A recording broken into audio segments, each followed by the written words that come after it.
our conference, which is, as you know, in the frame of the project realized at our university, focused on, let's say in a nutshell, in a digitalization. And our today conference is, as you know, divided into 3 sections. I will tell more about it in a minute, but let me welcome all of participants, all of our speakers today. We have participants, as you know, but also online participants of the conference, because the conference is online and on the campus. And firstly, I would like to ask Professor Paweł Rula, Vice Rector of our university, ask for the official opening of the conference and say a few words about it. Thank you very much. It is a great pleasure for me to open the session, Digitalization, Production and Management Processes. At our university, a few years ago, we started to realize a research project focused on various aspects of the 4th Industrial Revolution. And within this research, we created a team which was interested in the topic of digitalization of production and management. Our group was very large and was composed of people with different background and research interests. We together worked on different topics. For example, labor market in the area of the 4th Industrial Revolution, artificial intelligence and its applications, data science in economics and finance, network analysis, new trends in management, blockchain technology, security in digital world, decision-making processes, small and medium enterprises in the 4th Industrial Revolution era, new trends in education and research activity, and many others.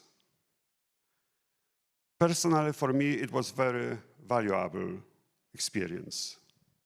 And I'm very grateful to Professor Jerzy Hausner and Professor Stanisław Mazur, the leaders of the project Socio-Economic Consequences of the 4th Industrial Revolution. And I'm very grateful to Professor Dariusz Dymek, the leader of our group, and to all my colleagues that we have this possibility to cooperate. It was a great time for cooperation, experience exchange, and common research works. Unfortunately, not everyone with whom we started this project a few years ago may be among us today. Renata Oczkowska and Daniel Kosierowski are not physically among us, but they are in our memory and in our collective achievements. From the very beginning, we aim to develop international cooperation. We know that this activity allows us to develop international cooperation and to increase our achievements. We believe that in this way we can have a possibility influence on our world, which is crucial, especially in these times. I would like to thank all our foreign partners and ask for further cooperation, and I hope that we will extend our friendship and cooperation. Today, we meet to talk about the effects of the project Socio-Economic Consequences of the 4th Industrial Revolution. Let this discussion be the beginning of a new phase of our cooperation. I would like to wish a successful conference and a good time here at our campus and in Kraków. Thank you very much.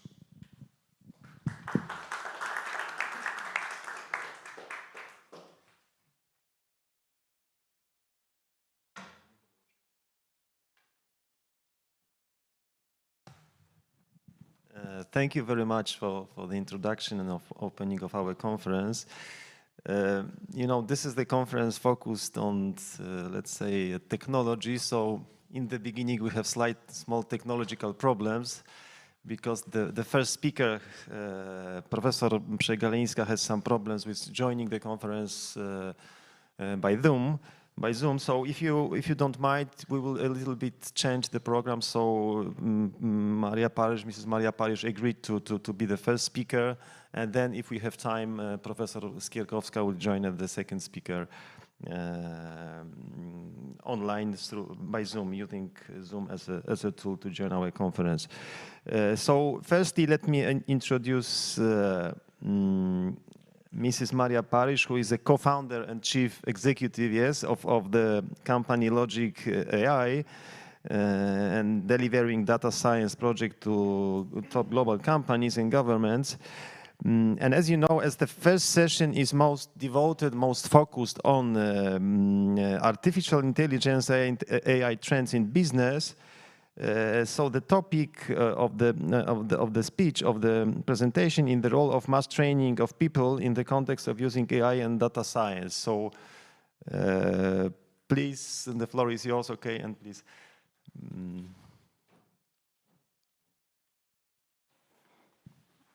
Okay, so I'm on. Can you hear me? Yes. All good? Okay, perfect.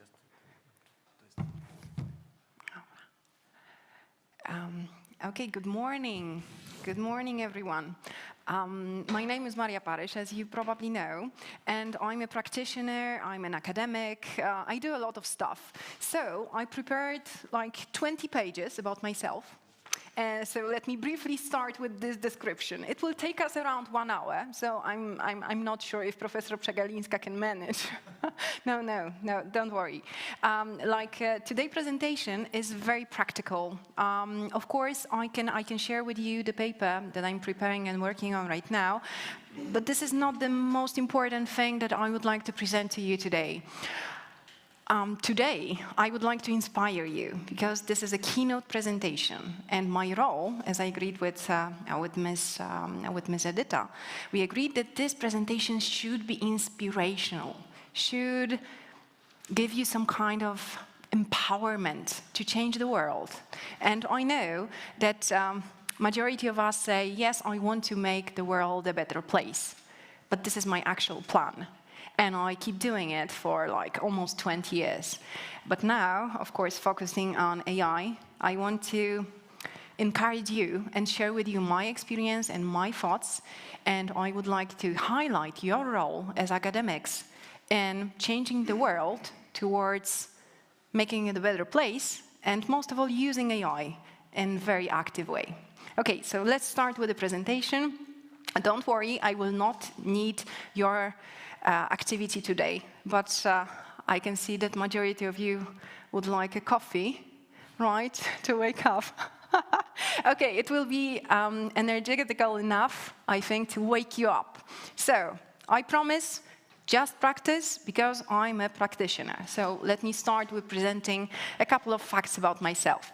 So yes, I'm Polish. So I would like to say dzień dobry to everyone who's speaking Polish. And it's a pleasure to be invited to this university as a speaker, as a keynote. Seriously, I'm very pleased. I follow many conferences around the world, and it's always an amazing honor to be on the conference in Poland, because I believe that Poland is one of the largest hubs of AI in the world. Maybe not everyone is aware that what we have done. Usually the question that I get is, Maria, where do you live? Do you live in San Francisco? Or maybe you live in Dubai or in London? And I say, most of the time it's spent in Warsaw. And they say, like, Poland? I say, yes. What's in Poland? It's an outsourcing center. And I say, absolutely not. We have the best programmers in the world, almost, the third best programmers. And this is how we created the company that I'm showing you right now, I mean Logic AI. So I like to call myself a doer and a thinker at the same time. Academics, in my opinion, are mostly thinkers, and they are wonderful thinkers, but they are usually not doers, at least in AI field. So I call myself a doer and a thinker. I will show you why. So I'm an academic, so I'm a thinker, and I do my PhD at DCU, at Dublin, but also I'm a visiting professor and I teach at various universities around the world, and I focus on AI, of course, and on management. And then another area of my activity is the commercial activity. I mean, I have a company, I founded it 5 years ago. It's called Logic AI, and this company is all about AI. So we deliver services to large companies. We delivered more than 50 projects, AI projects, in the last years. And we have 3 offices, one in Warsaw, second one in Dubai, the third one in Toronto. And we have a couple of brands, including a couple of projects of ours, like, for example, REV. And I will show you in a moment what we have done. And this is amazing, because we have confounded with Google and with Kaggle. We have created the largest community of data scientists in the world, which is 10 million right now. We are literally in all the countries in the world, and we spread education and AI knowledge. And this is amazing, because we have created, I remember, it was like just few people, and now it's 10 million. So again, non-profit, fully non-profit, supporting people who want to learn AI and prosper. The company that I told you about, I worked for many brands. When I say big brands, I do mean big brands. I also worked for many governments. I was advisor, for example, to Dubai Police, to their Ministry of Interior, so on and so forth. So I know my work, I know my job, and actually, as my hobby, I'm an educator, because I believe that education can change the world. That's why I created another company.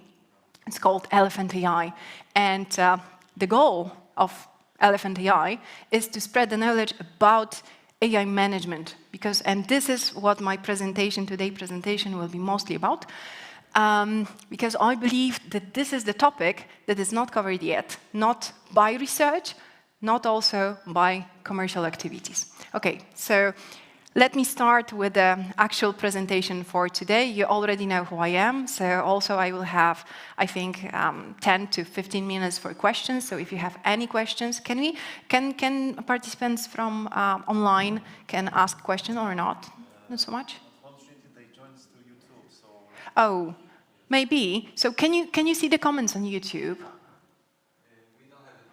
No, we don't have comments yet. So maybe if they appear, then we'll also answer questions from online, but also I will be more than pleased to answer questions from the audience. Okay, so today's presentation, I decided to show you something special. Probably some of you already know what this is.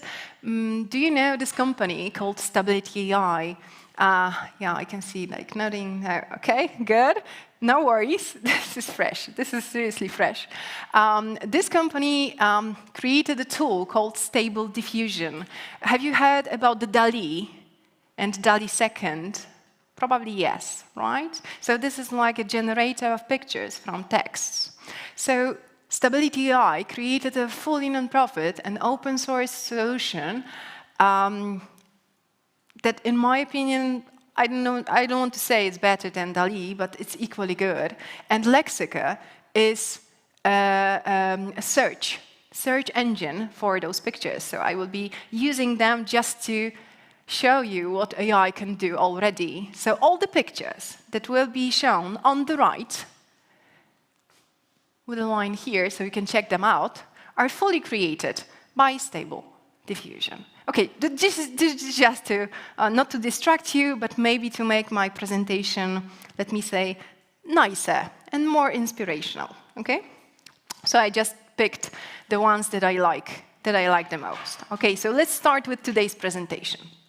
We'll cover today the topic of, first of all, AI world, so what's going on in the world in AI right now. Then we'll move on to who's doing the digging? I mean, who is needed to do all the AI in the world that is being done right now? Then we'll cover a bit AI literacy levels. Then we'll move on to education and state of education. This is what my PhD is about. And then I will show you, and I hope that I can inspire you with this concept of community building, because it has proven itself viable for data scientists, but maybe it can also be viable for other professions. So let me guide you through this presentation. Let's start with the first one.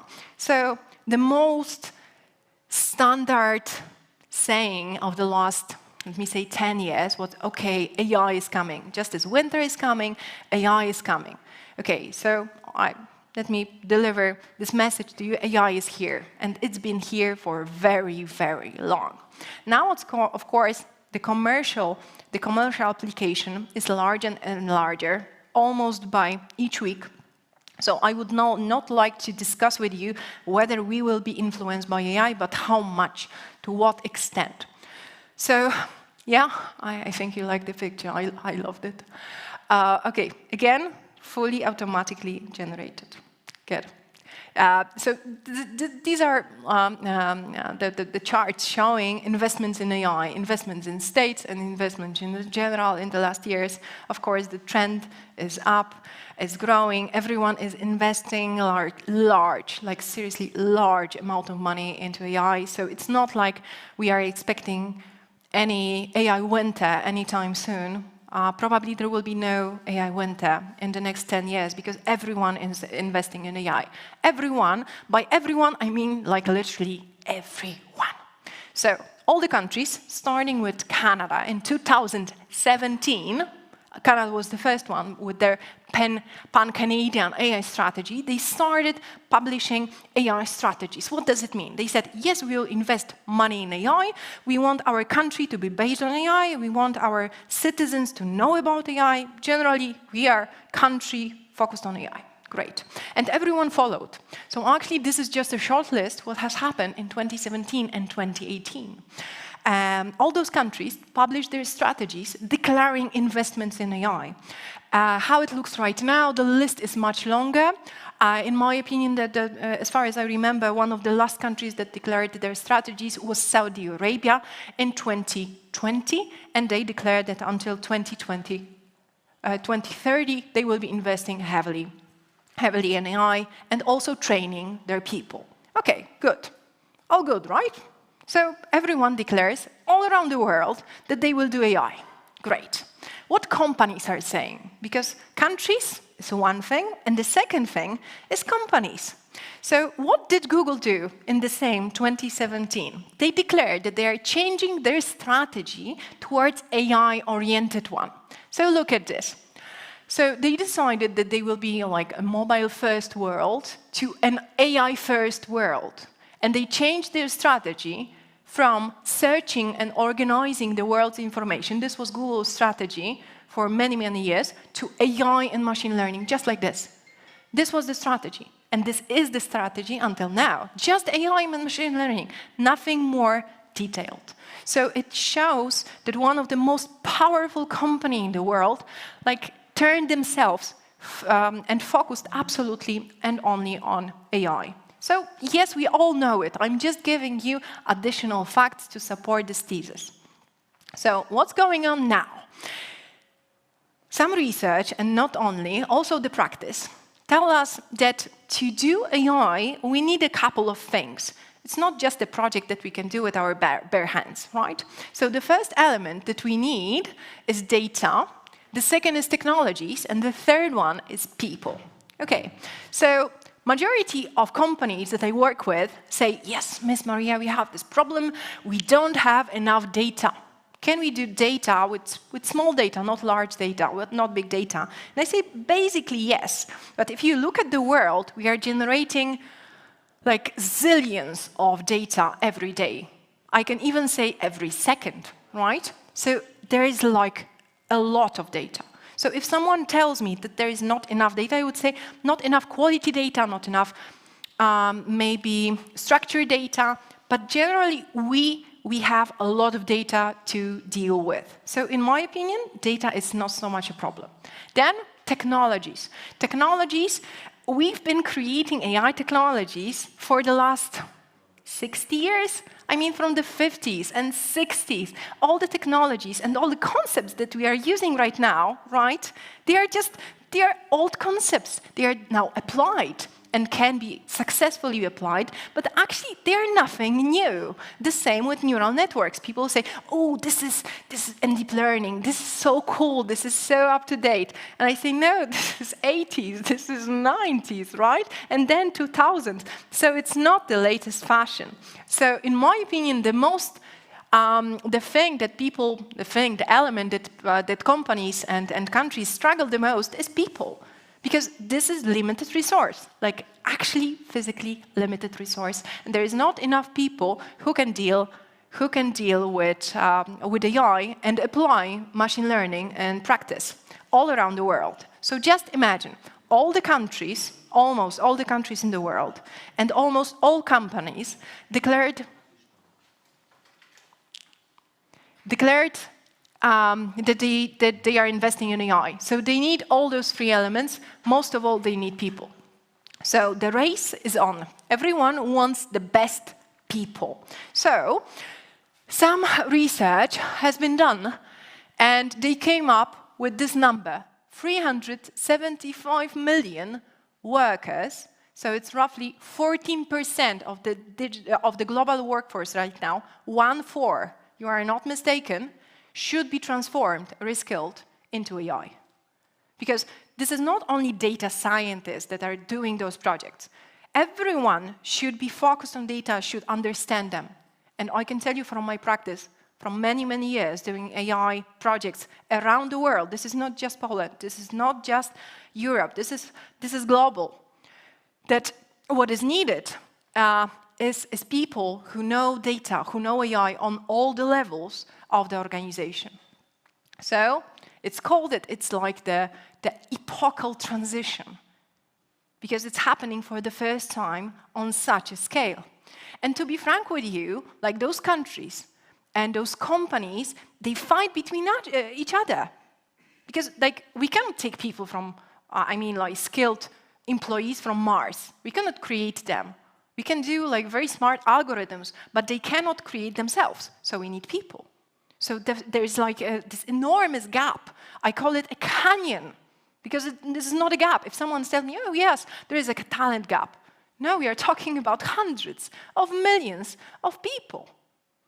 And look at this. You probably know this because it was published 10 years ago, so it's quite popular. We all use this saying that data is new oil, right? Data is new oil, data is new oil. So what does it mean? It means that there's money in it. And whoever holds the power over data has power over money and over countries. So the countries and companies, they fight over the best data scientists in the world.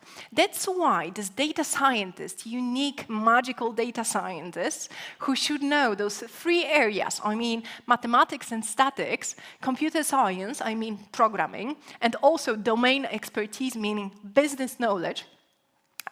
These are data scientists, these are people who I work with. This is our community of 10 million people, right? And they were called the sexiest job of the 21st century. It was more than 10 years ago, actually in October 2012, so almost 10 years ago. So what do I mean by this? Like, the world is now crazy about data scientists. Crazy meaning the crazy money that they are paid.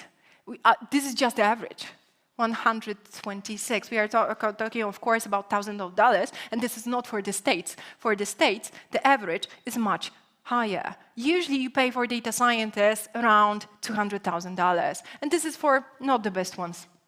So actually, everyone is in search. I want the best data science team in the world. And I say, it's not like this. Because Gartner says, based on their research, that 50% of projects fail. 50%, even having data scientists on board, right? So let's discuss why. Because the project, and I'm from the project management background, I say data scientists, I wish they knew and they have this domain expertise, this business knowledge. And I'm on economy university right now, right? And I say, no, they don't. And they will not, because they don't want to. They are not interested in it. They are absolutely not capable of managing stuff and understanding economics. Of course, I do not mean the fine examples. I mean the general large group. So what's happening now? This post that I'm publishing, I'm showing you right now, is from like a week ago. Yeah, I think a week ago. And this is from Kasi Kozyrkov. She's the chief decision officer at Google. She's one of the celebrities in AI world. And she's saying for the first time, and she was training data scientists, she's leading like a large group of data scientists at Google, and for the first time, she published a post saying that data science manager, and of course non-data science leaders, but most of all data science manager, is one of the key reasons why projects fail. So there's something wrong. We struggle to find the best data scientists, but we forget about people who manage projects, who lead the projects, who understand them, then to maintain them, and are able to apply it in practice, and in business practice, most of all. So I'm guiding you towards the phrase called AI literacy. So what is AI literacy? This is understanding of AI. So let me read it to you. A set of competencies that enables individuals to critically evaluate AI technologies, communicate and collaborate effectively with AI, and use AI as a tool online, at home, and in the workplace. Basically, translating it to a normal language, it means that if I have this AI literacy, I understand data, I understand technologies, I know how this is done, I understand how to handle my data, so on and so forth. So we have, although majority of people that I work with, they say AI literacy is for data scientists. No, there are four levels that are being researched right now. The first one, most explored, is data scientists. So these are coders who sit and who apply AI, who create algorithms, who transfer data into valuable information, let me say. There are AI business experts. We are still in work level, let me say, here on the right. So AI business experts are people like managers, project managers, analysts who understand business, right? These people are invaluable, and they are not being trained right now. I will show you a couple of slides later. Then we have this workforce. I put it in blue because these ones we will not be covering today. So workforce are all the people who are not active managers, but they will be using algorithms, so they need to understand the data, and they need to understand the value that is being stored, let me say, in the data that they are using every day.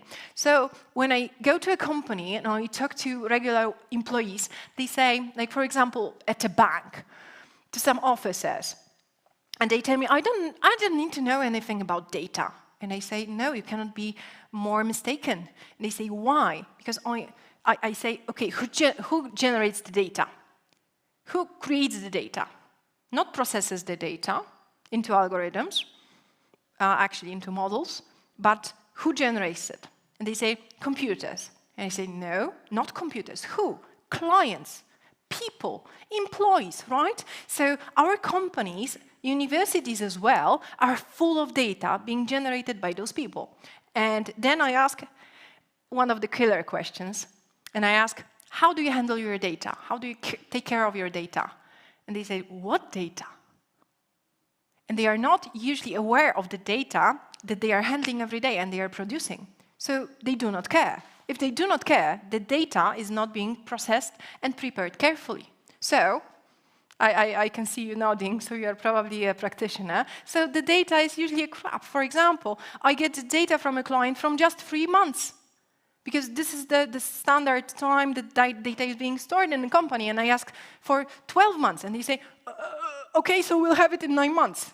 So in 9 months, we can deliver a project because we need to wait 9 months to create the data, to have a whole year, and the whole year is needed for me to have a seasonality, right? Because below 12 months, I cannot do, basically, more or less, I cannot deliver any sensible algorithm, model that would be working and bringing value to the business. Okay, so if the people do not know that they handle data, so they have this power, they have this, like, data is new oil, so they have this oil, right? So how the company can grow and can become a truly AI-focused. So this is the workforce. So yes, they should know about AI. And we have home level, I call them society.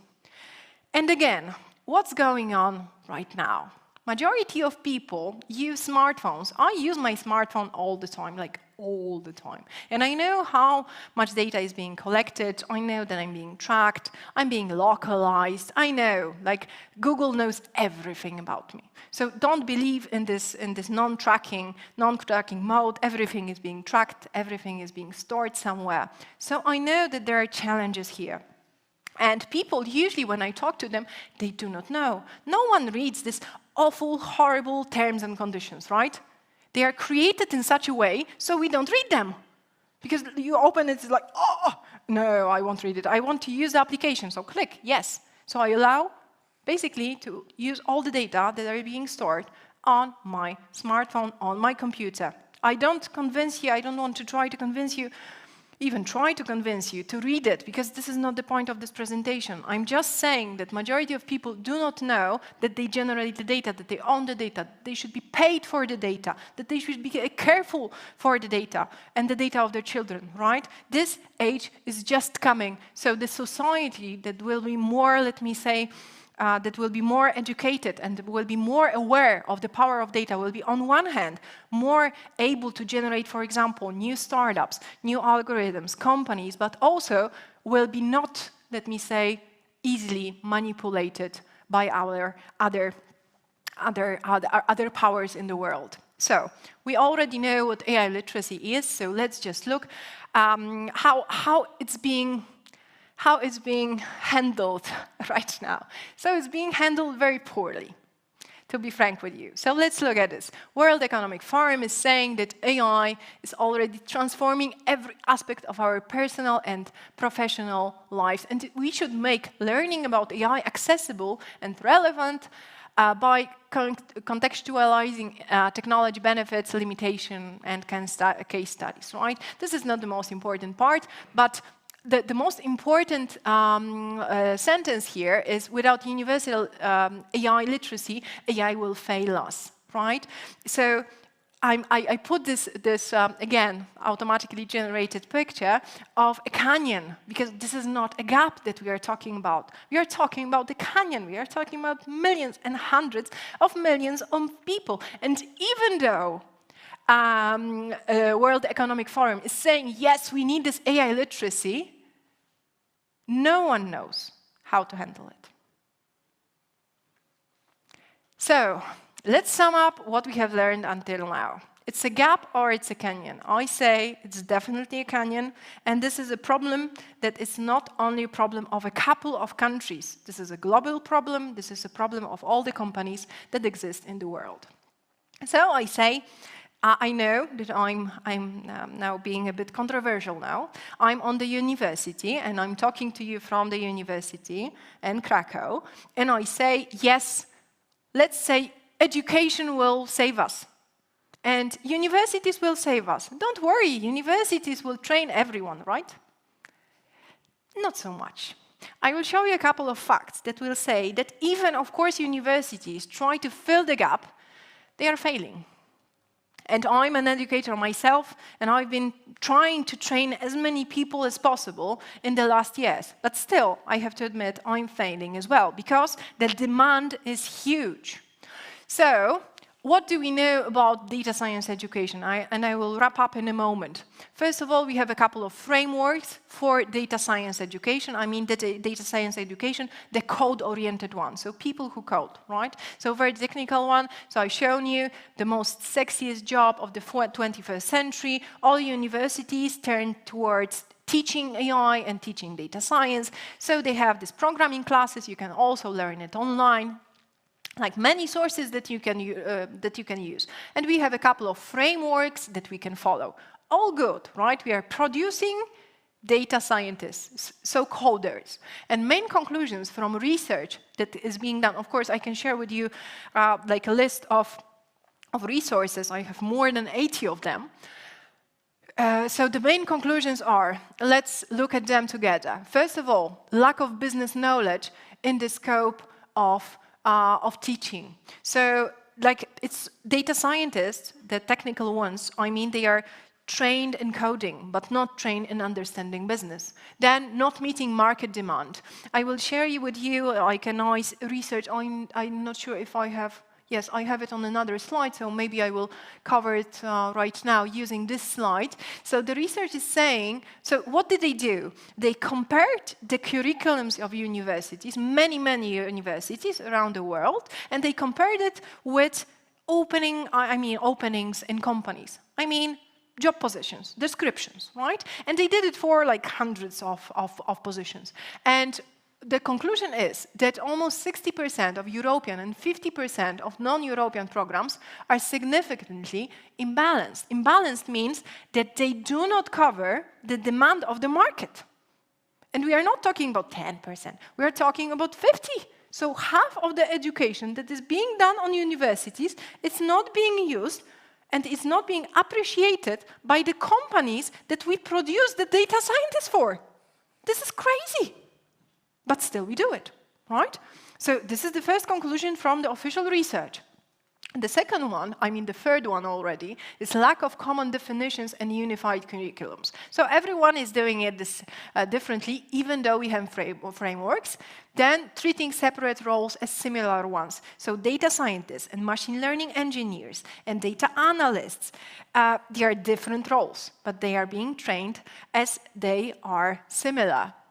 Then lack of interdisciplinary approach, meaning they are not being taught the business that they will be working in, and lack of practical skills and practical experience. So the companies expect that those data scientists after university, after graduation, will be fully grown and viable data scientists. Okay, so I hired dozens of people from universities, even still being at the university, but also graduates.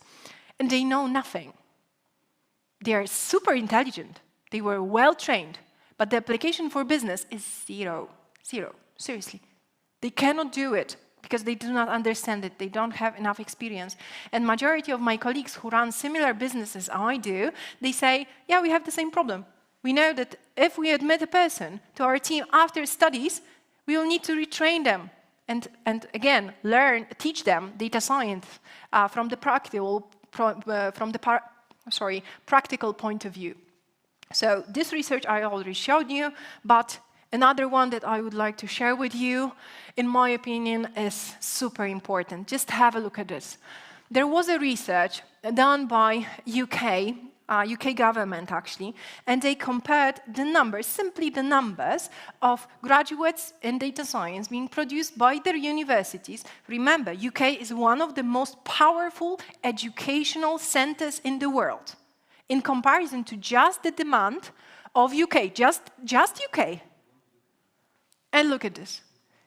The gap is growing instead of getting smaller. So more and more openings, and just a stable number of graduates graduating each year. So this is not the solution, apparently.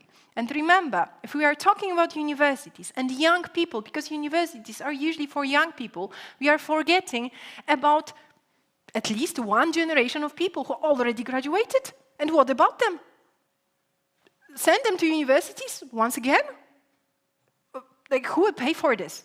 They don't have time for this, so what to do with them? Just forget about them and wait for the new generation? No, not so much. Again, I hope that you can see a challenge that I noticed a couple of years ago. Then we have this non-coding education. So only 30% of students, they did a research in one of the medical universities. And they noticed that only 30% of students and 50% of faculty were aware of AI topics in medicine. Aware. We are not talking about deep knowledge. We are talking about awareness. And the majority of students learned about AI from the media.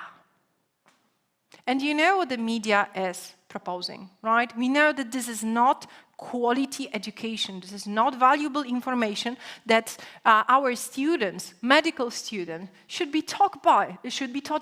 So the main conclusions from AI business education, I mean people who manage projects, data science, AI project managers, for example, there is almost no quality and most of all systematic education available. There are no courses. There are no curriculums for this. No universities are teaching it. There's just a few courses around the world. One of them is actually mine. Then the second one is barely any research in this topic. I search and I search and I search, and my research is one of the first exploring this topic in the world. There's something wrong here. We need managers that know about AI. We need experts that know about AI. So this reskilling challenge that is ahead of us, that you probably understand, like by World Economic Forum, they said, you remember the number that I showed you before, 350, right, million. And now we are talking about 1 billion. And this is new research, this is 2020. And they said this number of people will need to be, again, reskilled, retrained. They need to understand the data and what they have discovered and stated. I liked it. They said only through joint efforts and cooperation between university, employees, research institute, and the state, it is possible to fill the gap. So not only universities. So we already know that universities are, with all my due respect, not enough for the gap that is ahead of us. So why those solutions are not enough? You might say, okay, university is not enough, but we have so many other options. We have commercial courses. We have MOOCs, right? So we have massive online courses. We know that actually the efficacy of those courses are like 95% dropout. Yeah, so something around, right? So we know that all of this available education, it's not enough even for data scientists, not mentioning the managers that are there. So we need a solution that is most of all on a large scale, right? Large scale, millions or billions, first. Available anywhere. Let's not forget that we have such continents as Africa. We have continents as Asia, not only China there, right? Other countries as well. Let's not forget about the whole South America. They need AI as well. We can't say, okay, no, let's focus on states and China because they are like, no, leaders of AI, right? No, we are talking about all the people in the world. Then it should be affordable because majority of people should have access to quality education at probably, in my opinion, the lowest price possible. So it cannot be just for, Ivy League graduates who are making a lot of money. And now you can go for a course from Stanford, MIT, but you have to have money to go there. So what to do with all the people who have families, who have mortgages? They need to transform as well. So it needs to be affordable. Then it needs to be fast. We don't have much time. We are not talking about, oh, let's do it in 20 years, like throughout this generation we can educate everyone. No, we are talking about years. And whoever does it first wins this battle and wins this race. So all the countries should focus on doing it fast and, most of all, effective. So it should teach people valuable stuff and teach them in practice, because this is what majority of universities, according to research, do not do. They teach theory, but they do not teach practice. So this is very much needed by the future employees. So what my research is about. So I think, when you're writing a PhD, you need to have a thesis. You need to have some kind of concept that you want to prove. So I want to prove that there is an option that is actually checkpointing all those 5 elements. And this is community building. So the community might be, I'm not saying it is, but it might be a viable solution to solve our problem that I described to you. So community of practice, let me guide you. I hope that it will be enjoyable. So the first in the 90s, someone, actually Wenger, came up with this idea of community of practice. So this is like a group of people who basically are interested in the same thing. And through discussion, they make themselves better, basically, like very basic definition, right? So they interact regularly and they learn. So have a look at this. This is the list of professions that were researched. I mean, it is like Yucatan midwives, tailors, Navy quartermasters, meat cutters, right? The most famous story of Xerox customer service representatives. And these were researched and explored towards 90s and early 2000. And after this community of practice somehow, let me say, disappeared. It's not that interesting concept, right? But now, a couple of new ideas has appeared. One, virtual community of practice. So this is basically the same, but done online, right? Very fancy name for something very easy. A mobile community of practice, the same, so using just mobile. So we have a community of people doing the same stuff over mobile, and community of inquiry. For example, like Quora, you ask a question and people answer it. So this is like types of community of practice that has been researched as well. But in the last years, in the last 5-6 years, additional researches have been published. And this is my interest. This is crowdsourcing, crowd learning, and learner sourcing. So what is this? I will show you this in the practice. Don't worry, this might sound a bit scary, but it's super easy because we are using it. We are in this community actually as well. So what is crowdsourcing? This is power of the crowd to solve business challenges, explored from 2006. This is Wikipedia, YouTube, Amazon Mechanical Turk. So although those two you probably all know, Amazon Mechanical Turk is a community, is a platform where you can, for example, like annotate data for data scientists in exchange for money, right? So you take a picture and you say, okay, this is a cat, this is a dog, this is a person, this is a building, so on and so forth, more or less, right? And you get money for this. And we can call it a community as well. So this is crowdsourcing. So on the basis of crowdsourcing, we have two other ideas, crowd learning and learner sourcing. Depending on the source that we would be using, more or less, it's the same. So it's for learning purposes, especially for e-learning, using crowdsourcing. So we have people who want to learn together. So it's not a group saying, yeah, let's learn. No, it works like this. Someone starts a community and starts sharing knowledge in any form available, right? It can be online, it can be offline. And this crowd learning or learner sourcing is usually described by those 3 hashes. Snowball effect, so it's getting larger and larger with every member joining, collective intelligence, so the more of us is there, the better, and crowd wisdom. So after some time, our crowd becomes so wise and so intelligent that it can share the sum of all the elements is much larger, and then separate individuals, right? So I hope this is clear, and this is something that I focused on. So I want to check out whether these communities can help make the world a better place.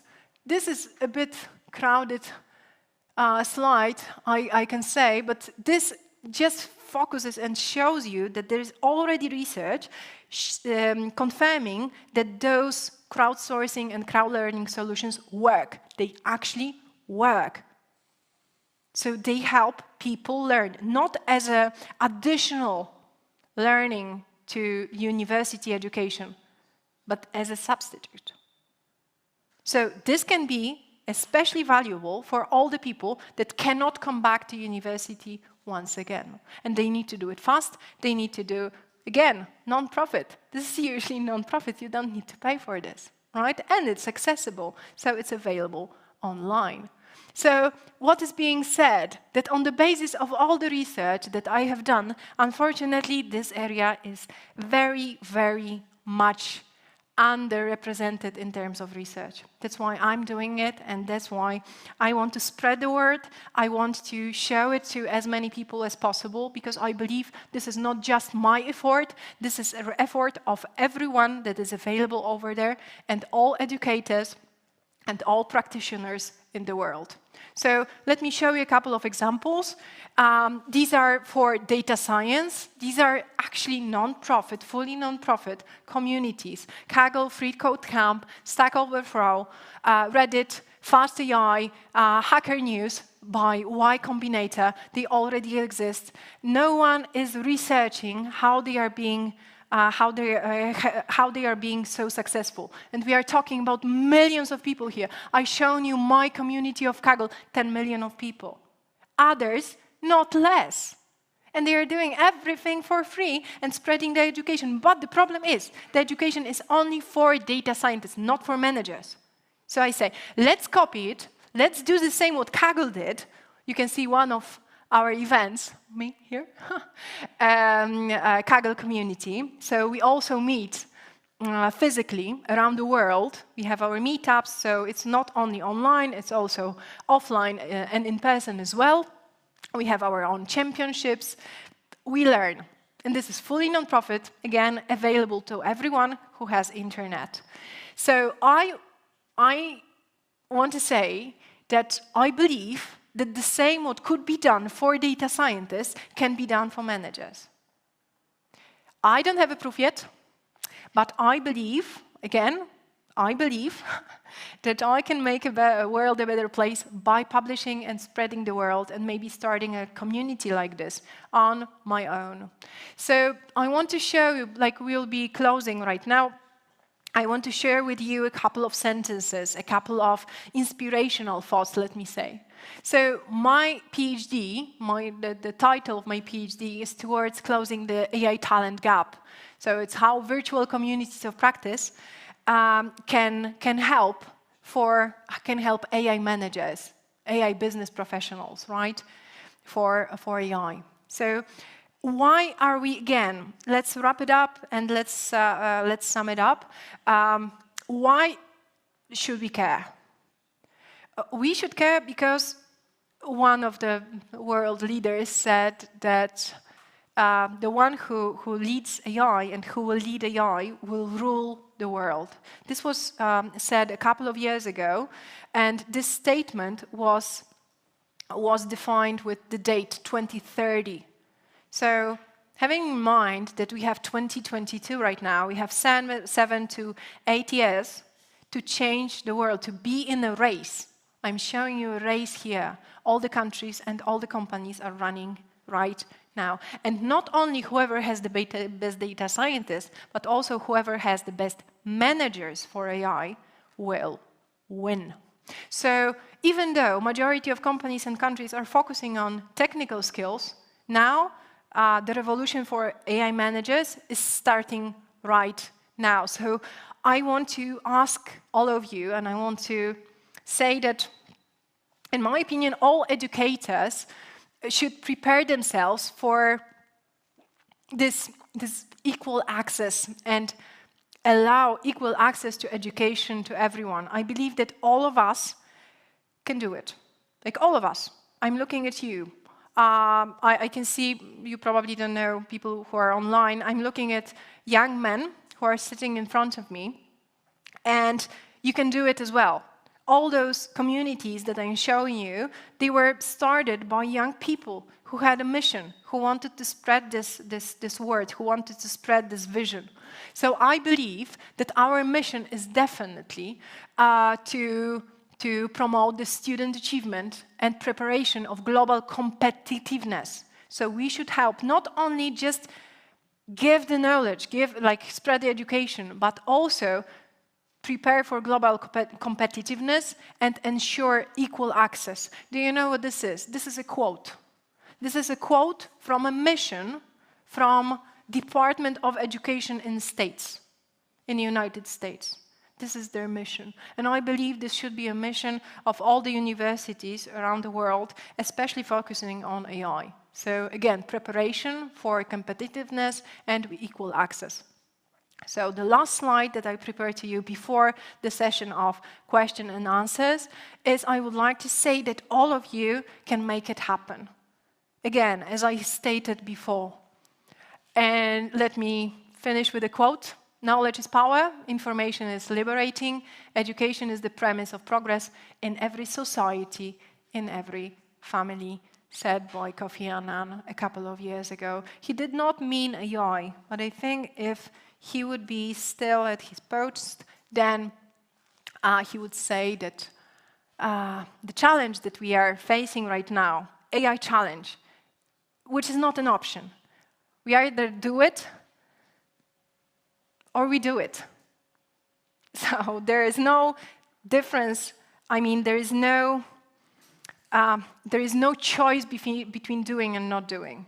It's like all of us will do it. Either we do it first or we do it because we must. So I believe that our responsibility as educators is to spread the word and to do it across the globe and to do it at as large scale as possible. And I believe this can be done by everyone. Okay, so that's all from my end. Thank you so much for your attention. I'm not sure about the time. We managed? Yes, we managed. Okay, good. So now we have time for questions if you have any. If you don't mind, please, I will give you my phone. It's recorded and maybe it would be good for the other online participants.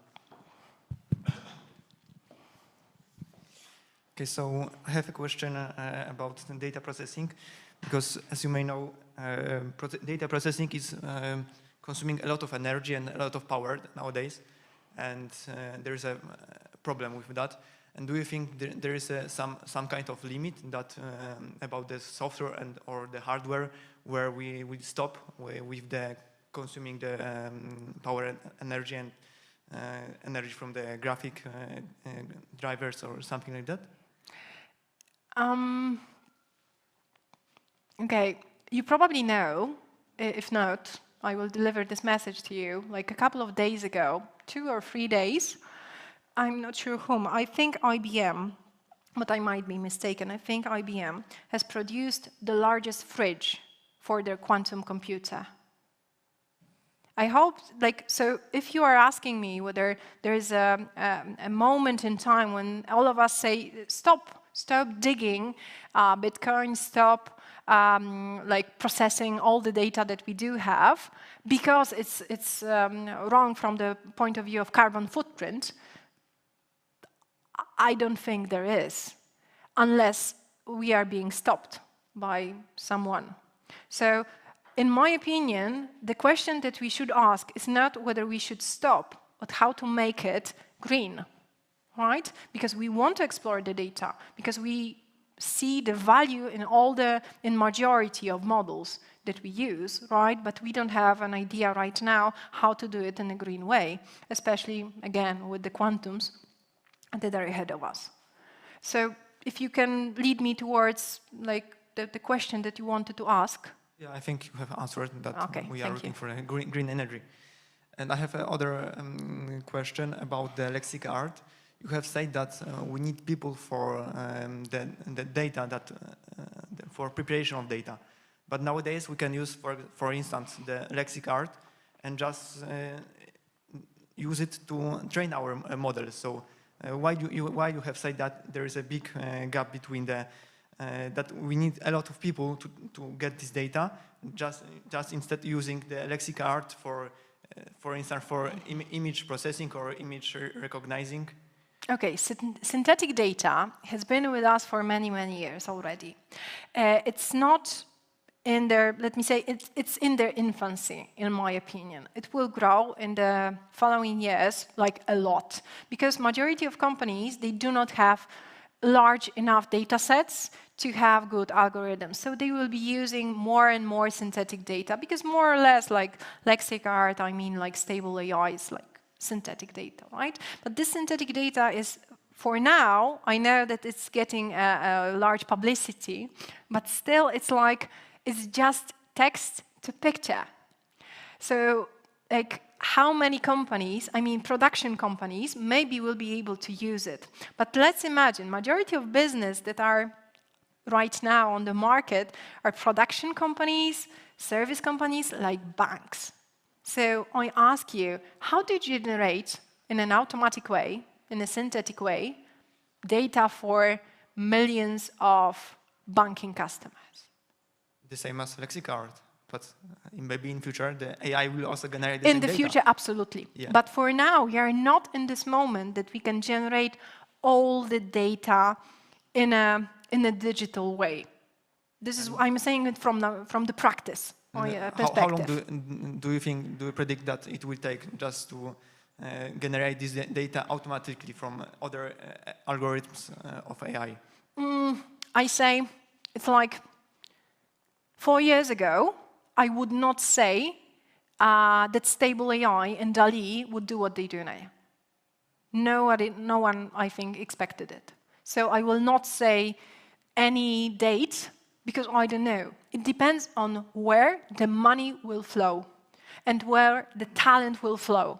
If they want to, like, you can see what happened now. Everyone focused on NLP, actually, in the last years, and also on, later on, NLP, I mean, like, text-to-image generation. So then, the money has flown, and the focus.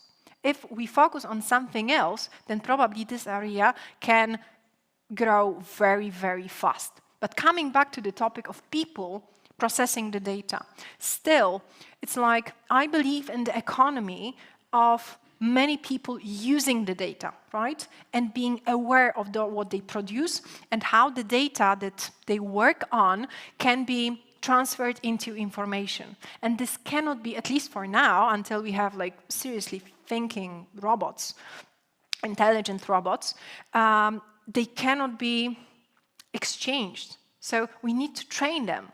We cannot just say, okay, do nothing and wait for the robots, right? We want them to see the value in data. So we need to train them anyway, even as people who will be using the algorithms and understanding how they work.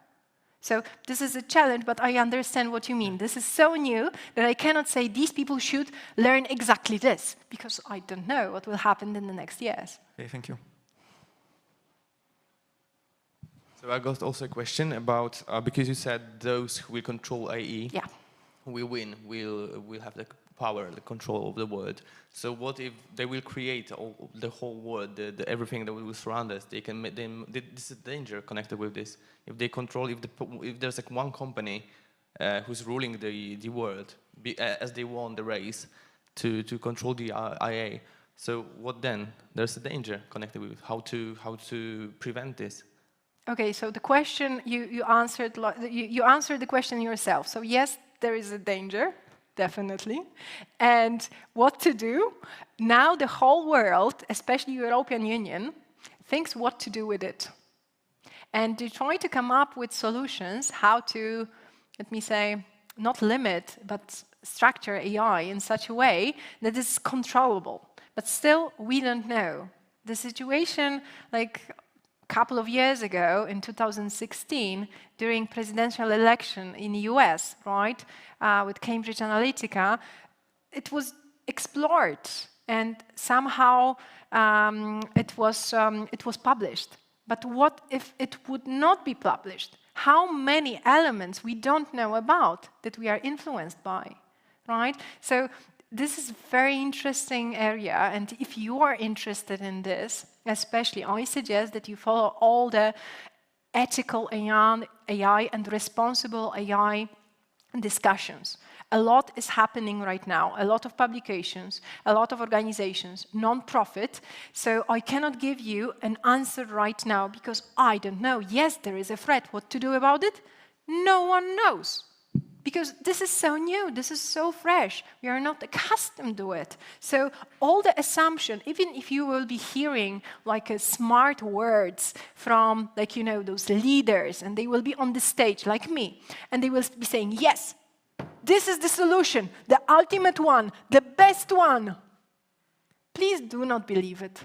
No one knows. Seriously, even the smartest minds in the world, and I travel the world and talk to many AI experts, the best ones in the world, they do not know.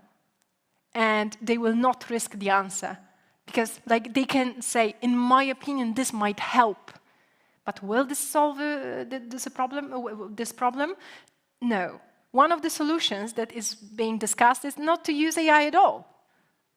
But seriously, is this a solution? Maybe in time, because this is like a child, a very talented, smart, but a bit dangerous child, right? But still at its infancy. So I think that the more people we train, the millions that I mentioned, and will understand it, all of us then can help make it better. And all the societies, I wish, I have this dream that all the societies, all the countries in the world will say, yes, I agree to this, I do not agree to this, because they would understand what the technology is standing behind the algorithms that they are discussing.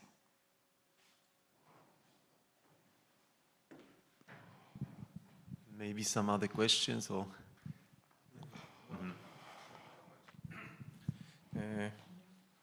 I'm not so optimistic, but maybe it is because I'm a little bit older. One thing, we talk about natural resource, and I think that really data scientist is kind of natural resource, and is also so much limited as natural resource. On one of your picture, you show that we need 3 skills. Yeah. Maths, IT, and business knowledge and understanding. You mean the Venn diagram? One of the main. Okay, Venn, where are you? Yeah. Yes. Too fast. Yes. And I say, okay, I study mathematics, I study computer science, I spend a lot of time in business, so maybe I can be a data scientist. Has a practice in and knowledge in all of this area, but I don't see myself there. Why? You need some personal talents, personal skill to deal with data. I can do it, but I don't like it. The problem is that when we are watching these 3 elements, we are searching for very rare people. People who can think in a way like mathematics. It means understanding mathematics, feel the digit. People who understand the computer science, it means understand the process. They understand if then else. Some kind of programming, yes. And the people who understand the business which is not 1 + 1 is equal to, if then else, is not deterministic. It depends, sometimes based on intuition and something like that. You must find 3 elements in one person. So I think that the problem is that we have limited sources and we must, as you mentioned, that is very important, search for every talented people all over the world because we need it. So the situation for me, I think, is very similar to the problem of traditional engineering in the 19th century. Let's realize that even now we know the best engineers in that time, like Eiffel, for instance, yes, or even Alta. Why? They must be good from engineering, mathematics, and managers, because they manage every of each of the building they built, yes? What we do? We replace them by the group of people. Now there is no one engineer when we are building such any building. Yes, we have the group of engineers. To manage this whole process, the whole project, we use the group of people because we do not have enough talented singular human. I think so. So we must think about working as a group. Absolutely. Yes, like the group kind of thinking, community kind of thinking, it makes us smarter. So thank you for this comment. And yes, the community, in my opinion, might be the solution. I cannot say yet that it's the solution, but I hope that more and more researchers will join me and study this area. So we can say in a moment, yes, this is a viable solution to solve the gap, the canyon that we are discussing, and then using the tools that we are researching, because I believe that this is what for academics and research is for, then we can close this gap in the most, let me say, peaceful and effective way that will not lead us towards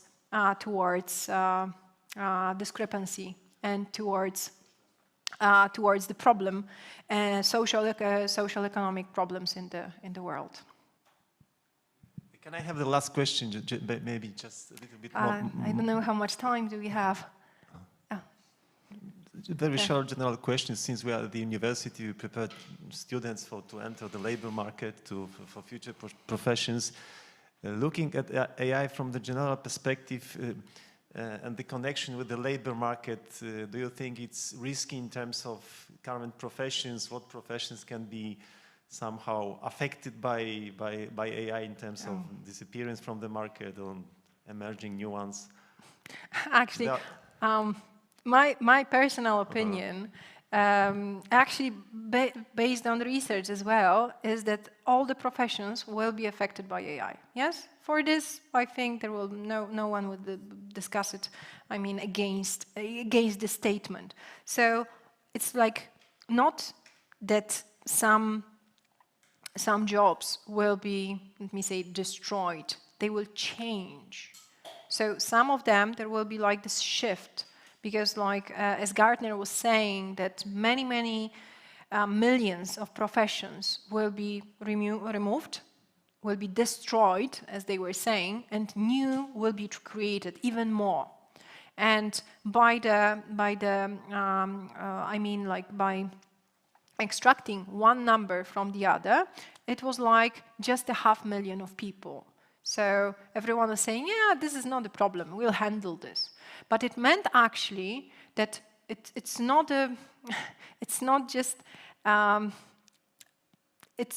just mathematical operation, if you know what I mean. It's like those new positions, all those people, they need to be reskilled towards it.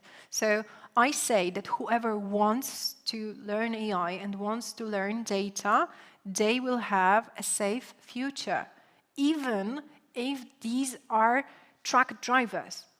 Because the truck drivers, I mean, the trucks will need to be steered, right? They will need to be handled, they will need to be built. So all the people who are doing it now, they can switch towards smart logistics.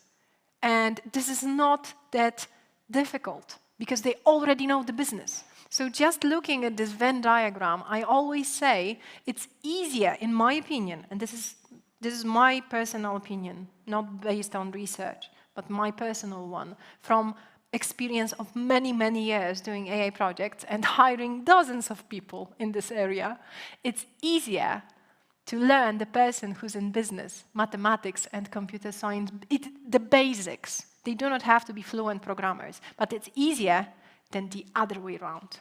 I spent years of teaching my data scientists who have these blue and green areas fluent. And I try to teach them this business mindset, explaining to them what is ROI. That the business, that the project that they are doing must bring money, must bring return. And they are like, no, we will focus on something that is more like interesting for us. They say, no, interesting for business. And they say, business is boring. So for example, smart OCR, like for invoices. They say, oh, come on, I don't even work for this, right?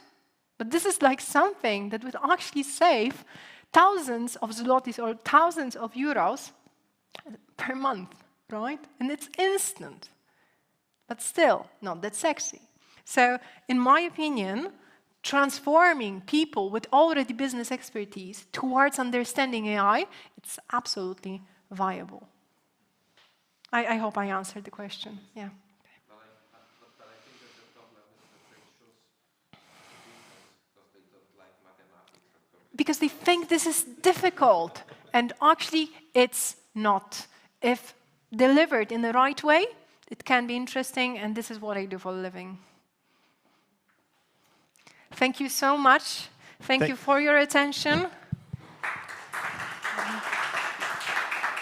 Thank you very much for very interesting presentation. We could talk much more longer, but I think we have to continue with other presentations.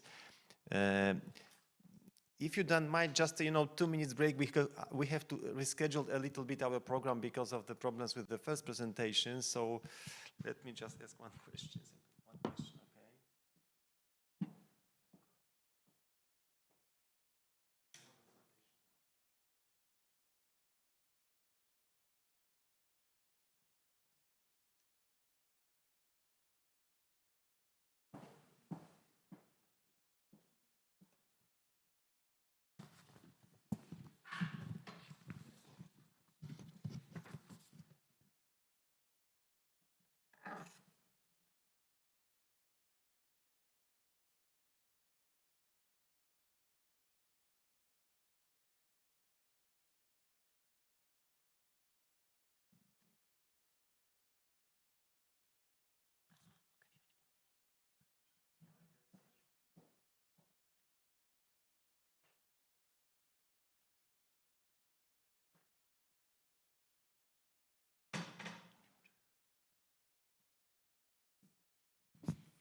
Hello.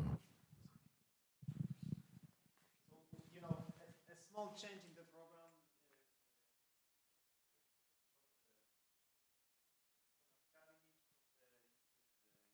University of Kragujevac, so the department, the Faculty of Economics, and the professor will talk about digitalization of the labor market, Yes, thank you very much. So my focus will be on digital labor platforms as a new form of job markets. And as you know, globalization is strongly supported with the digitalization of various processes. And we actually today live in a global village. We can easily buy or transact business over the internet on a global scale.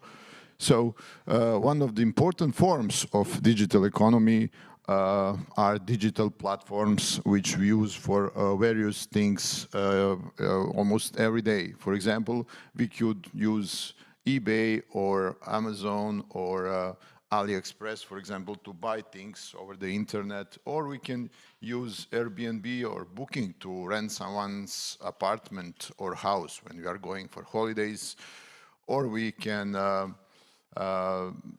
use Uber for our drive, or you use here Glovo and Bolt Eats to order some food.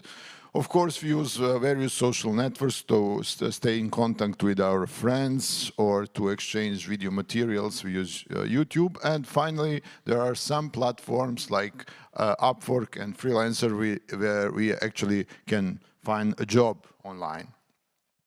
So what are digital labor platforms?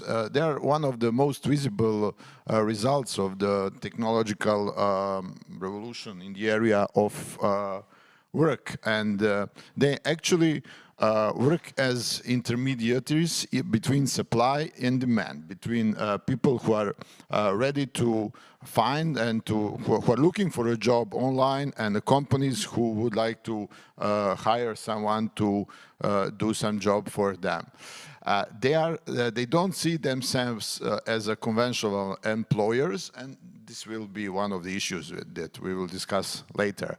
And what is crucial here, that the object of each mediation is not a job in traditional sense, because these platforms are not usually used for the long-term full-time jobs, but it's a single task or a service.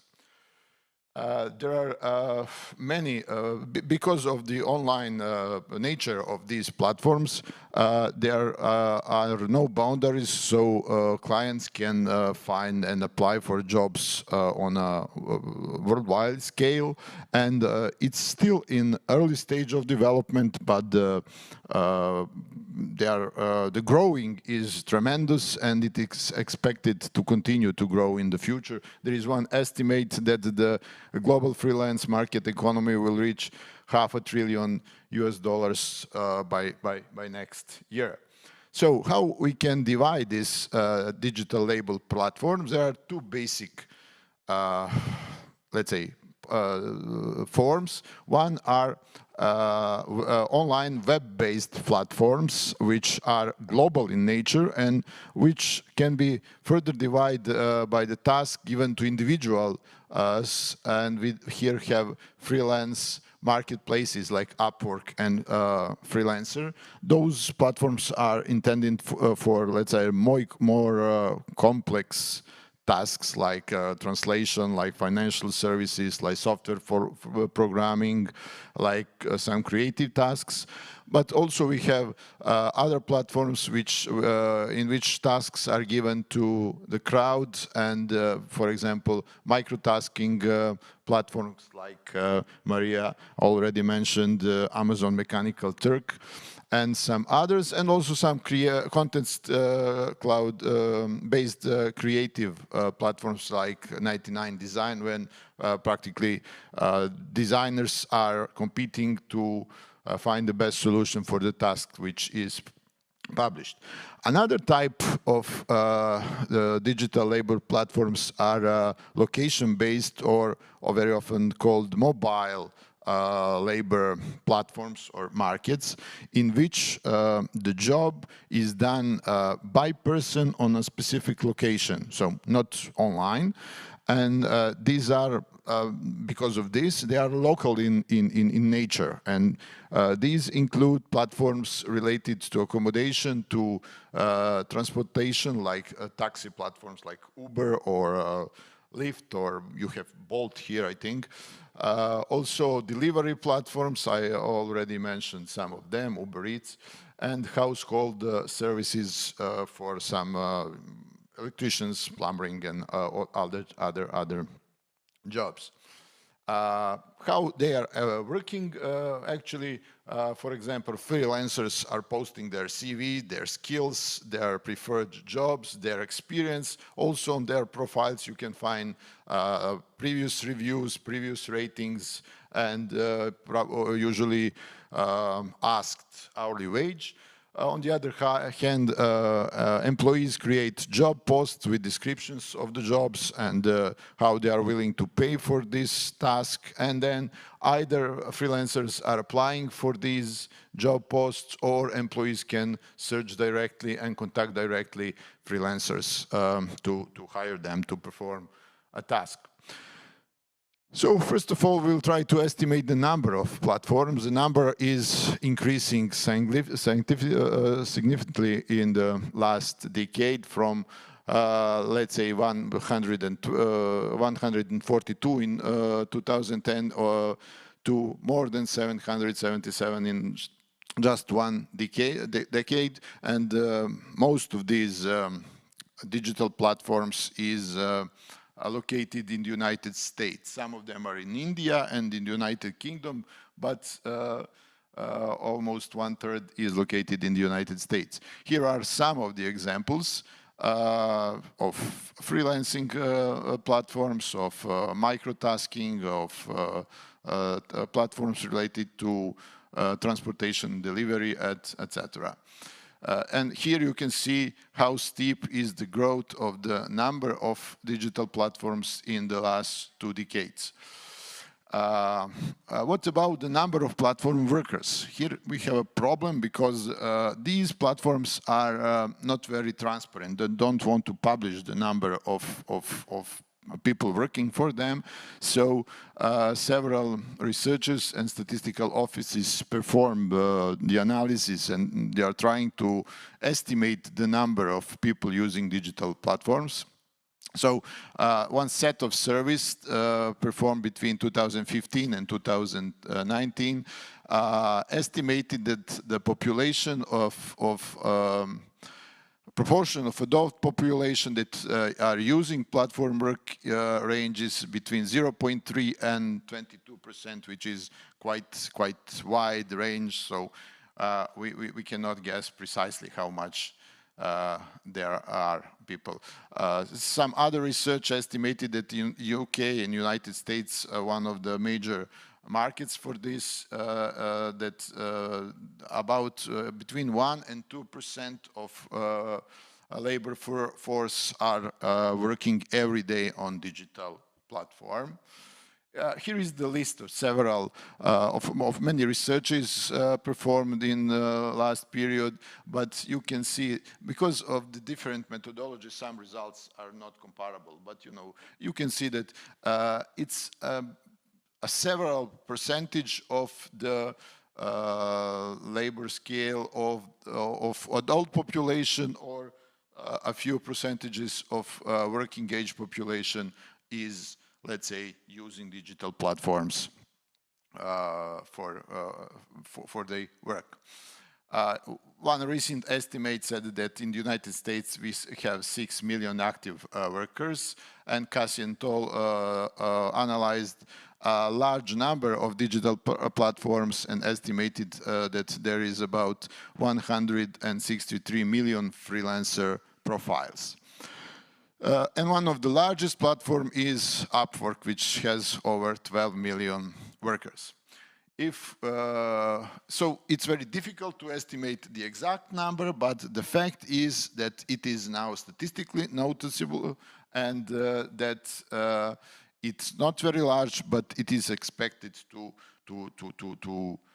grow in the years to come. About supply and demand, the main sources of the tasks, of the jobs, are actually United States, Canada, United Kingdom, Australia, and Germany, for example, so developed countries. And on the other side, the main source of the digital workers, of the people who are applying for these jobs, actually are coming from developing countries. So the major source of the people, of freelancers, is actually India, and then Philippines, Pakistan, Bangladesh, also Ukraine and Russia. Serbia is one of the countries that is also very high on this list. And as you can see here, digital work is not very popular in South America and in Africa, for example. And also what we can see here is that in the United States and in Canada, for example, most of the job is done for the local employers. So we have a lot of this domestic employment. And on the other hand, in all of these developing countries, only a few percentages are actually done for the local employer. Most of them are actually jobs for the, for example, US employee. So what are the main advantages of this approach? For the businesses, it's obvious. They can find talents very quickly in just a few hours or a few days. They can hire someone to do some tasks instead of weeks or months of regular recruitment process. Also, there is cost advantage because they are accessing a pool of a lot of people. Many of them are coming from developing country, and they are ready to work for lower wages. So this make a company more competitive. And finally, companies, this is particularly true for small and medium companies, companies can choose a very top talent, a highly specialized person which they couldn't otherwise hire on a long-term basis. So if you need someone to do one specific job, you can hire him and pay him for just that one job. You don't have to hire him for a long period. There are also a lot of advantages for workers as well. Of course, they can access a global market, so they can apply for any job around the globe. The barriers to entry are quite low. You just need, if you are a freelancer, you just theoretically need a computer and internet connection. One of the advantages, at least theoretical, is flexibility, because you can choose when and how much you will work and when you will work from. And this also gives the opportunity, for example, to women to combine work with child care and elder care responsibilities. In countries like India or some Islamic countries like Egypt, for example,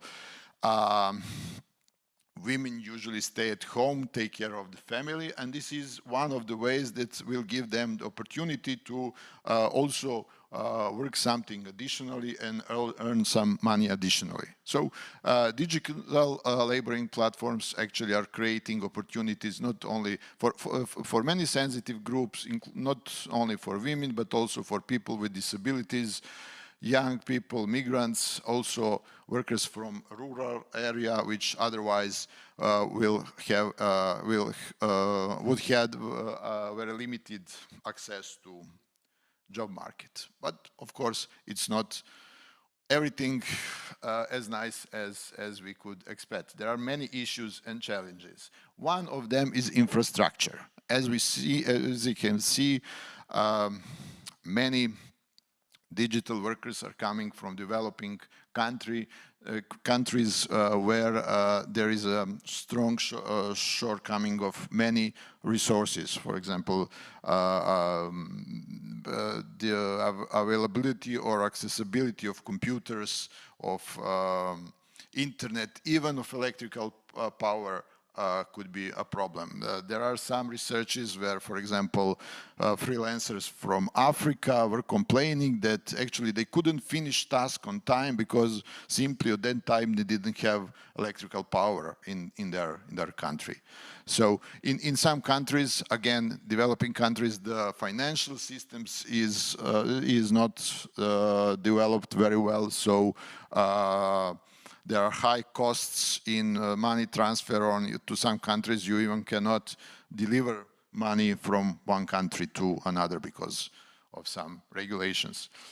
Also, terms of service agreements, as Maria mentioned, also they tend to be very long, very complicated, and there are actually the regulations between platform and worker, and they are made by the platform unilaterally.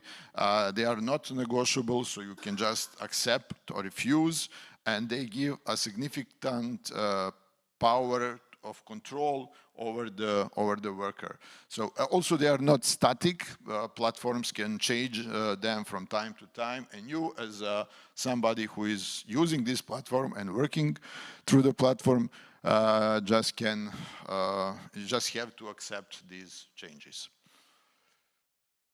The employment status is one of the main issues because using these terms of service agreements, platforms are always stressed that they are just an intermediary that helps workers and companies to find on one place and to start doing business. And why they don't want to become an employer? Because if they are an employer, then they would have to provide all the rights to digital workers which regular employers would have. And this was a major issue in the last few years because in many countries there were court trials between some digital platforms, and again the results are controversial. For example, in some countries like in Brazil and Australia, courts had decided that platforms actually are intermediaries and they don't have any responsibilities as an employer to their to the members, to the people who were working through the platforms. On the other side, this is particularly true for location-based platforms like Uber. There are several trials related to Uber in the United States and in France. Some of them were finished by settlement, but some of them were finished by decisions of the courts that Uber was actually an employer because it had a significant control over the workers for them. So they were actually the employers, and they should provide all the rights that you would have to provide to your employers in your country, such as minimum wage and social security. And about all these rights, we will have a few words about that. For example, social security or benefits like unemployment protection, holidays and sick leave, minimum wage, retirement benefits, generally a very few percentages of people working on online digital platforms have these social securities because, as I said, they are not recognized of employees neither by the platform, neither by the client for they are working. So if they are not paying these responsibilities by themselves, then they don't have any social protection. Less than 10% of them actually have it. Legislation and legal jurisdiction, it's a problem because the platform comes from one country and, for example, client is coming from another and worker is coming from a third country, so it's very difficult to decide which laws, which national legal standards should be applied. And usually everything is happening in this regulatory vacuum, so we don't apply any of the laws. And practically one of the most important is this about minimum wage. So as you will see later, some of the people are actually working for free just to get some good ratings. Initial investment and operating cost, in order to start to work on this platform, you need to invest your money to buy a computer or to buy a car if you would like to drive for Uber, and then to pay for all operational costs, to pay for the gas, to pay for the insurance, to pay for your software, to pay for your internet. So all these costs are up to you. And it's the same for the responsibility of personal development. So some platforms offer some courses in order to increase the knowledge of the platform workers, but generally it's your responsibility. Contrary to the previous discussion, there is actually a lack of flexibility on these platforms. Why? For example, for taxi and delivery platforms, if you are refusing some jobs, you can get a bad ratings, and which this could lead to reduced access to work and financial penalties and even to account deactivation. On online web-based platforms, on freelancing, for example, as we already have seen, the most of clients come from the United States, the most of the freelancers come from India, and there is a big time difference between these countries. So usually people from India would have to work during the night if they want to be in direct contact with their clients. So this work in non-social areas, non-social hours, could lead to very bad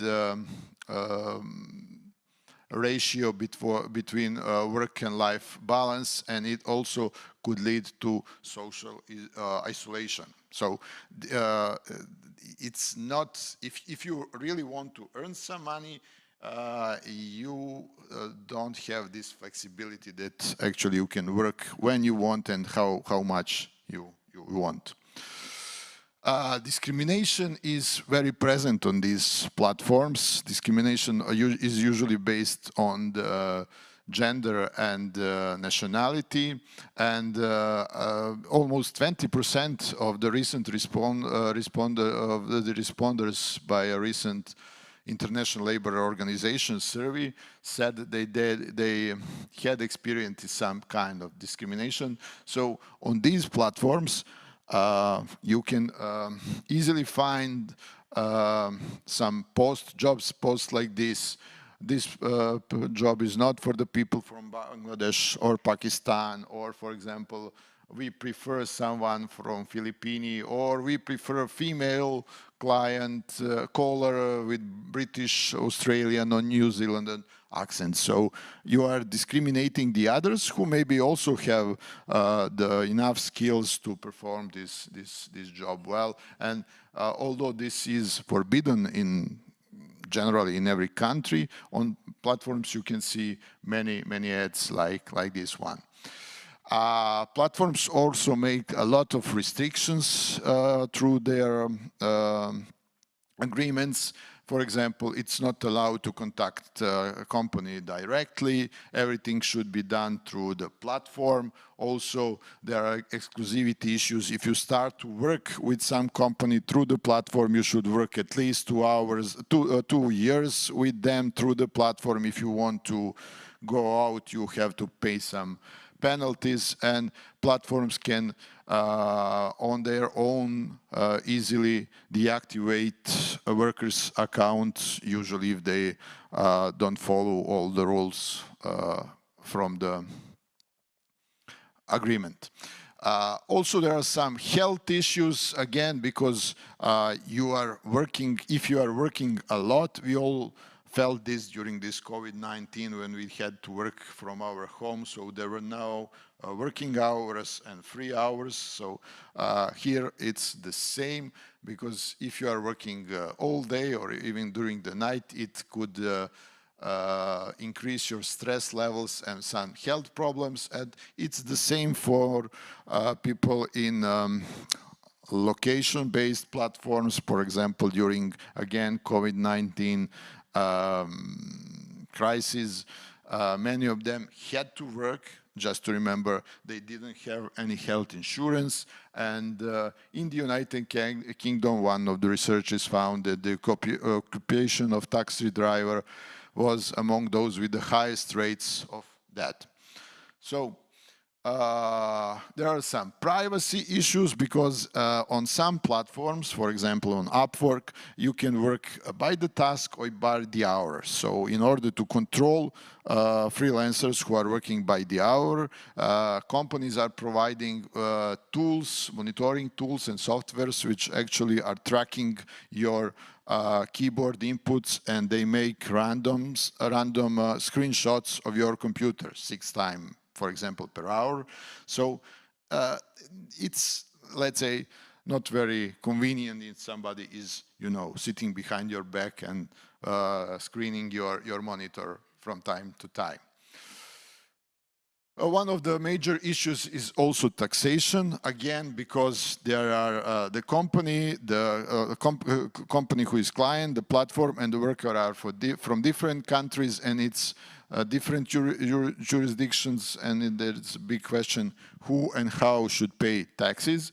And particularly in developing countries, sometimes digital workers even don't know which tax requirements apply to them, so many of them actually are not paying any taxes. Many of them are actually completely invisible to the state in this manner. And this,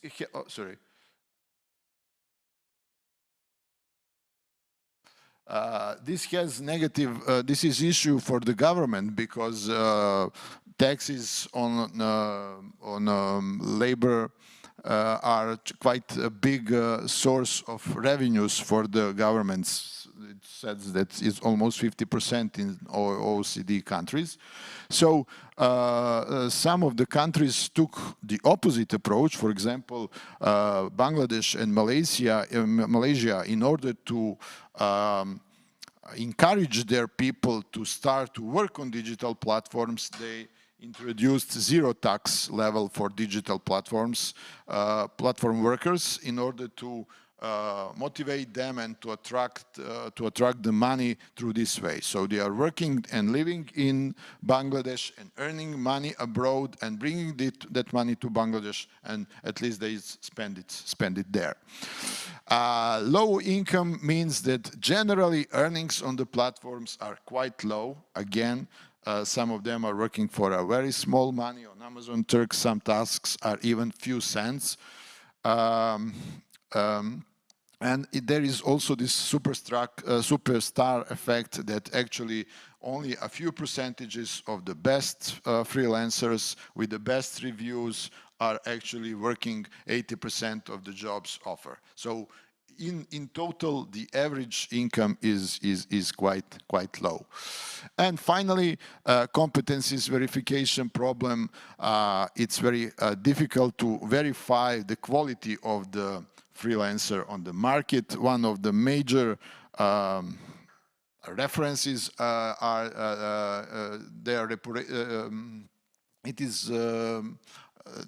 his reviews and his ratings on the platform. But again, these reviews and platforms can be earned in various ways. Sometimes people are working for free just to get a good review, and there are also easier ways. You can make with your friends a few fake jobs, you know, pay through the platform will take the cut, your friend will get you a few good ratings and few good reviews, and you are good to go. You know, without doing anything, you will have some nice profile over there. So these strategies undermine the trustworthiness of ratings.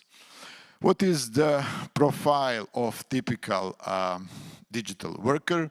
Generally, one recent research from International Labour Organization said that the majority of platform workers are young, with the age under 35.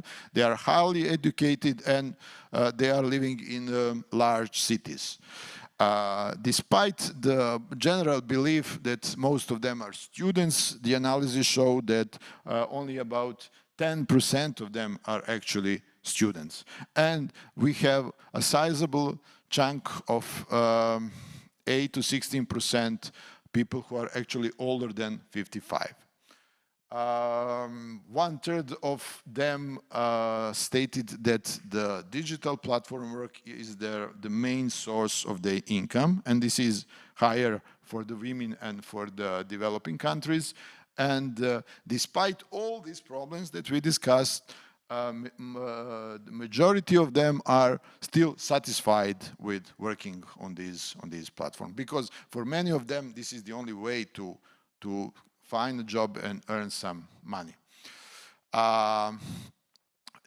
There is a gender issue here. We will see later some other results. Approximately 30 to 40% of the digital platform workers are women for online web-based platforms, but for these mobile platforms, taxi and delivery, only about 10% of the workers are women. And women are generally more concentrated in traditionally female tasks like translation, teaching, and clerical services, which actually means that this traditional job division is also transferred to digital world. Here are the world average hourly freelance rates. They are now $28 by the recent Pioneer report. It's much higher than 21 just 2 years ago. The highest rates are in the North America and in Western Europe, and as you can see in the rest of the world, it's about 20 euros. Experience is the major factor in influencing how much you will earn, and the recent report found that experienced freelancers older than 55 years can earn more than twice as much as younger researchers. And on the other hand, formal education doesn't play such important role. And one of the pioneer research in 2020 found that even people with just high school had higher income than people with a bachelor degree. Maybe they had more time to get experience and to find some jobs. Women are making less than men, but the difference is lower than in traditional job in general.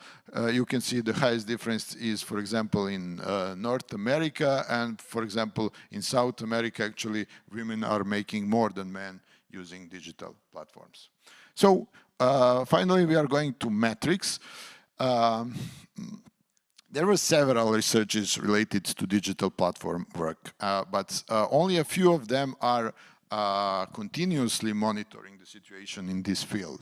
One of the first one is Online Labor Index. It was created in 2016 by Oxford Internet Institute and University of Oxford. The idea was to have online digital economy statistics, which is equivalent to conventional labor market statistics. In year 2020, they made a reconstruction of this index. They joined with online labor. They are tracking 5 major digital platforms, and they are tracking all posts and all workers, and they also included 3 Spanish and 3 Russian digital platforms. They do this all with International Labor Organization, and here are the recent results for year 2020. The main sources of supply, it's similar to the previous diagram are of demand are United States, United Kingdom, India, but I guess that most of these jobs are actually some smaller tasks for a bigger tasks for United States, for example, Canada, Australia, and Germany.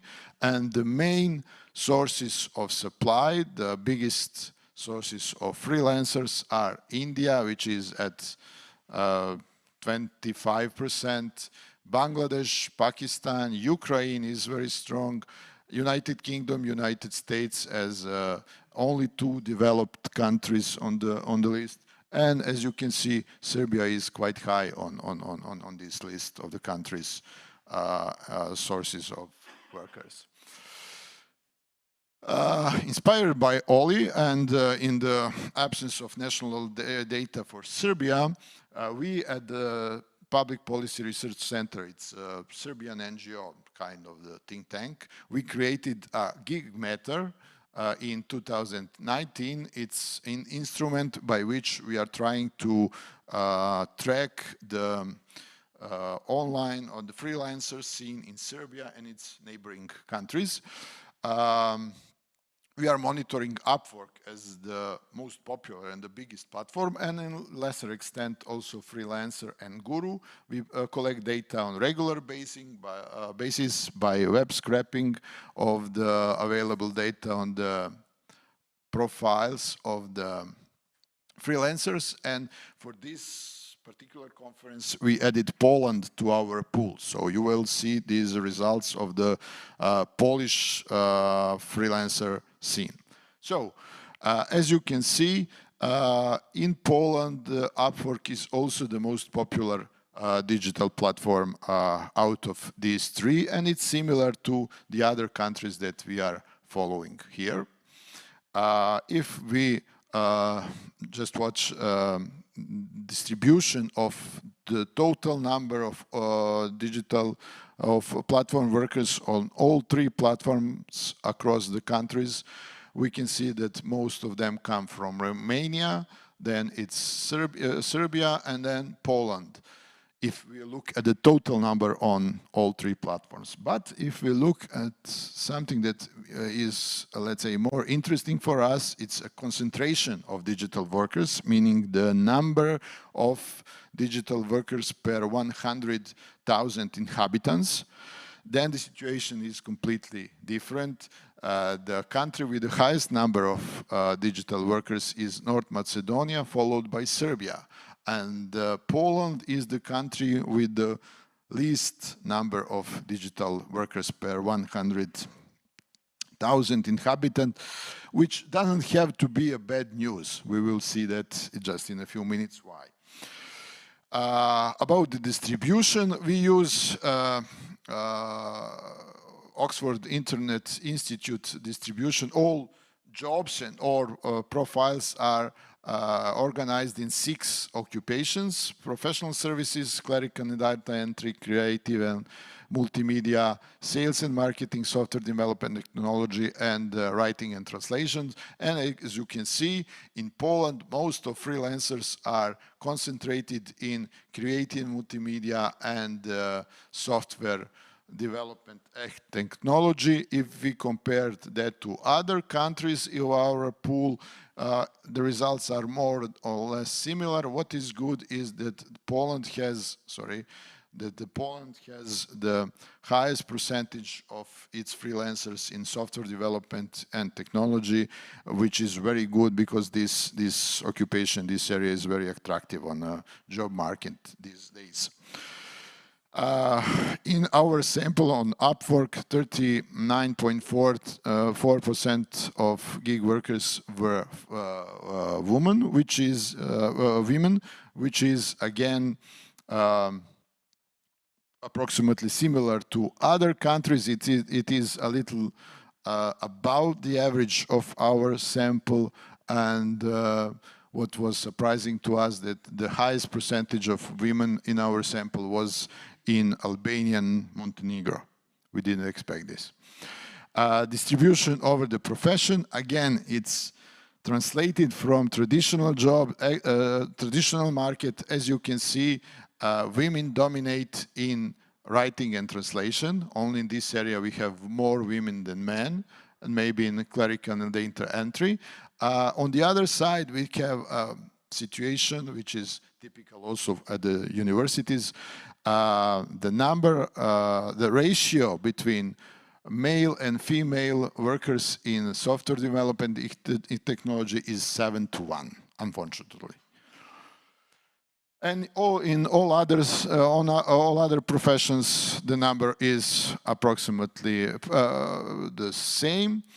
Here are the hourly wages. Again, there is a gap between earnings between men and women, and this gap is the highest in sales and marketing and software development and technology. And you can see that men are earning much more than women. The only 2 areas where women are earning on average more than men are clerical and data entry and writing and translation, but you can see the difference, it's very small, it's almost the same amount. And compared to other countries, you can see that Poland has the highest hourly rates. It's comparable to Croatia, but a little bit higher, and it's much higher than hourly rates in countries like North Macedonia or Bosnia. Finally, we found a correlation in our sample, which is, let's say, somehow expected, that if we compare number of freelancers, there is a correlation between number of freelancers per 100,000 inhabitants and GDP per capita, meaning the poorer the country, the more people are in freelancing. And that is why India and Bangladesh are so popular. And so they have so much freelancers. And also there is a correlation between hourly wage and GDP per capita, meaning that in, let's say, a richer country, the people are asking and earning more per hour for their jobs. Finally, there are a few recommendations what can be done to improve status. well countries, in order to improve the status and to motivate their citizens to work more in this area, can raise awareness by organizing workshops. They can improve the infrastructure, particularly in some countries infrastructure is a real bottleneck for faster development. They can ensure the supply of well-trained workers by reform of education systems. They can remove some common barriers. One of the issues we said is taxation. They should find some innovative way to, let's say, make some taxes, but not to try to implement traditional taxation systems which could probably kill this way of doing business. To try to provide social security to all digital workers, prevent discrimination if possible, and of course, because of the international nature of this form of work, there is a need of certain minimum of international regulation for this job. Thank you for your attention, and sorry, I hope that I didn't broke the time that I. Okay, I'm open to your questions.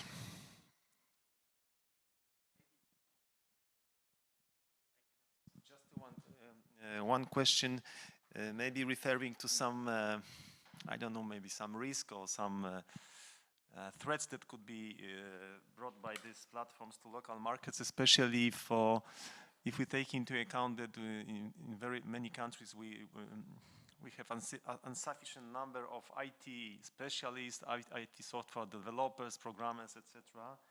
So if you, for instance, if you compare rates for someone working on the platform and someone working, for instance, I don't know, in Poland, in Serbia, or wherever, there's a danger maybe of taking specialists working on the platform, and in such a context they are not enough specialists to work on the local market for local companies. And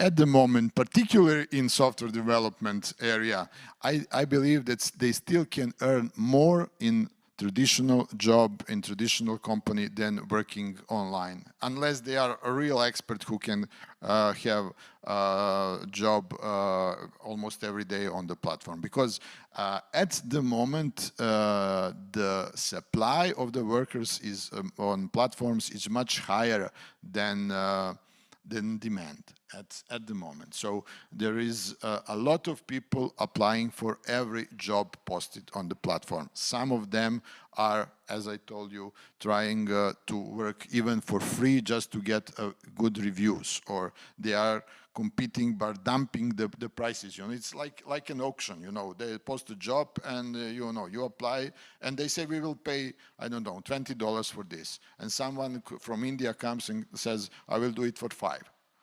So I don't think that at the moment you can earn a lot of money just working on this. Only a few percentages of people, and you should not be afraid that the people from the IT companies will start to work on the platforms. Platforms are often seen as a side job. If you have enough time and you need some more money, you can do something during the weekend or in the afternoon, and platform work at the moment is the biggest chance for developing countries who don't have other chances to access the job markets. It's developed in the United States and in the United Kingdom because you have a lot of domestic demand. So company in the United States would hire a freelancer from the United States because they trust in his knowledge and his that he will finish this on time.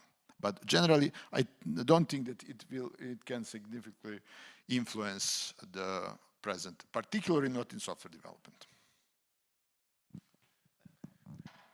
Thank you. Great presentation. Thank you. And could you elaborate a bit about the plans of the employers? What is the trend, like in America or somewhere else? Are they thinking about extending their way of employing, the amount of employers just to move a bit towards the platforms, or is it just different trend, how it looks? Well, one of the advantages of the platform work is flexibility, that actually you can hire people in, let's say, peak hours. When you need someone to help, you can hire him in these peak hours, and in the normal periods, you work with your standard crew. So I think that they will hire some people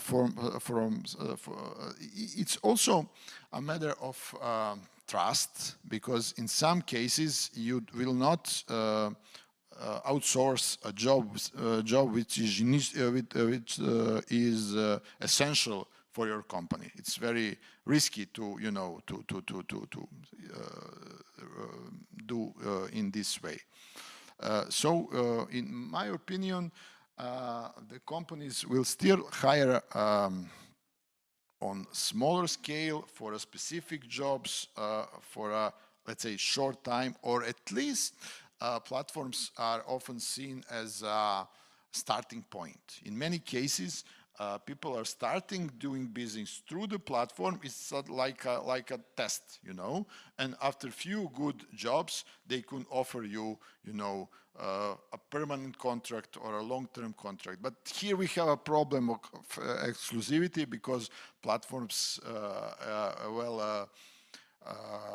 earn based on this cooperation, so they don't want to let you to continue to work independently. So you have this clause of 24 months that you should work through the platform, or otherwise, if you want to break it, you need to pay, I think on Upwork it's about $2,500 just to continue to work without platform.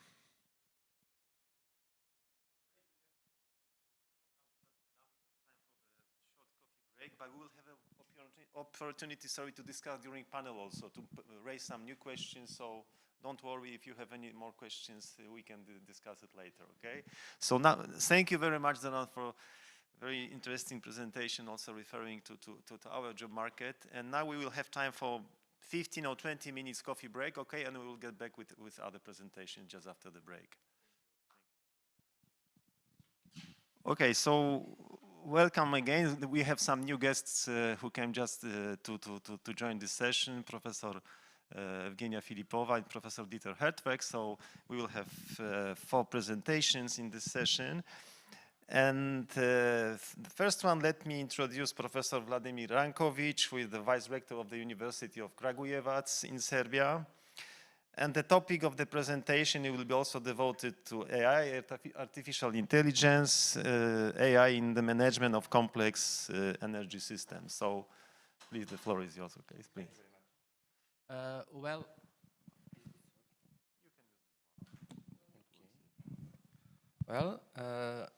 Hello everyone.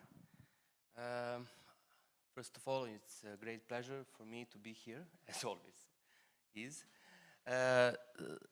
I'm Vladimir Rankovic from the Faculty of Economics, University of Kragujevac, and I prepared this presentation in cooperation with my colleague and my friend, Pomo Stojanovic, who is the professor at the Faculty of Science, University of Kragujevac also, and is also co-founder of the spin-off company with name Vodena.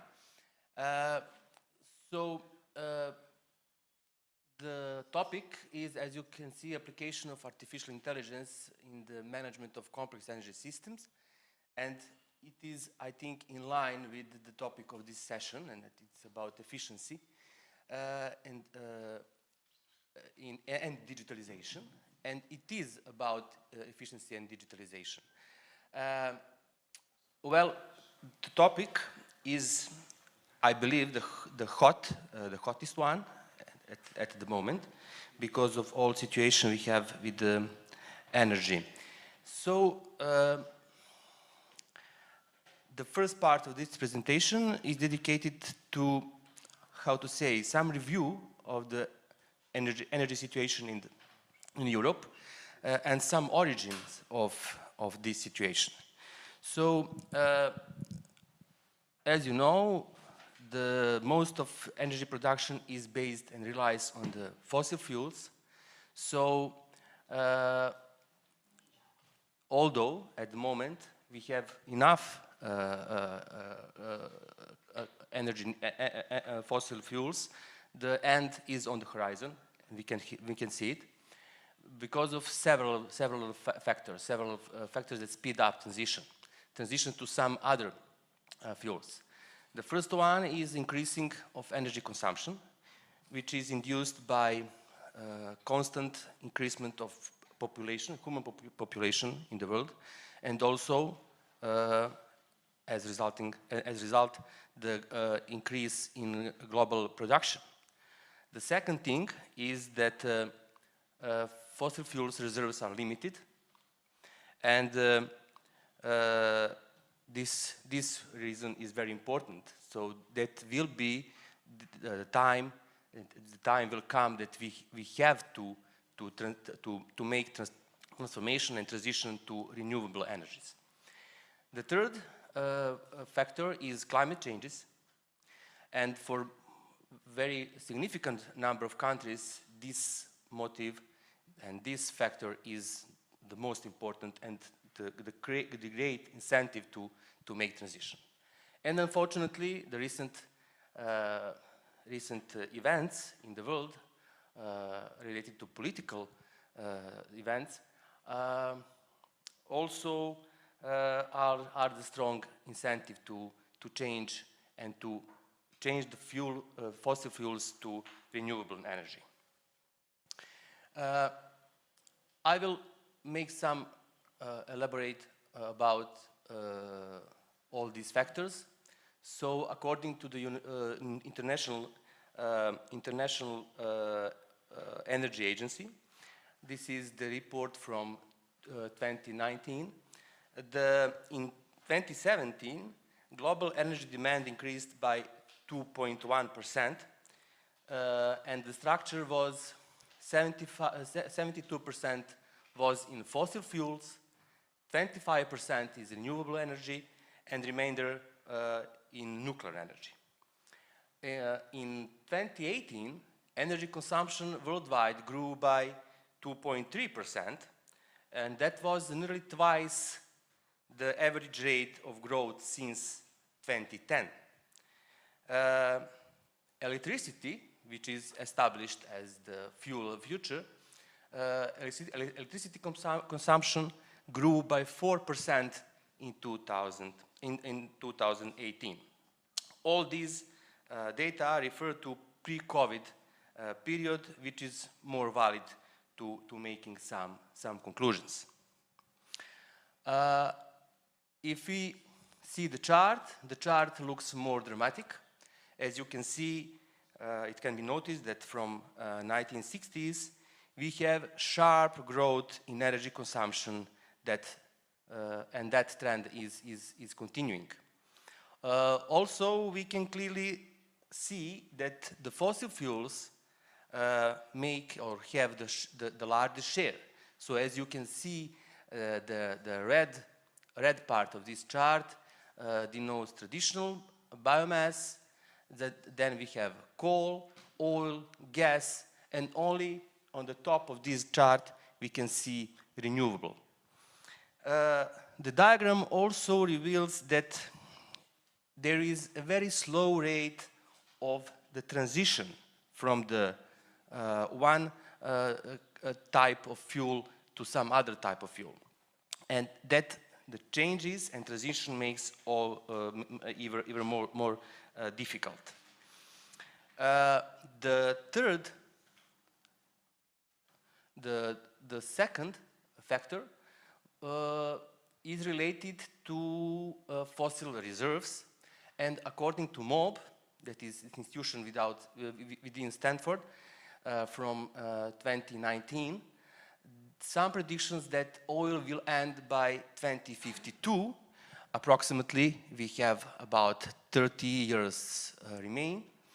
Gas will end by 2060, so approximately about 40 years time that we have left. And coal will last till 2090. that is approximately 70 years' time. In 2014, British Petroleum claimed that Earth has enough oil left for about 53 more years. And all of these data or estimates are based on proven oil reserves. So please take these predictions with a pinch of salt. The third factor is related to climate changes. So here, the Earth is heating up, and it is quite clear from this chart. So the chart depicts the changes of global average temperature from 1880 to present. Changes are represented by a land-ocean temperature index, which have base period from 1951 to 1980. And the solid black line is global annual mean of the land and ocean. And the solid red line is the 5-year lowest smooth. So as you can see, from the 1980s, we have very stable growth in temperature, global temperature. And it can be seen at the end of the chart in 2020 that the global increasement of temperature related to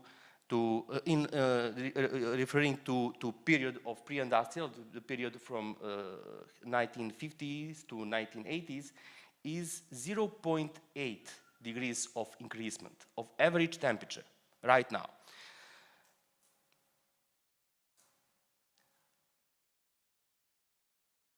So with only this 0.8 degrees of increasement of average temperature in Earth, we are already facing with extreme climate devastation in terms of hurricanes, flooding, drought in many parts of the world. So it was quite clear that something must be changed.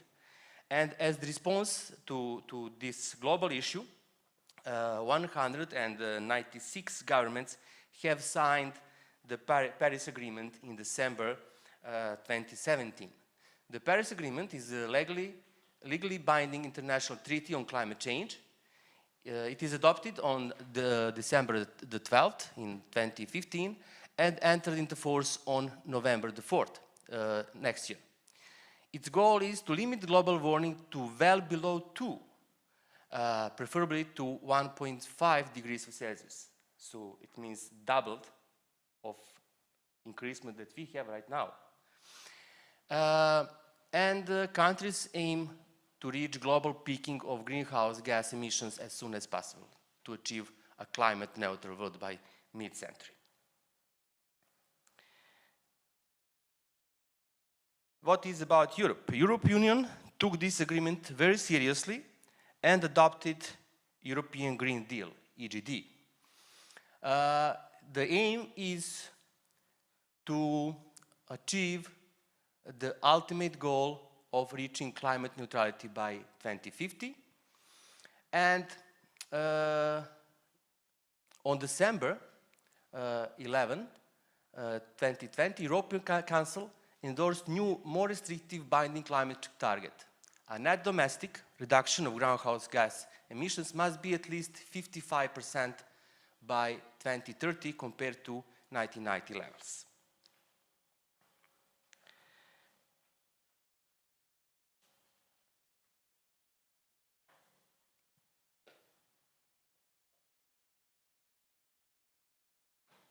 So one of the most important steps in decarbonization in this strategy is the development and uptake of cleaner energy sources. There are 3 other steps, but this one is the first. So if we want to make transition from fossil fuels to renewable energy with low gas emission, low carbon emission, we have to have cleaner resources, and that are renewable energy sources. Also, I will skip some slides. I will also go here. And the fourth factor is related to political impact. So as you know, maybe you not, in the second half of the 2021, Russia made huge reductions of gas supplies to Europe, which driving up prices. The average increases of wholesale gas and electricity prices from 2019 to 2021 were 429% and 230% respectively, according to European Commission analysis. In comparison to 2010 and 2020, averages of the wholesale electricity prices surged about 7.5 times. And after Russia's invasion in Ukraine, energy perspective is quite uncertain. So the solution is renewable energy grids, and this is about what we have to do to have efficient renewable energy grid. Is it enough to have renewable energy sources, or we have to do something more? So before we start to talk about artificial intelligence and its application in management of renewable energy grids, complex management systems, it is very useful to take a look at the current situation in energy sector and its ongoing transformation due to introduction of renewable energy sources. So, as we can see from this picture, traditional power grids consisted of a limited number of power plants on the left side that use high voltage transmission system to transport energy across the country.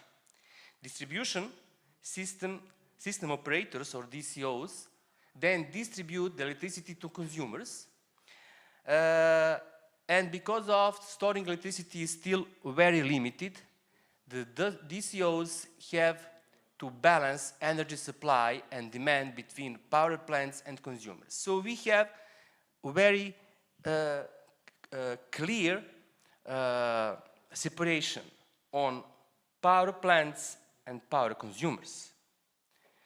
That is the traditional type of energy system. However,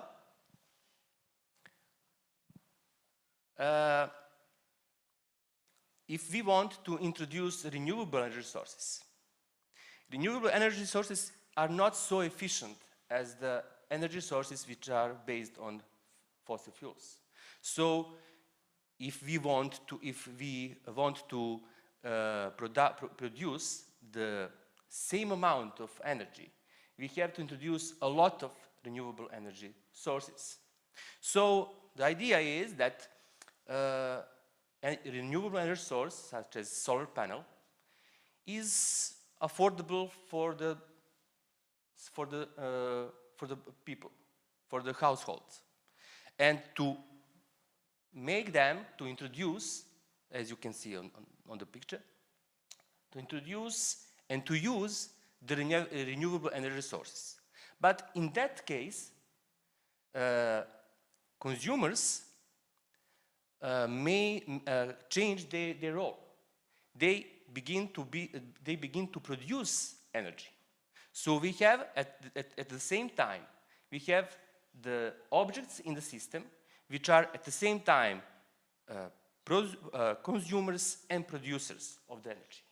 So in some moment of time, they will produce, and at some moment of time, they will consume energy. So this concept makes very difficult management, management of the energy systems. So, as you can see on this picture on the left side, we have a lot of prosumers and a lot of consumers at the same time in the system. So the DCOs, distribution systems, have to change their role from transmitters to orchestrators, to manage that complex system. And renewable energy sources are have their specificity, such as volatility. They are strong dependent on weather conditions. It's quite clear. So if there is no wind, there will not be energy. If there is no sun, it also will not be energy. So, for instance, on really dark and gloomy days, the efficiency or solar panel output can be down to 5 or 10%. Also, for the wind power, the function is not Bernoulli function. It is not 0 or 1. It's continuous function. Output is continuous function, and dependence is continuously from the wind. So these sources is said to be non-dispatchable because they cannot be programmed. We cannot predict, and we cannot program the production as we can do it with plants which use coal, for instance, or gas. The second thing is so-called duck curve. Due to many social and business reasons, the energy demand during the day increasing from the 6 o'clock a.m. to 8 o'clock p.m., the blue line on this chart. On the other side, the gray line denotes the production of solar energy. And as you can see, in the production reached the maximum about 12 o'clock or 1 p.m. So the resulting difference is the orange line, and as you can see, it has some shape of duck because of that is called duck curve. So the peak of the solar production is quite before the maximum that is achieved, maximum of energy demand and energy consumption. The third thing are new loads, such as heat pumps and especially electric vehicles. Electric vehicles introduce periods of very high demands which can overload the existing grids and also can cause some failures and outages. In addition, these new loads are changing existing energy demand patterns. For instance, a lot of owners of electric vehicles charge the battery when they came from the job, during the afternoon and during the night. So that is a big load, big energy demand. If we look aggregation of sum of all energy demands of electric vehicles and charging electric vehicles, and is quite after the maximum of energy production by renewable energy such as solar panel during the night. But also, this is not the rule. This is not the general rule. Some owners will charge the battery during the job, if the company offers that opportunity, or in some other day or other time of time. So also the capacity of batteries are huge. So it is also possible that owners of energy vehicles can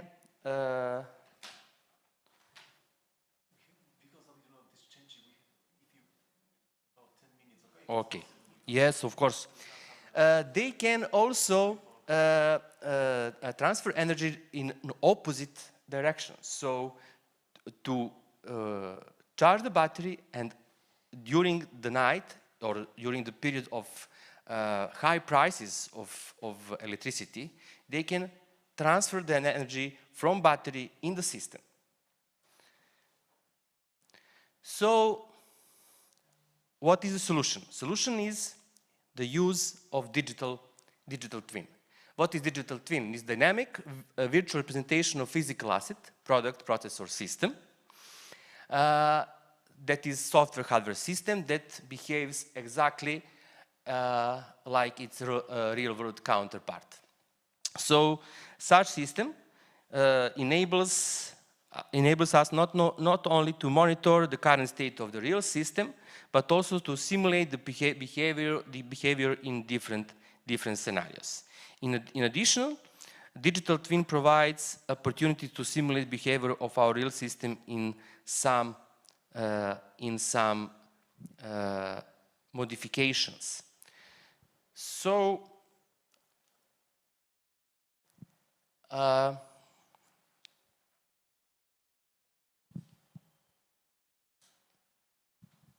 for energy system, in most precise and most complex version, digital twin of renewable energy grid would consist of computational models that represent every object in the system, every renewable energy source, or every house, every building, or etc. So aggregation of individual energy predictions. And what is the idea? The idea is to have a computational model for each object, each process, which will give us predictions of energy consumption, of energy production. To have predictions what will happen next day, or what will happen for 3 days. So there are in general there are two types of models, computational models: physically basic, which are deterministic, which are accurate, and which are very fast, which are based on mathematical expressions. So the challenge is to develop for each object, each process in the grid, to develop the accurate and appropriate model. The second type of models are data-driven models. They use different inputs and corresponding outputs and there are some kind of black boxes. They make relationships and make models which are not so easy to express. Make models such as artificial neural networks, or some ensemble-based models, XGBoost, for instance, etc., which are able to make relationships between our inputs and outputs. So we have two main issues. One is how to create a large number of predictive models for each object in the grid, for each household, for each renewable energy source. And the second is how to keep them updated with new data.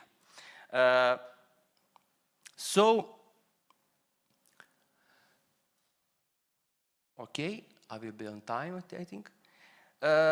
Predictive model generation, or so-called machine learning pipeline, consists of several steps such as data acquisition, data exploration, data preparation, feature engineering, model selection, model training and testing, and finally deployment. This process is tedious, repetitive, time-consuming, uncertain, but fortunately is standardized and hence it's very suitable for automation. So automated machine learning pipeline, as you can see, is possible to have. It means that it is a system that which is able to automatically generate a predictive model which is optimized for some problem.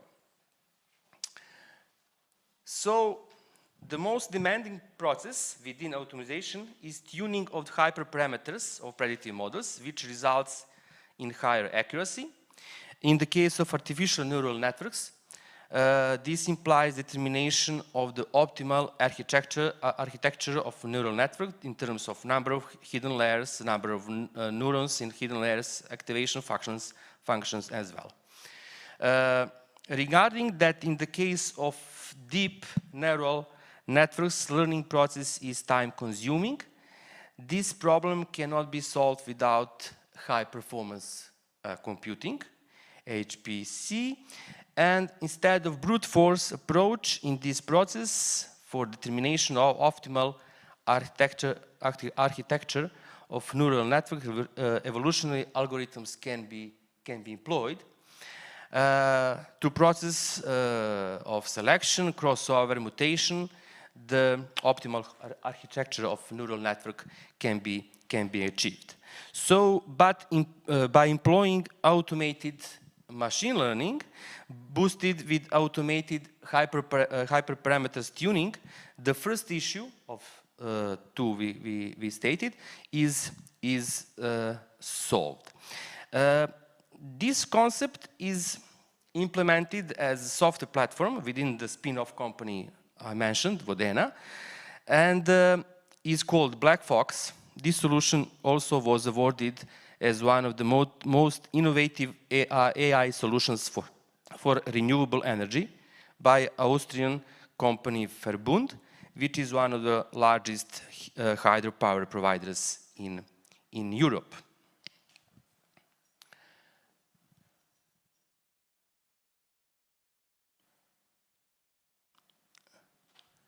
Okay, this part is about models of single process or single object, that means of single household, single building, and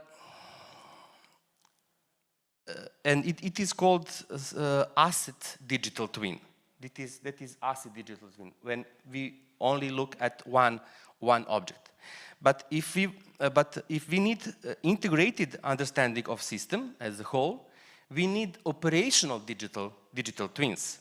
And operational digital twin offers visibility into very intricate relationships among components and workflows.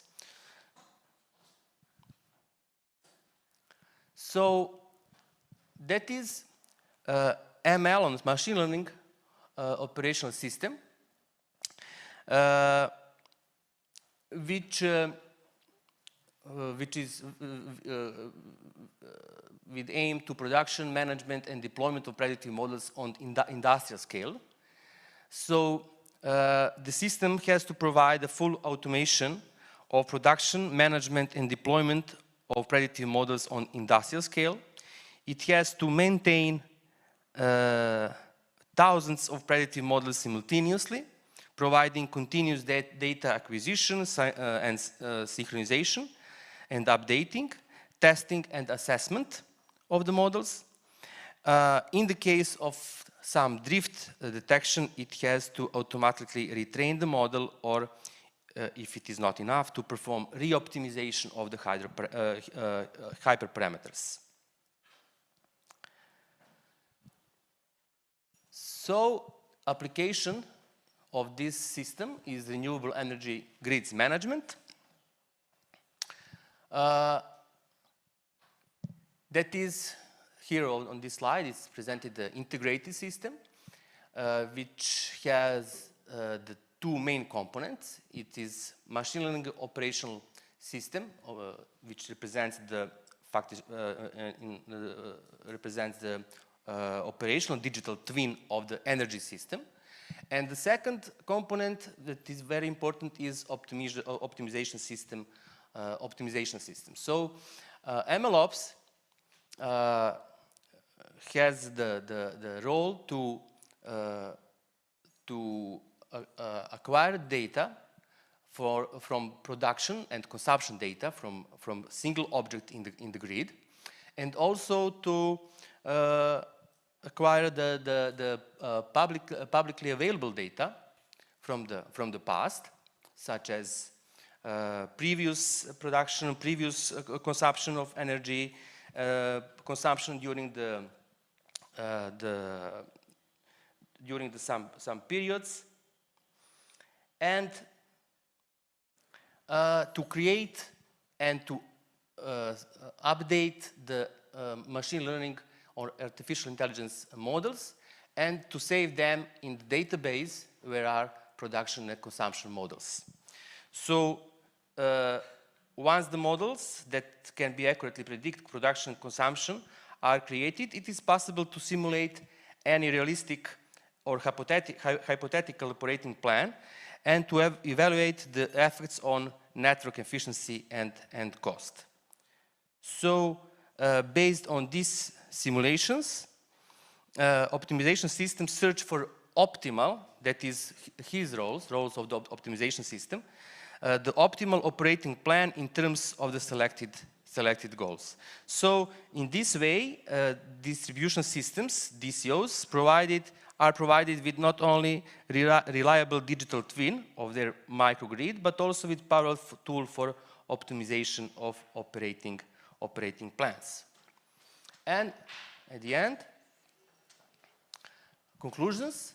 So the introduction of renewable energy sources into energy networks introduces a new level of complexity, effective because of specificities that we saw.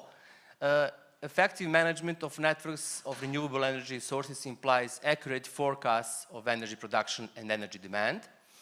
The solution relies on the application of the concept of digital twins and the use of artificial intelligence with the aim of predicting the production consumption of energy for each object in the system.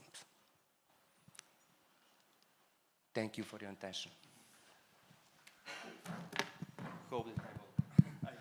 Thank you very much for this interesting and I would say very up-to-date and actual presentation, because the topics related to the energy. hottest. The hottest topic is. I have a question, because you know we are a little bit late, so if possible, maybe we will have about 5 minutes for questions, if you like now, if you have some questions now, and we can also continue with questions, continue with discussion during the next panel session after the lunch. So maybe we can do it like this to have some possibility for the further discussion to move this to the third session. Okay.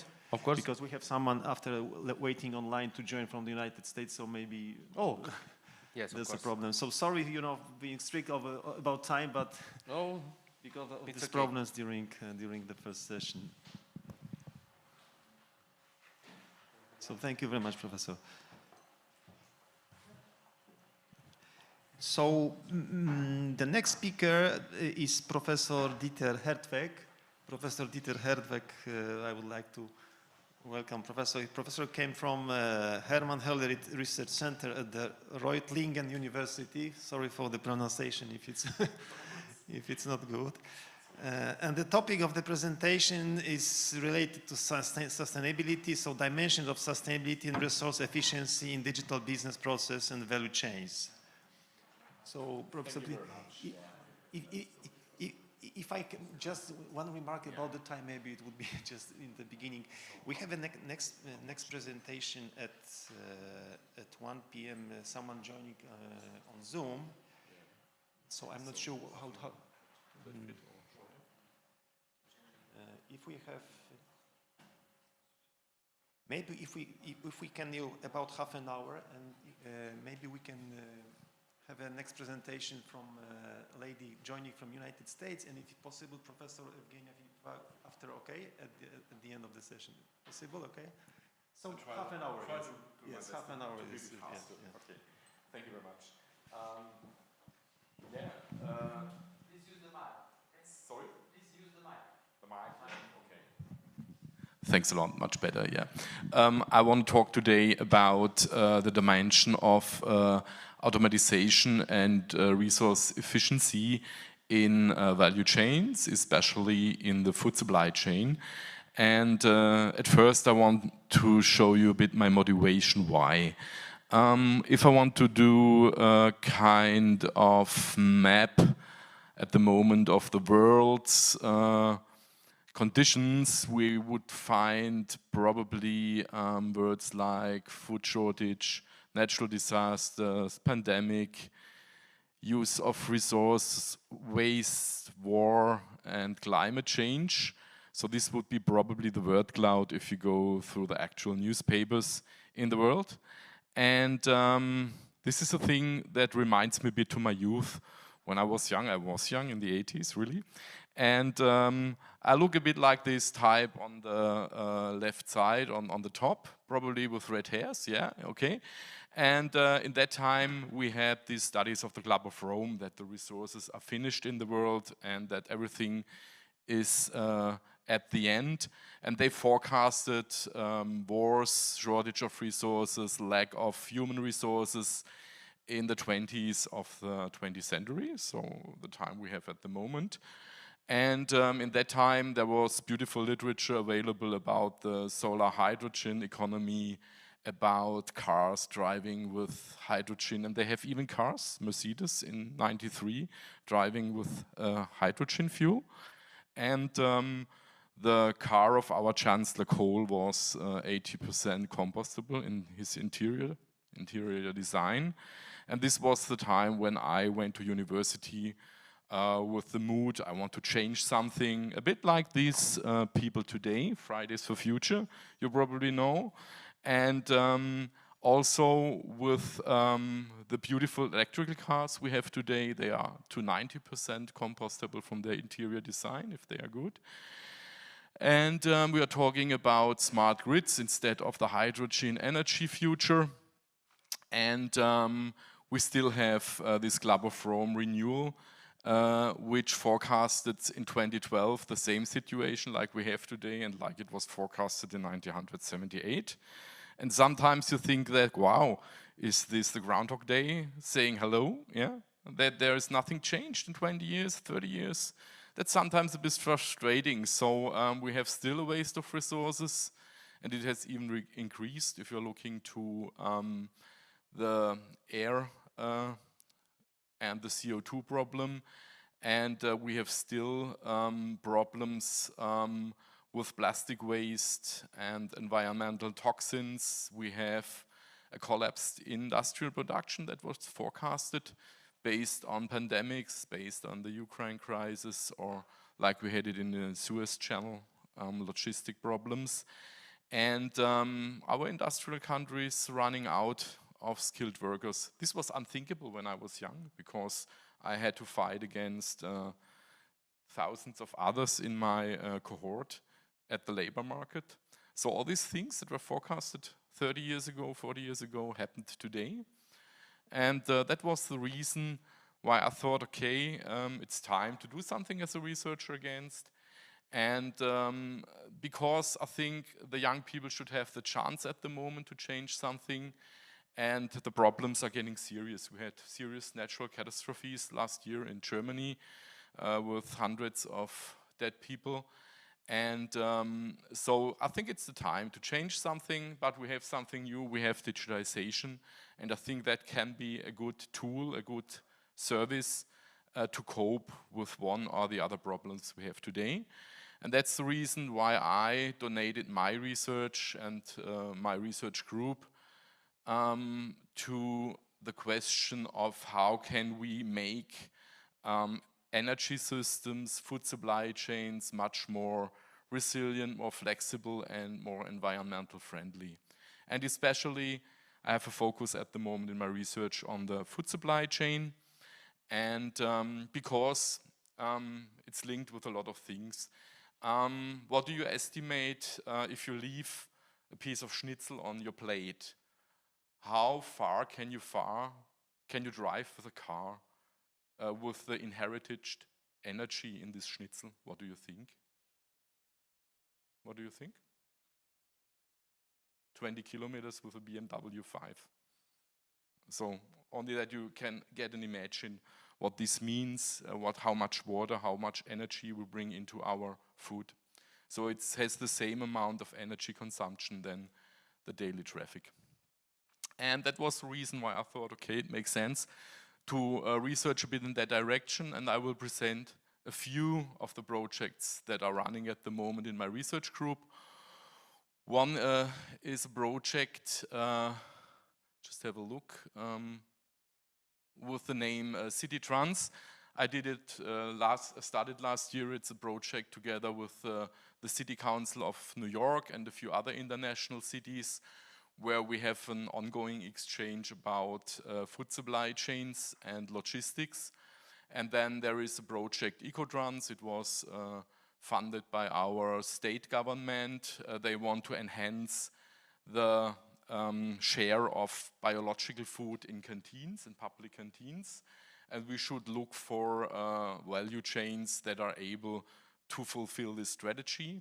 And then there is a bit more high-tech project, Precise 5G, where we try to use the new 5G networks from our government to go new ways in precision farming, so that we can save their poison and water in the traditional farming environment.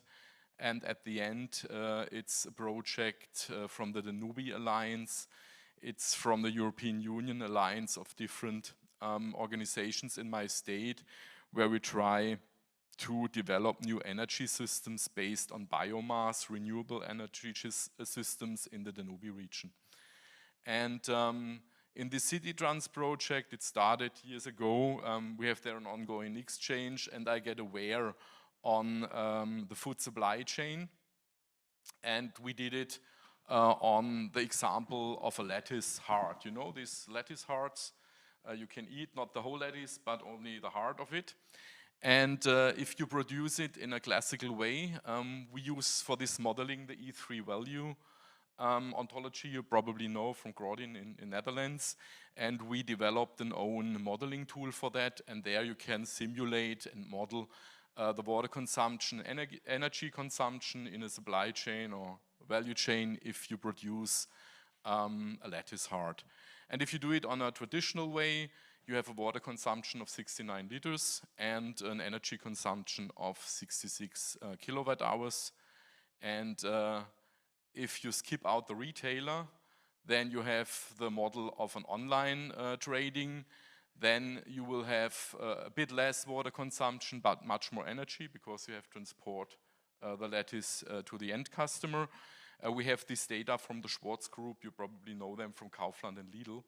And we cooperate with them, so we have the data, and they skipped their online trading because it's still too expensive and too energy,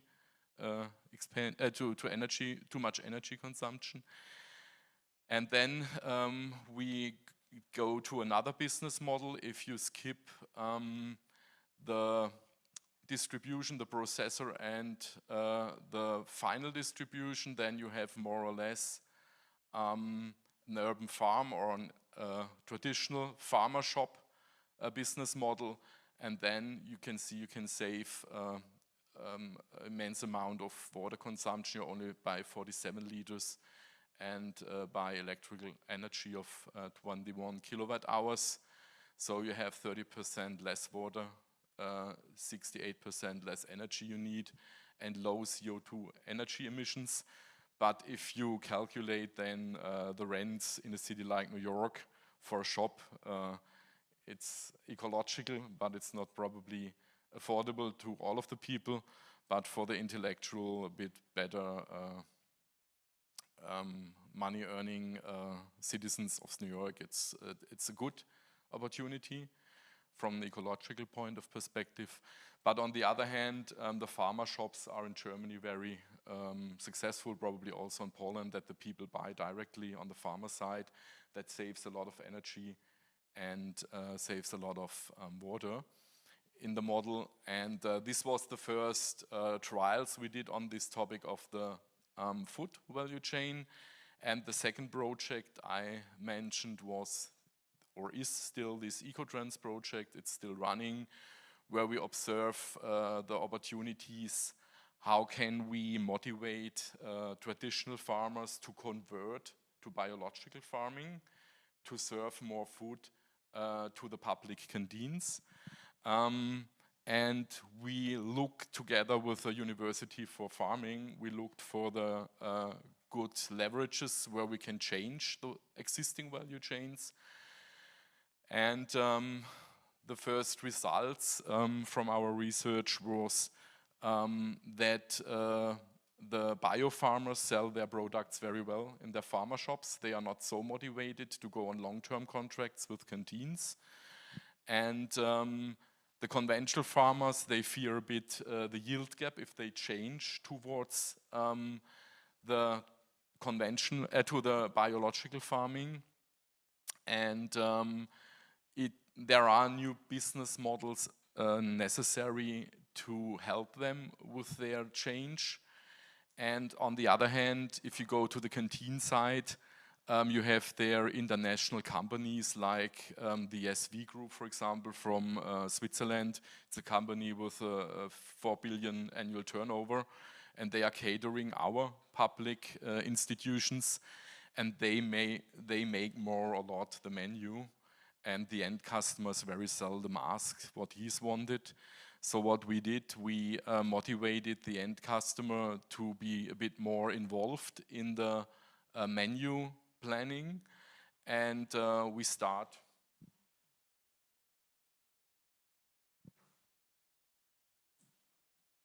to make a bit pressure on this side so that these big companies have to react. But the problem is that there is a big transparency gap between the canteens and the producers, so and the farmers. So the whole retail and processing areas in this value chains are completely intransparent. This leads to the situation that a few states in Germany start to launch their own marketplaces for this kind of food to make it transparent, where the lettuce or the vegetables are coming from, who is processing this, and you can see it on a regional map as a consumer. And this leads to the situation that more and more of these big companies are forced to be a bit more transparent. And what we did is we modeled the functions and the components and the digital services of these marketplaces, also together with data models, and implemented the first prototypes to fill a bit this transparency gap. It's not possible now to run the external video. I think if you have the slides, you can look on one or the other example, what I'm talking about. And then I will go to the next project, is this Precise 5G project we run, and there we want to use data extensively to save natural resources. So the research question there is, how can 5G sensor networks and data platforms be used to develop environmentally and resource-friendly conventional smart farming services, especially in the area of fertilization and smart irrigation? And it's a network of different companies like Bosch or Rauch. They produce tractors and machines, and different schools for farmers. And we are doing there the whole data and platform modeling in this project. And the idea is to use sensor networks from LoRaWAN sensors that are installed in our region, the networks, on the field, and also data from satellites that are available, and bring them to a data mesh in an edge cloud server, which is on the tractor. And the new innovation in this area is that you can calculate fertilization maps on a huge field in the size of 10 to 10 centimeters during the tractor is going over the field. But for that, there is a lot of high-tech necessary, but you have an unthinkable speed of calculation with edge computing if you have the 5G network on the tractor. And for that, it's an interesting opportunity to drive over the fields and fertilize and nurturing them in a very precise way, and that saves at the end of the day 10% of water in the year for the farmers and more than 50% of the poison you do on the fields normally. So we are just in the middle of this project. It's a challenge because we're working with more than 20 organizations and disciplines in this project, so we use enterprise architecture modeling to steer the complexity of the whole thing. Otherwise, you won't be able to run a project like that. So if we go then to the last project I want to show you in the food supply chain, we have there another focus. It's a bit wider. We try to look what is necessary to bring biomass and plants to successful energy exploitation. And in that area, we have a network of different partners working from the farm supply chain over the logistics supply chain to the energy supply chain. So what you can see there is that the farmers' plants miscanthus, it's a Chinese grass, and you can use it for energy production. It's even much better than wood, and it grows very fast, so it comes every year. You can harvest it, and you can make, beside energy, you can make biofuel from, but also plastic products or chemical products. And you can use it for construction in houses as material, so it's a quite interesting material. And at the moment we are in negotiations with the government of Bulgaria to install this system there in the region of Vidin. And what I do there is we model the whole value chain from the farmer to the energy plant with all the different data you need. And so we bring the whole model step by step in a more data-based and detailed model. So after we model a rough understanding on a more rough sketch how the value chain is working, we model it then more in detail with BPMN to 0 so that we can gather the data on every step. And after the BPMN modeling, we do a check with these E3 value business check network so that we can see if it's worth to invest in such a network, and then we model it in detail. I would show you this today, but for that we need an external application, but I can explain it a bit. It's a system dynamics model. It's with a stock flow principle, and you start on the left on the value chain of the farmer, and you have there all the cost and energy data, and it's the only model where you can bring money, labor forces you need, social standards, totally heterogeneous data in one model, and you can link the knots with each other. And it's like on the old stereo on the old stereo radio you have. If you push a button and you bring it a bit higher, all the other data will change, and then you can discuss different scenarios in the future if you simulate the future. And this blue data storages are representing digital services. So I can do, for example, predictive maintenance to the tractors on the field, and I can bring up the quality of the predictive maintenance, and I can see what this means for the biomass, for the stock, and for the energy price, for example. Or I can enhance my weather forecast, and I can see the consequences on the whole model. And that's possible with system dynamics if you go in that direction. And as a conclusion of all the research in these food and agriculture value chains, we built an architecture that mirrors, from a digital service perspective, the whole upstream and downstream value chain. And this leads a bit as a future roadmap for our digital service development. And as a conclusion, I would say that especially enterprise architecture management as a complexity management discipline is gaining immense importance if you go in the circular economy value chains.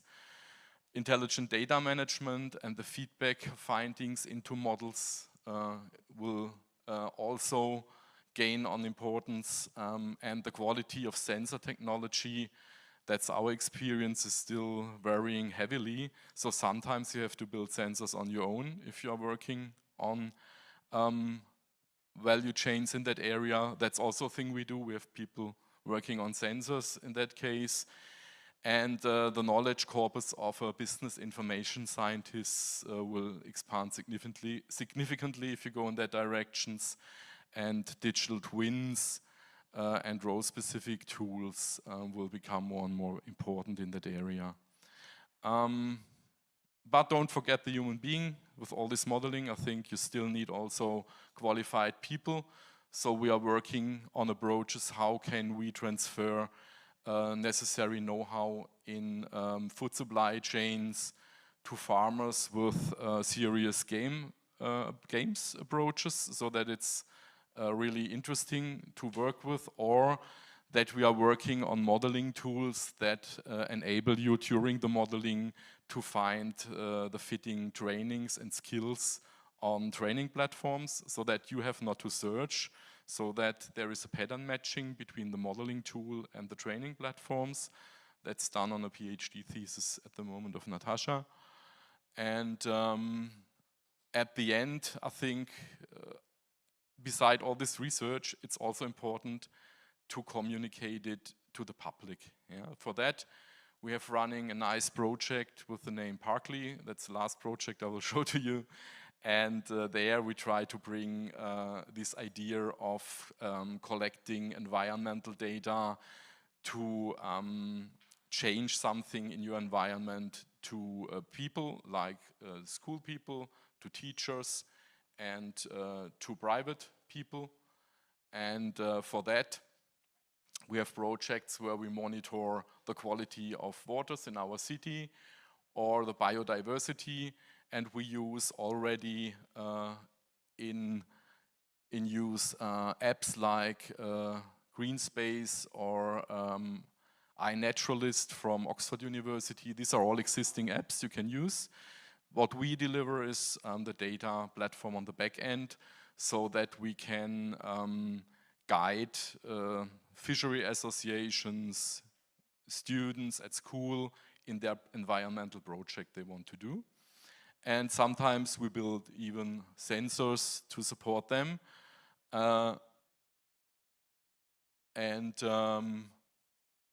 challenges here are to motivate the citizens to come to good quality data in comparison to professionals who are gathering data. But the potential behind is that you can really motivate young people for digitalization topics in this environmental and food area.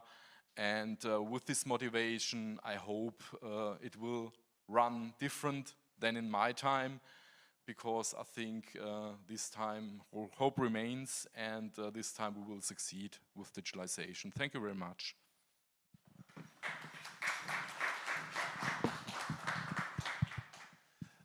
Thank you very much also for this presentation. Maybe, as I have told, we don't have time now for questions.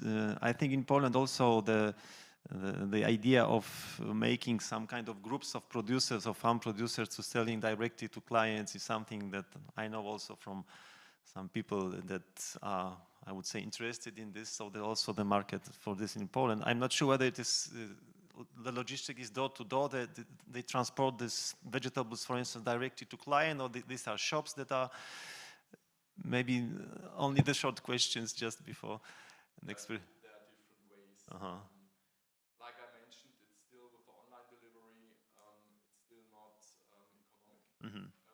Online delivery of food, it's too expensive, and I think even from an environmental perspective, it makes not a lot of sense.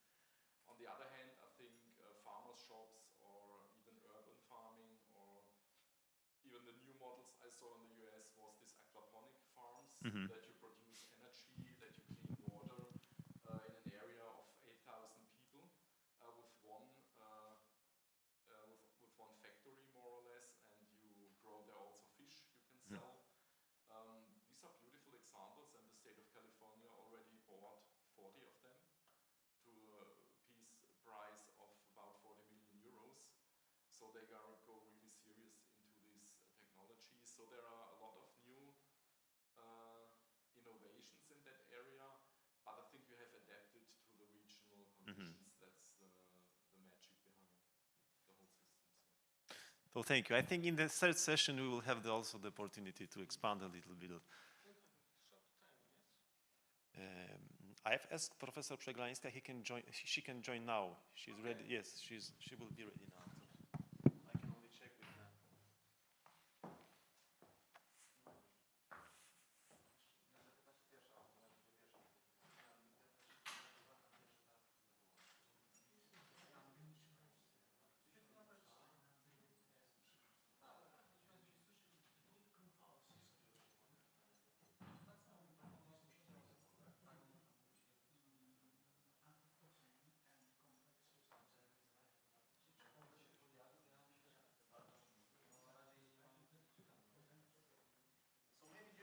Just go 5 minutes break because we have to connect with another presenter who is joining online. So I think in 5 minutes she will be ready. So maybe a very short break, okay? Just to connect. I will check.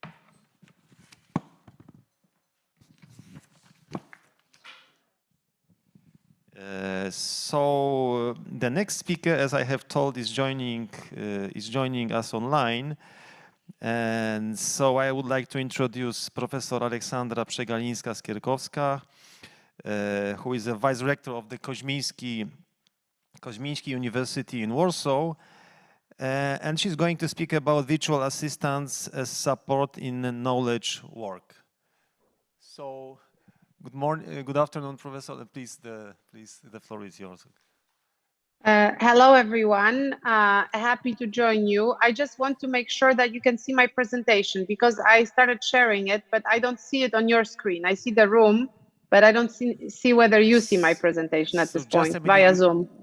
We don't see presentation, not yet, but.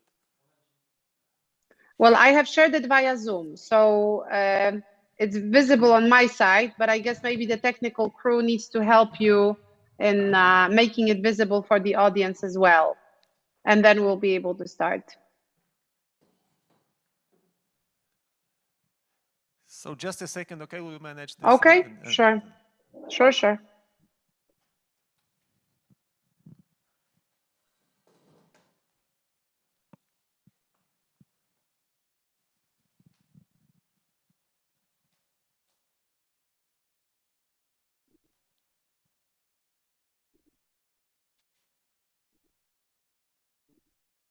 I will try maybe like this.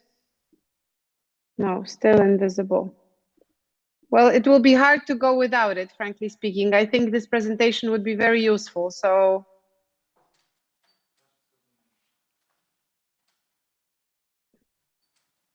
Let's just wait for the technical yes, team, I guess, we are to trying fix to it. solve. Okay, just a second.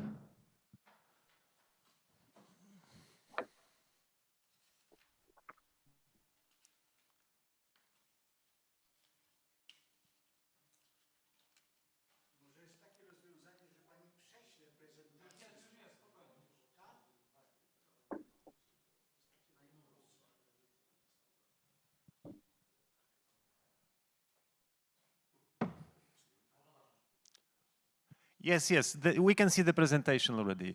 Okay, perfect. Glad to hear that. So I can start, right? Yes, yes, yes. Please start. Okay. Hello, everyone. Again, happy to join you remotely. I will talk to you a bit about my perspective of the, well, important trends in the context of artificial intelligence. And in particular, I will focus on collaborative AI, which is the type of AI that can support people in work. And together with a team at Harvard University at the Labor and Work Life program, we are currently designing prototypes of assistants that can, in fact, facilitate knowledge work. And I will try to show you some preliminary results of that work. But before that, I will try to speak a bit about the horizon of artificial intelligence and where I think it is heading. I am the Vice Rector of Kosminski University. I am responsible for ethics and social responsibility at Kosminski.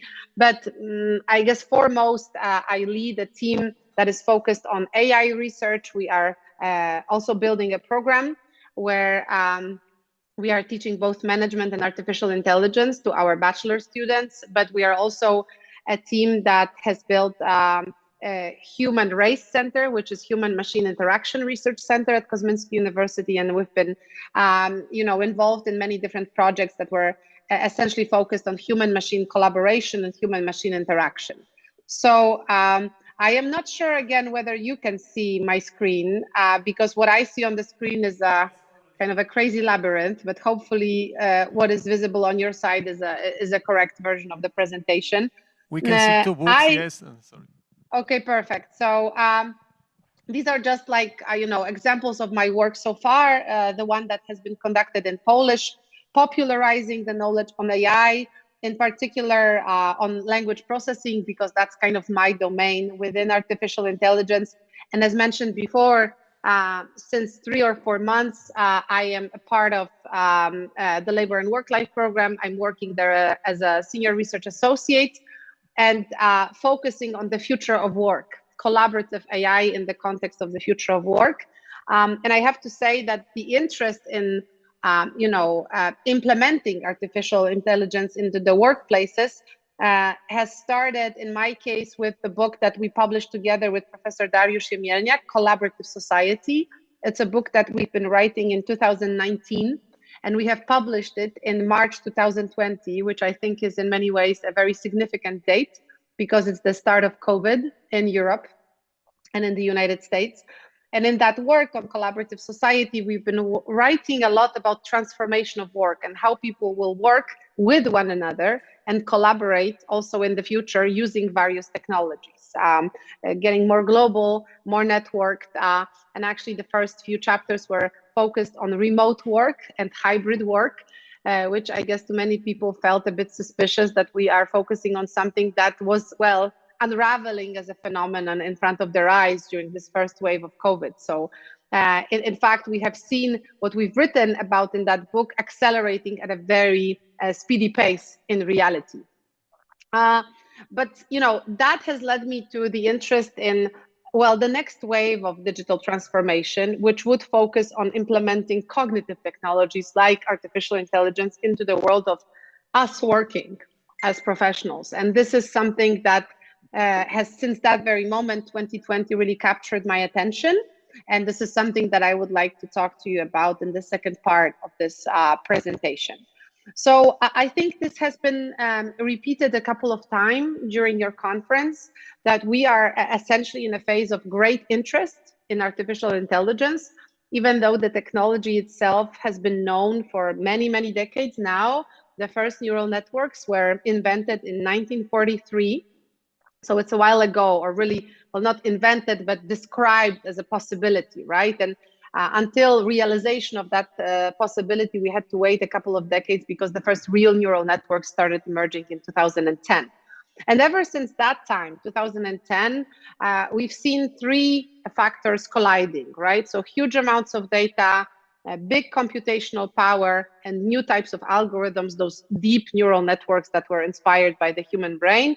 And that all together caused a great interest in artificial intelligence. And the first part of that interest was really very speculative in the sense that people were thinking about what to do with artificial intelligence, how to use it, what are the threats and challenges of using artificial intelligence, what are potential benefits. And currently, I think we're more so in a phase of real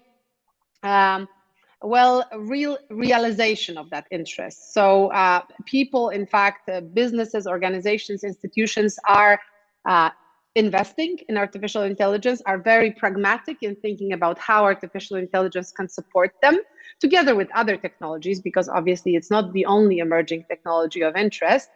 And well, they started saying, okay, what is the real value of AI in the context of my business, in the context of my processes? What is the real challenges, right? So I do think that this boom in artificial intelligence kind of changed its phase recently. And what we're seeing right now is more realism regarding artificial intelligence. Regarding the discipline itself, obviously it captures a couple of different sub-disciplines. Some of them are really developing very rapidly and others not so much. So obviously the very first one would be machine learning. So all the learning algorithms that are in fact the very core of AI.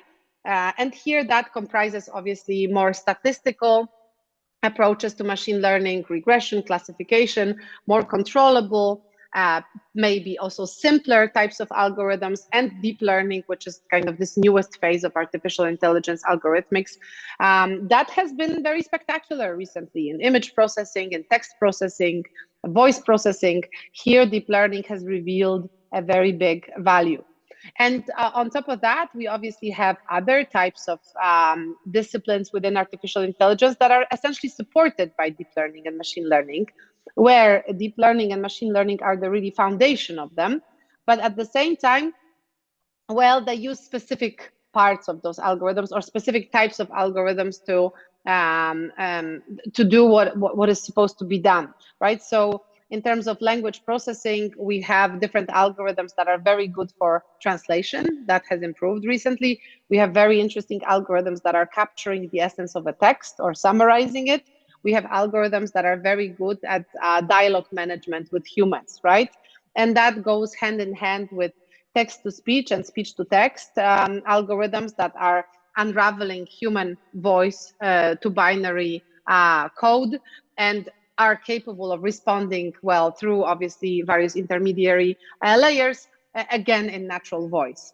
And we also have a great acceleration in machine vision and everything that has to do with image recognition, but also image generation, right? Deepfakes, fortunately or not, are a good example of that. Some disciplines are slowly vanishing from the space of artificial intelligence.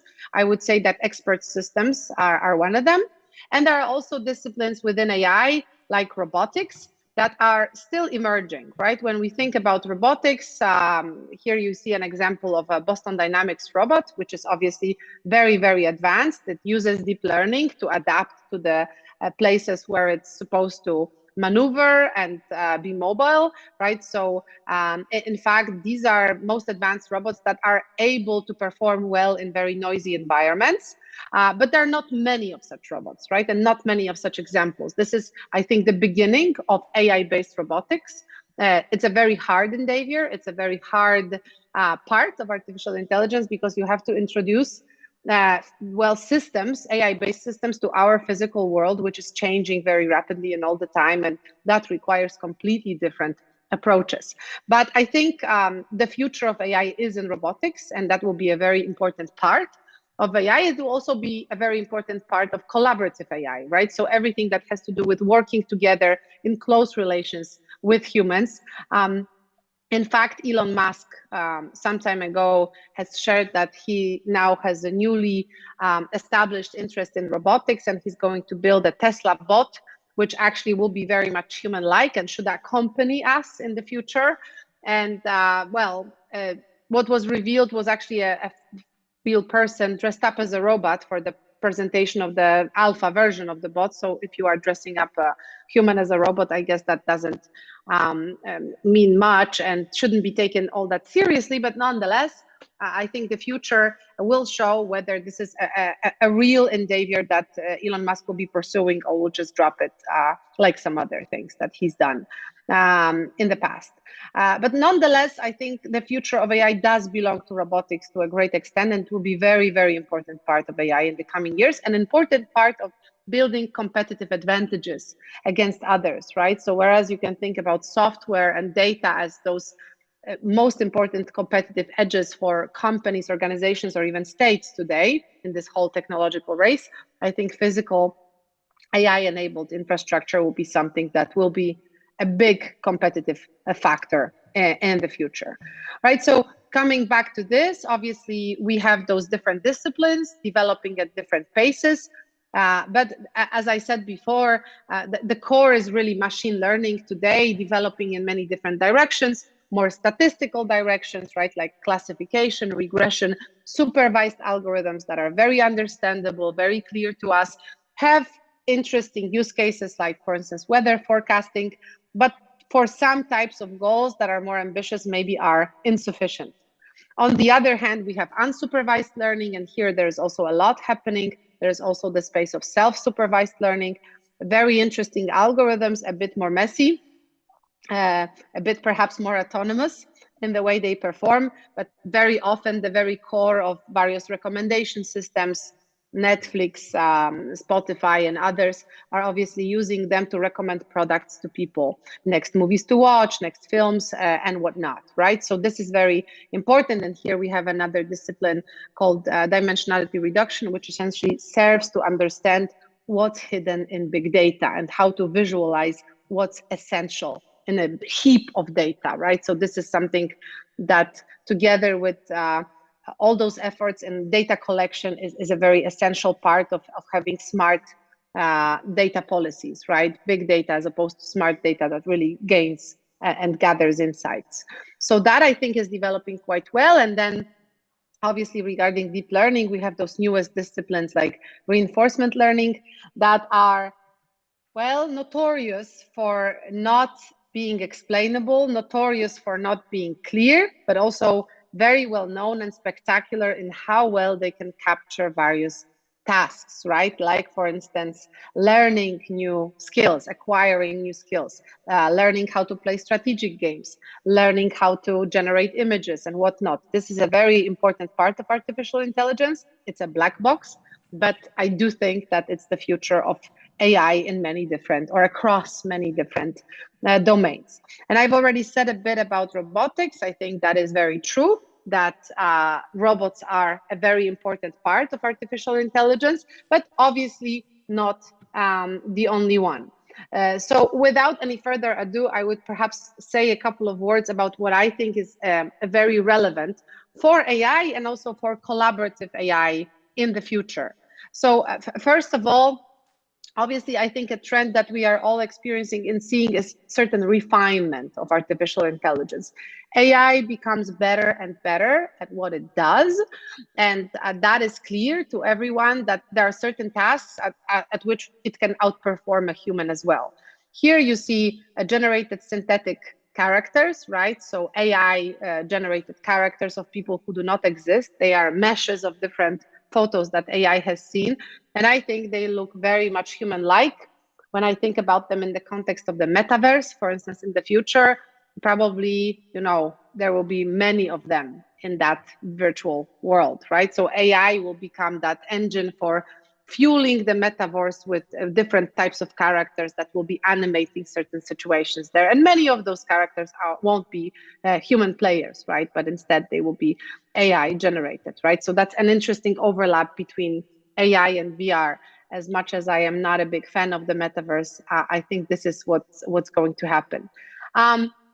Another very important thing is I think certain creativity around data, what is happening in general around data and AI, how we are trying to build new types of approaches to data, how we are willing to exchange data with one another so that our AIs can become better at what they're doing, no matter whether we are big or small.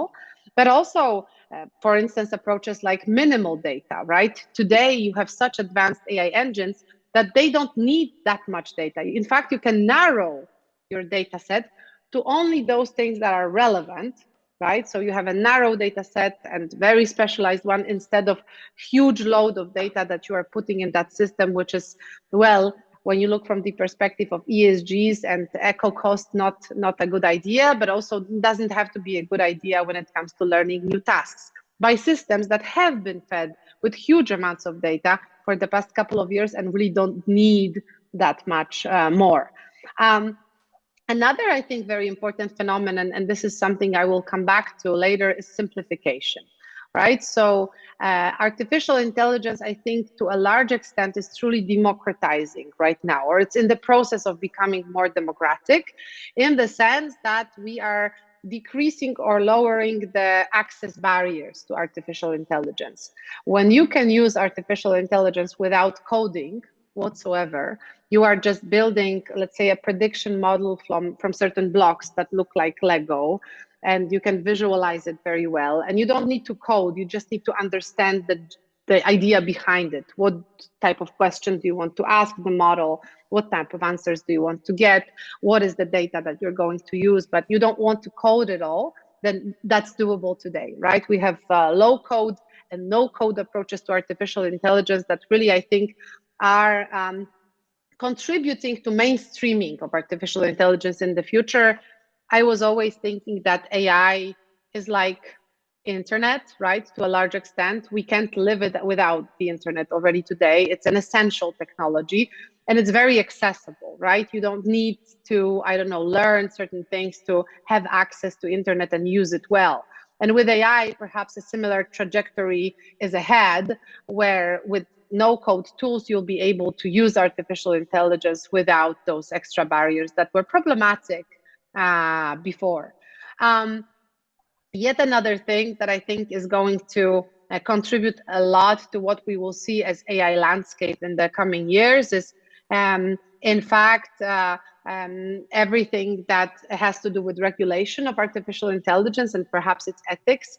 As you know, in the next few days, we will see the first draft, the full draft of a regulation by the European Commission concerning artificial intelligence, the so-called AI Act.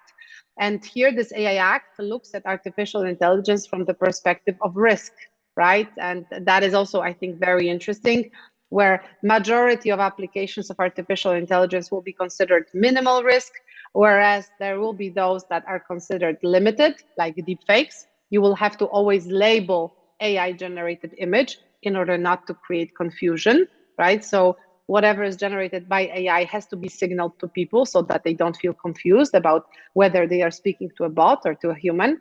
And there is also like this whole area of high risk approaches to AI, where you have, for instance, deep learning for medical purposes, for medical diagnosing, or AI in the financial sector, where in fact, where your artificial intelligence is not fully transparent, it's not fully explainable, you won't be able to use it to certain sensitive processes, like giving a loan to people, for instance, in a bank, right? So this is something we've known from early drafts of this regulation, but on the 11th of October, we will probably hear more about that, and we will also probably find out a bit about unacceptable risk, right? So everything that has to do with artificial intelligence that we don't want, or spaces where we don't want artificial intelligence to intervene.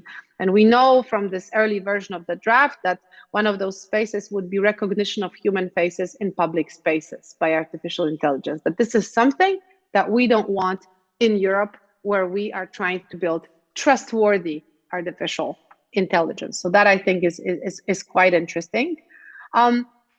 Now, another thing that I started talking about is obviously everything that has to do with AI being a part of greater ecosystem of other emerging technologies. AI does not work in isolation.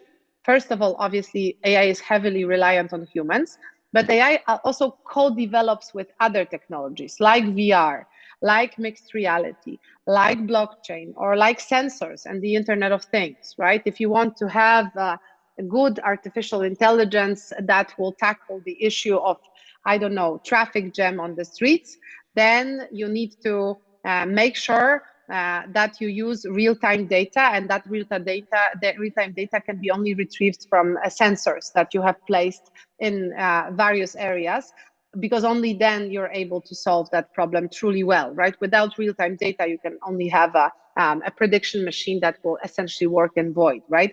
So I think that is also a very interesting part of understanding where AI is. How does it map to other great technologies or emerging technologies, and what types of collisions they sort of build together. And obviously, another very important trend, the one that will slowly lead me to the next part of my presentation, is everything that has to do with collaboration.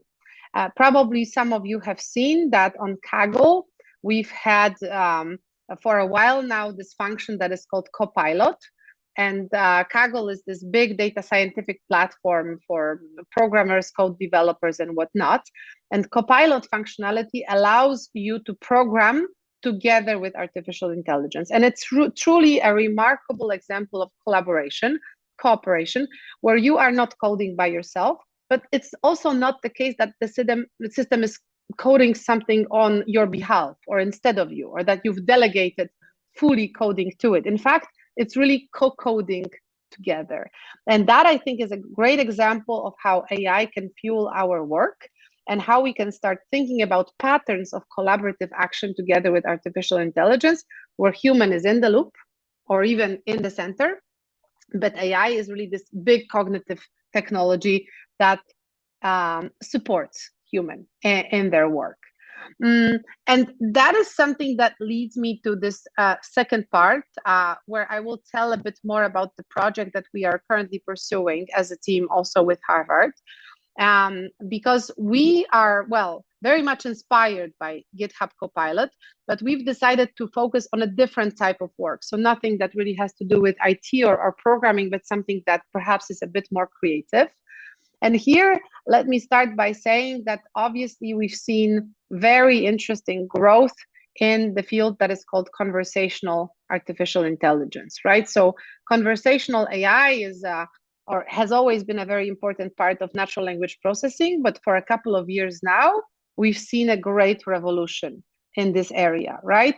So we've seen systems like GPT-3, for instance, by OpenAI, one of the pioneering AI companies, that is capable of doing so many things, right? So it's capable of composing music, it's capable of writing an essay or an article, it's capable of delivering an outline of an essay for you, it's capable of generating a spreadsheet based on your commands, and it can also mine and retrieve information online for you, right? And it's not just simply replicating whatever is out there, but it's always rephrasing to original content.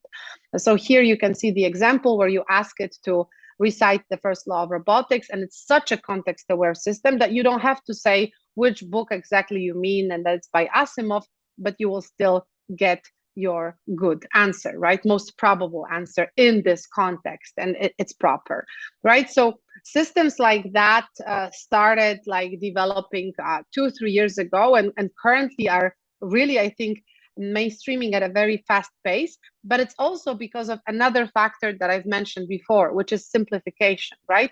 They don't require you to code. They are very easy to use. It's enough to use natural language and you will benefit from them. They can co-write a text together with you. They can suggest a title for a certain essay. They can suggest a name for a product. They can do many different things with you and for you using just natural language, so that barrier of programming is reduced, even though you are dealing with huge models, right? You are dealing with very serious artificial intelligence here. 175 billion parameters is certainly not nothing, right? So that is one of the examples. Obviously, there are more such powerful AI engines. There is an open source version actually of GPT-3 that is called GPTJ, very interesting to use as well. But there are also others, right? There is one by Google, it's called BERT, and yet another one by Google that I will show in a second. There's T5. Recently, Amazon has revealed its own engine for text generation and other tasks, and more companies keep on coming. By the way, all these huge algorithmic bundles that are, well, in the first place, very good for text generation, but also derivatively very good for other types of tasks, are all called transformers, and hence the image of the transformer here on the slide. And by the way, let me just add that, well, here there is another name, it's called DALL-E. DALL-E, it's also a program that is based on GPT-3. So ultimately, it's all about text, but this one has been specified for generating images. And here it generated an image of a hairy soup based on the prompt. So just written in natural language, hairy soup, and here it is.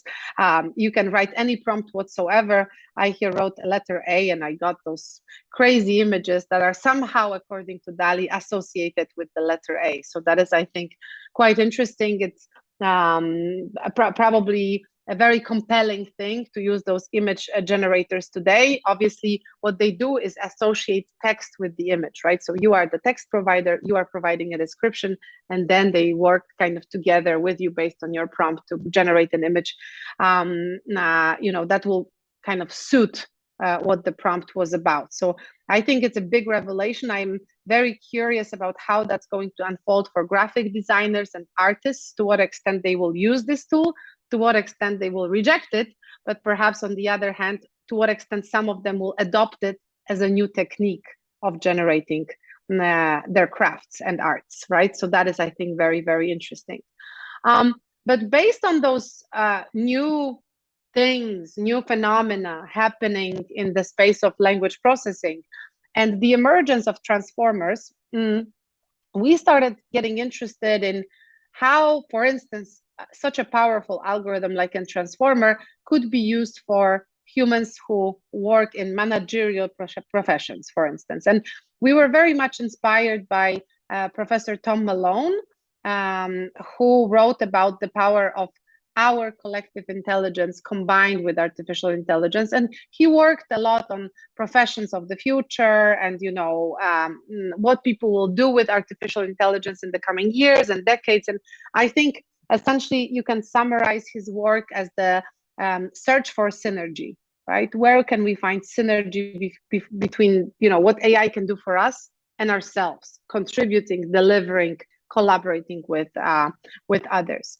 And we started off actually with a survey where we have asked people about their general preference towards working with AI in the future. And we've been asking about the fear of artificial intelligence, but we've been also asking about attitudes towards more and more human-like artificial intelligence. And in fact, this phenomenon of being human-like is much broader than just, a humanoid that looks like a human. That is way beyond that, because when you're using voice, it's also a much more human-like technology than, something that just, performs the code, or where you are using text and interacting with the system as if you were interacting with another person on Messenger. This is also a more human-like technology, more naturalized technology, if you will. And we've noticed that the younger our respondents were in these surveys, the more willing they were to collaborate and work together with artificial intelligence, and the less they, in fact, minded certain aspects of AI becoming more human-like, the interface becoming more friendly and whatnot. They didn't see making a clear distinction between AI and humans as such an important thing. Instead, they wanted to focus on something that enables really good communication. So that to us was very, very interesting. And afterwards, and this is the research that we are continuing. In fact, we've done a pilot project some time ago. Currently in November, we will be launching the next phase of that project, mostly located in the United States.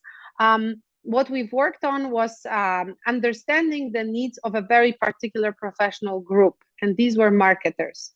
And we asked 20 marketers, we did in-depth interviews with them with elements of scenario-based design, and we have asked them, if you were to have a virtual assistant at your workplace, what you would like it to be, right? What kind of relationship would you like to have with it? What kind of platform should it operate on? To what extent should it resemble humans? And naturally, we've seen many different preferences emerging, right? Different types of designs, different types of needs. You could cluster them somehow, but it is true that different people have different needs in workplaces. And as they have different expectations towards human collaborators, they also have different expectations towards potential AI collaborators in the future as well, right? And that to us was very, very interesting. So together with them, we based our research at that time on a low-code platform.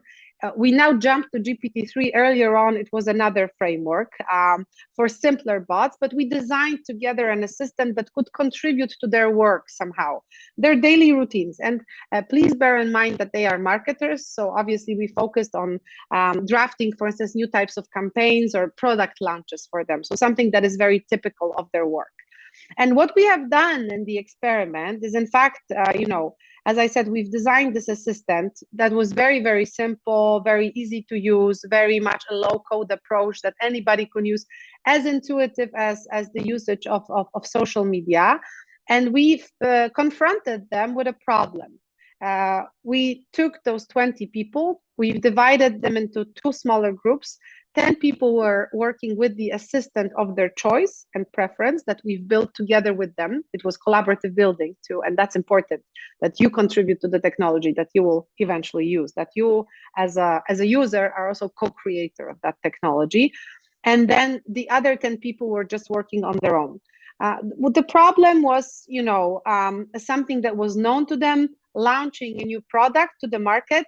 In fact, that was comprised in 9 tasks to solve, and there was a time limit, right? So what we wanted to measure is to what extent they would complete the task, all the tasks, and to what extent time mattered here. So for instance, was the group that was working together with the assistant or without it actually faster at fulfilling all the tasks? So these were very crude measures of productivity. We are now elaborating a bit more on that. We're going to have qualitative assessment of productivity. We will also have assessment of collaboration through various software tools, where we will be looking at psychometrics versus interaction with the robot. We will also be looking at issues such as, for instance, a length of conversation with the bot and the pace of conversation, sentiment in the conversation. So we will be doing some sort of sentiment analysis and conversational analysis as well.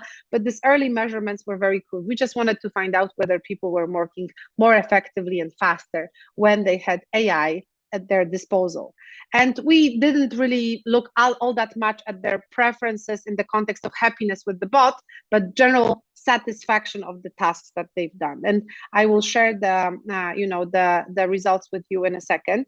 We can just take a look at those different tasks that they had: market analysis, competitors analysis, advertising outline, selecting team members, project planning, campaign budgeting, and campaign goals. And in all those elements, the assistant was supporting them. It was not doing job instead of them, it was doing parts of those jobs, so certain subtasks instead of them, right? And we were looking at the overall flow. The other group, as I said, was working completely on their own and in isolation from any tool, just like they normally would, right? So they would have a typical set of, obviously, tools at their disposal, but they didn't have an assistant on their side. So what was very interesting was that actually the group that worked together with the assistant proven itself to be more effective by 40%. So they accomplished all the tasks, the whole group, and they accomplished them faster. But the other parameter that I think was even more interesting to us and much more revealing was that 60% of those people were happier in general with what they've done. So the group that actually worked together with the assistant felt that they own their job, but at the same time felt that their job was better than their previous jobs that were done or performed without the assistant. So both job satisfaction and productivity increased in this very early pilot project. So now we're going to be looking more at modes of collaboration, what kind of personality determines which type of good relationship with a bot, right? How to personalize that bot, but also different, as I said, types of productivity measurements that will be more refined and more subtle, to see whether these results that were obviously very promising would be confirmed in the next phase of our experiment. So obviously, if you're interested in that, on my academia and ResearchGate profiles, I am sharing all the papers that we've done so far, everything that has to do with cobots. If you look for it there, a couple of papers we have already released, but certainly this is just the beginning, and we are eager to grab even more and understand, human-machine collaboration even better through the iteration of this experiment in the coming few months. Thank you so much. That's what I wanted to share with you.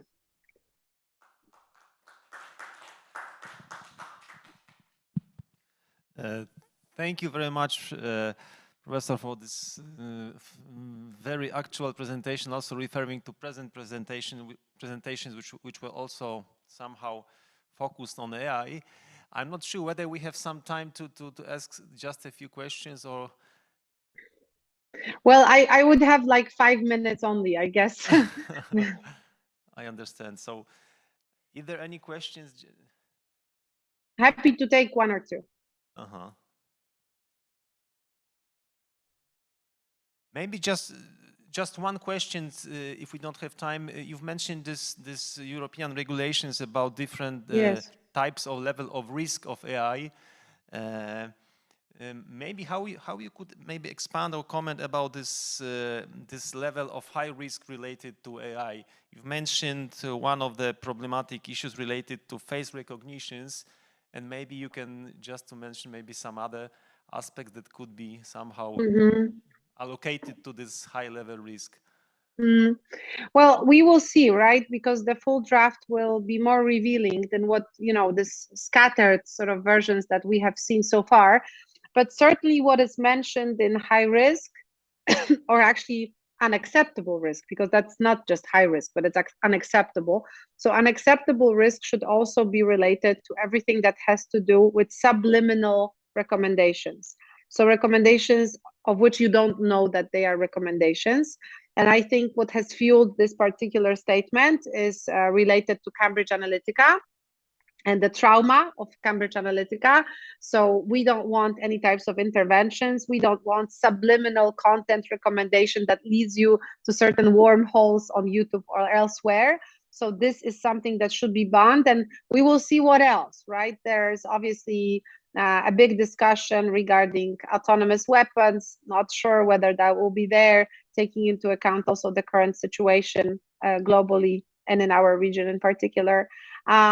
But we will see. And regarding high risk, well, it's essentially it revolves around application of deep learning, unexplainable, hard to capture models that are processing huge amounts of information and that are used in sectors that we consider sensitive, like, as I said, medical diagnosis or financial sector. These were explicitly mentioned, and obviously we will see more probably. Maybe these are not the only sectors that are as sensitive. There are a couple of others. So probably in a week or so, we will know a bit more. So thank you very much. Thank you very much for joining also our conference. Absolutely. And for this presentation. And thank you. So thank you for time and being with us. Thank you very much. Bye. Good luck. Bye-bye.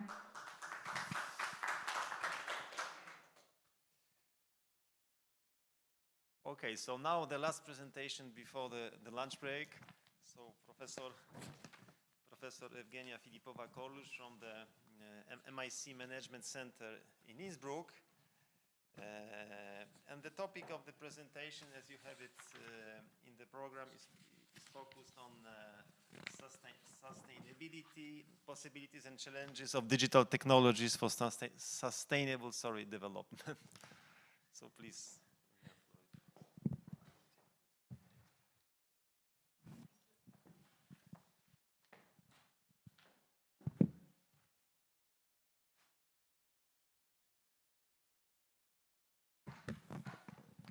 Okay, so thank you very much for having me here today. I'm going to provide a very general overview on different possibilities, but also challenges of digital technologies with regards to sustainable development. And the first thing, actually, what are the digital technologies? I know these might sound a little bit stupid to start the presentation from this, but we shouldn't forget that digital technologies are not only the fancy things such as machine learning, artificial intelligence, blockchain, Internet of Things, right? But actually any technology that has to do with the data that can generate and or process and or transmit and or store the data. And if we look at the digital technologies through these lenses, we immediately understand this is actually not a very new thing, but something that we have already for quite a long period of time. However, in the last, years, in the last decades, they became a really big thing. You see here some frightening statistics to my point of view regarding the mass adoption of digital technologies, especially in developing countries. You see here on the graph on the left side that we have more people with mobile phones than people who have access to the running water. And this trend is growing exponentially. Of course, the capacity of the digital technologies themselves is also growing exponentially over the time, right? The famous Moore's law formulated back in 1975, saying that basically the digital machines are exponentially improving their capacity and also the amount of generated data with the exponential growth. Of course, all of that creates lots of sustainability challenges, especially if we talk about the environmental sustainability. You see here the screenshot from the e-waste monitor. This is the data from 2020. And e-waste, this is basically the waste of the different digital devices, is the fastest growing waste stream worldwide. So back in 2019, we generated 7.3 kilo per capita if we divide the whole amount of the e-waste per the total population. And out of that, around 82% was not actually documented, right? How and where it was recycled. So we can only imagine where it actually finished. Of course, if we talk about the sustainability challenges, it's not only about the hardware, it's also about the software. There was quite an interesting experiment with training an AI algorithm on the iris flower dataset. So the iris flower dataset is actually quite a small dataset, famous one that was introduced back in 1936 by the famous statistician and biologist Ronald Fisher. And the data set included 150 samples, 50 samples of the 3 different types of the iris flower. So there were the iris virginica, iris setosa, and iris versicolor that you can see here on the pictures. And back then, he measured the different features from each of the sample, right? So, for example, the length and the width of the sepals and petals. And based on that, we could see, right, whether the certain flower belongs, for example, to the iris virginica or the iris versicolor type. A couple of years ago, a group of researchers decided to train the AI algorithm. We are talking, of course, about the supervised machine learning here, in order to recognize the type of the iris flower. And what they came with is that, the AI model achieved accuracy of 96.17% with quite a small amount of energy. They needed only 984 joules of energy. So to imagine that, 1 joule of energy is the amount of energy you need to lift a medium-sized tomato up to 1 meter. So that's not that much energy. The next 1.74% increase in the accuracy already needed much more energy. And the last 0.08% of increase took nearly 400% more energy than the first stage. So, of course, if we talk about increasing the accuracy of the AI systems, we need more and more energy to do that. Well, there are, of course, different studies of the environmental impact of artificial intelligence. I'm not going to go deeper into that. The key message is that we require a huge amount of energy to train those systems. Another thing that became a big deal over the last years are the environmental costs of the very popular cryptocurrencies and the blockchains.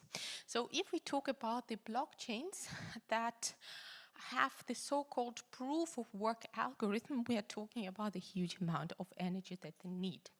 The process is called the mining. Mining is nothing else as adding the new transactions to the blockchain network. And in order to add these transactions, the computers, right, the so-called miners, have to solve a very difficult mathematical problem that cannot be solved with the formula, but only with trying the different options, generating the certain hash function. So this is something that is called mining. Of course, the miners are located in the areas of the world where the electricity is the cheapest one. So we're talking about Siberia in Russia, for example, the China, the Mongolia. And there we have the so-called mining farms. You see the example of one of the mining farms powered by the coal energy, Haopai Chaosuan Center in China. And these mining farms are, of course, everything else than being sustainable. The interesting thing is that, especially if we talk about the Bitcoin protocol, the hash rate of the network is also growing almost exponentially over the time, because this mining problem, they become more and more difficult over the time in order to maintain the security of the network. So also here, the amount of electricity we need is actually growing exponentially. Well, because of that, the electricity that you need for mining is compared to the electricity consumption of the whole countries of Ireland, for example. If we talk about the other blockchains, other popular blockchains such as Ethereum, and Ethereum is an important deal because if we talk about the industrial applications of the blockchain, apart from cryptocurrencies, we're talking mostly about the Ethereum network. You see that single Ethereum transaction footprint is equivalent to almost 118,000 of Visa transactions. So when people are talking about the mass adoption of Ethereum for daily payments, well, I personally am quite skeptical looking at these statistics. And you see that Ethereum transaction, right, is somewhere here, and Bitcoin transaction, the consumption that is needed for the Bitcoin transaction is much, much higher. Well, a couple of days ago, right, the so-called merge happened. This is when the Ethereum network transmitted from proof of work to proof of stake. This is a very big deal, and it's going to reduce, the energy consumption of the Ethereum network by almost 99%, according to the first estimations, but let's see what really comes out. Good. So starting from the, let's say, negative part of the sustainability and digital technologies, I also wanted to, of course, transmit the message that the digital technologies can be a powerful tool for sustainable development as well. There is quite an interesting report from the World Economic Forum. They decided to quantify the value at stake from the digital transformation of the 4 different industries. The industries they took was the automotive, consumer industry, electricity, and logistics. And you see that the value at stake is represented here with the bars. The gray bars shows the value at stake for society, right? And the blue bars for the industry. And you see that the value at stake for society from the digitization of all of these 4 industries is actually higher than for the industry itself. Well, you might wonder what was the methodology behind that.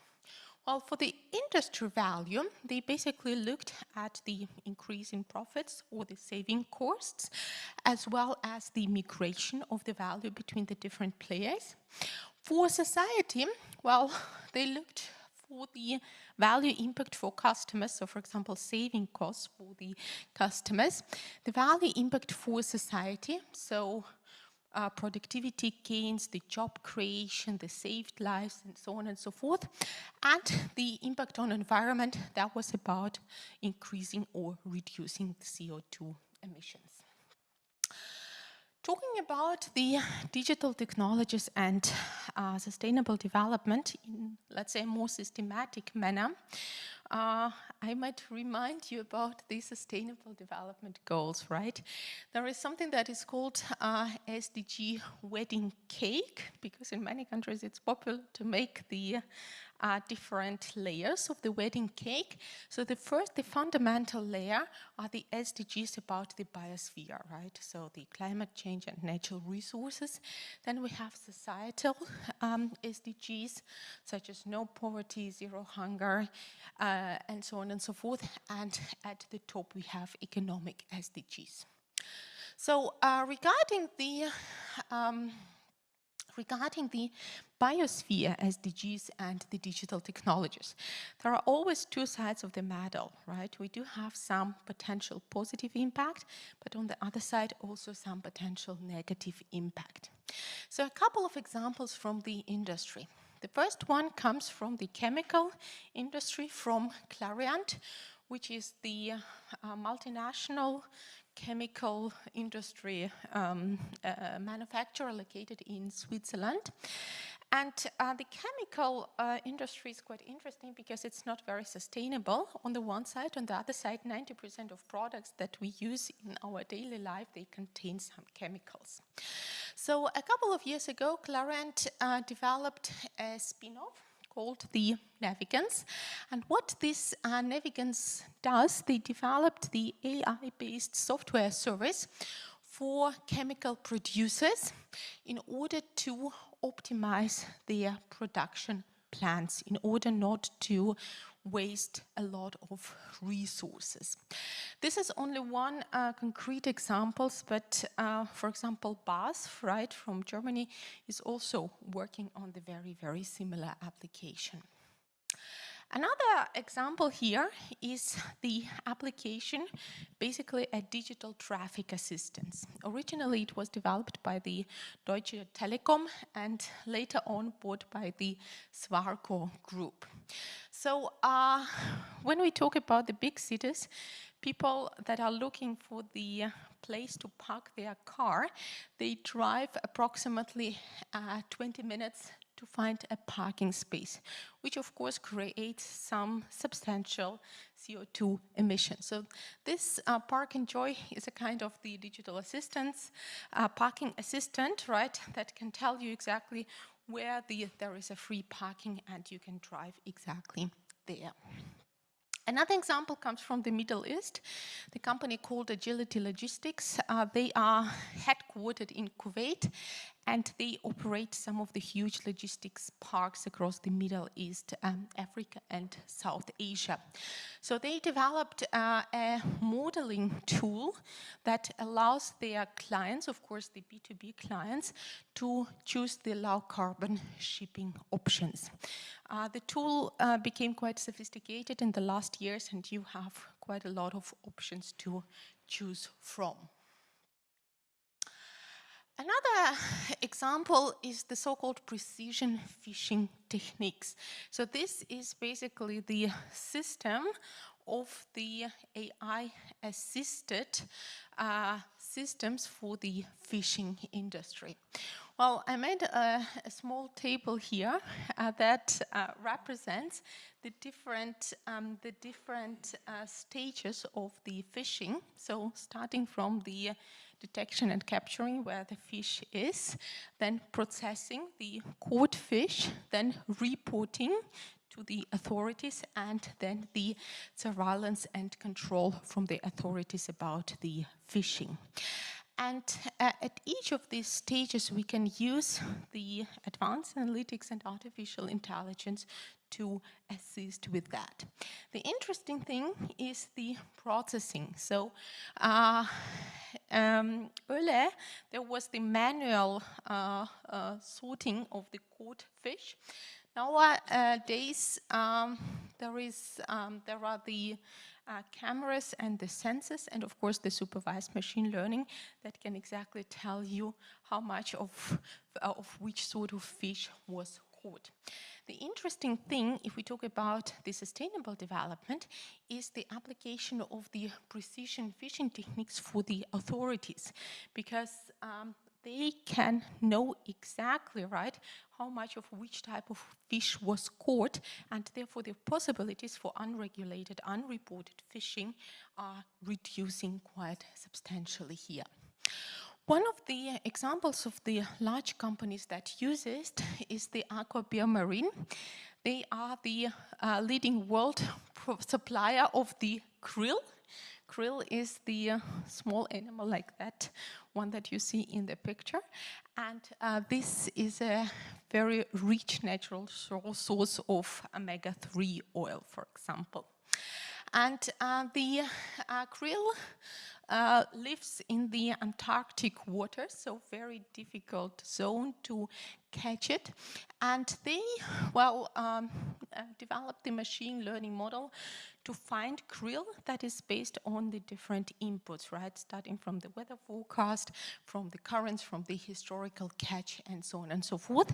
And of course, for the regulators, it is also good to know exactly how much krill was caught. Another fun example is the automated seeding.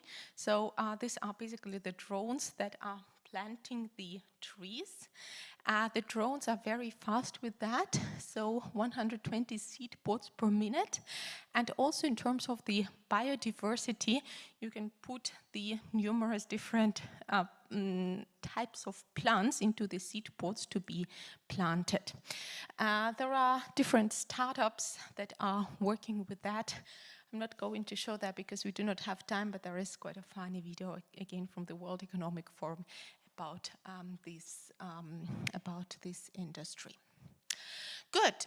Regarding the other side of the medal, right? What is the negative impact of the digital technologies if we talk about our nature, right? About our biosphere SDGs. Well, we have already talked about the e-waste, and we have already talked about the costs of the software. The interesting thing here is that there are numerous initiatives in the industry that basically suppose or that offer to integrate the development of the software into the sustainability efforts of the company. So quite interesting is the tool that is called Intel Platform Power Estimation Tool, and it would break down the environmental costs of the software development into the small sub-processes, so you know exactly what and where to optimize here. Good.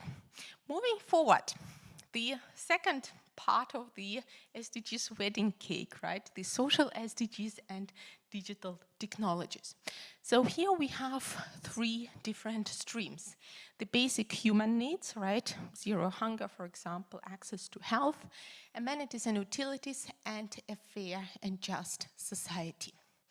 Also here we do have quite a lot of potential positive impacts from digital technologies. Financial inclusivity, for example, right? Or the more broader access to the education with the digital tools that we kind of experienced, right, also in the last years.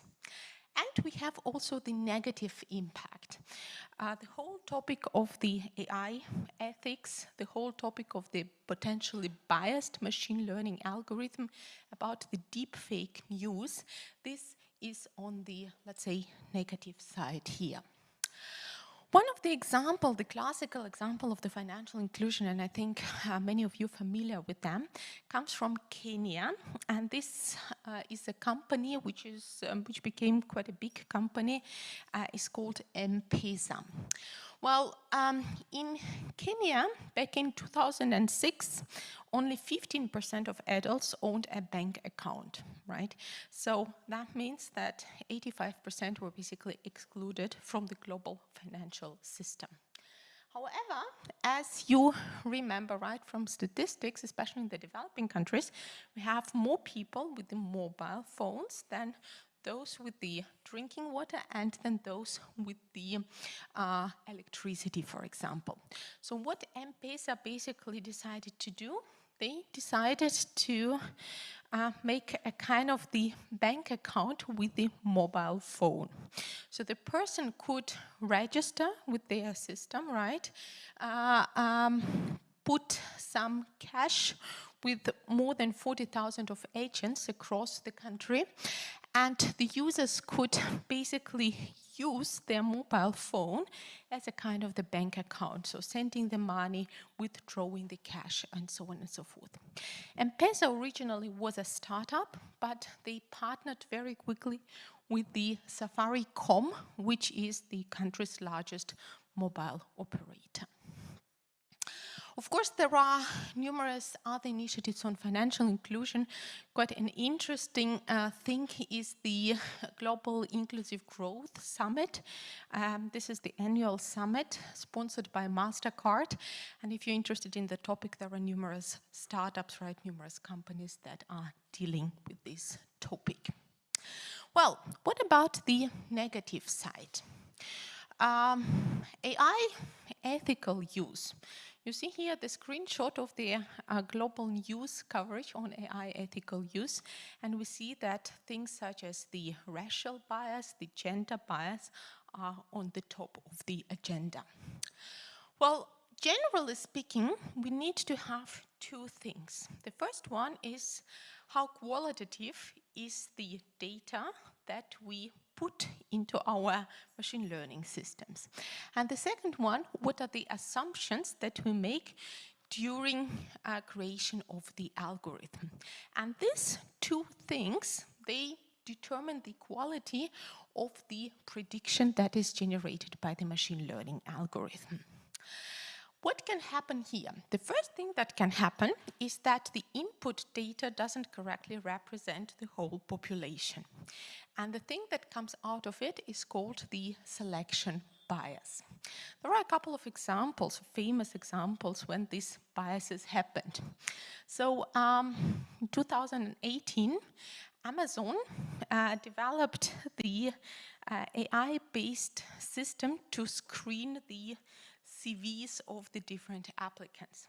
And the input data for that was based on the male engineer's profile. So you can imagine that the CVs of the female engineers, for example, or of some other specializations were kind of biased here. Another thing, there was the facial recognition software back in 2017, jointly developed by Microsoft, IBM, and Face++, which is a Chinese AI company. And this facial recognition software correctly identified the faces of the white men for the 99% of the time, but only 65% accuracy in identification of the darker skinned women. And the reason for that is that the algorithm was simply trained on the, let's say, white men faces, right? So they were overrepresented in the input data. Another thing, there was the beauty context that was judged by AI. It is called Beauty AI. And also there was a lack of diversity in the training data set. And let's say, again here, the white females were overrepresented there. Another thing, as we said, is the so-called labeling bias. This is when we have incorrect assumptions during the training of the algorithm. Some of the example here. So in the Flickr data set, the images that represented a man and a woman. They basically having a conversation. They were labeled as the male boss having a conversation with a woman. So there was a certain, you know, hierarchical assumption here, which was not always correct. Some of the other examples. The data set coming from Facebook, the images of the women were linked to cooking, the images of men were linked to sports, right, which is always also not always correct. There were some studies that found the bias in Airbnb. So, for example, the names with the Islamic roots that sounded Islamic, they were rather put as not very good hosts, for example, or the guests, which was also a kind of the labeling bias. So we have to be very cautious about that, because of course you train the AI algorithm on this small amount of data, and after that it amplifies this bias, right? So this bias becomes bigger and larger. Good, so I know I don't have a lot of time, so a last couple of slides about the economic SDGs and digital technologies. So economic SDGs are about inclusive growth and about the sustainable industry. So some of the potential positive impacts here are the monitoring of the supply chain to create transparency. That was already the topic that one of the previous speakers talked about, and also about the optimization of the processes. Some of the potential negative impacts, well, the potential job displacement, right? Also, if we talk about the robots and AI, and about the increase in the system-wide risks. So, for example, the cyber attacks. This is, let's say, on the negative side. So let's start from the positive one. Quite a famous example, a pilot project from Anheuser-Busch InBev, which is a very famous multinational brewing company with many different beer brands. And Anheuser-Busch InBev, they basically work quite a lot with their direct farmers, so 60% of their farmers work with them directly. That means that the company knows exactly what they are doing. And 40% of the farmers are indirect farmers, mainly located across Europe.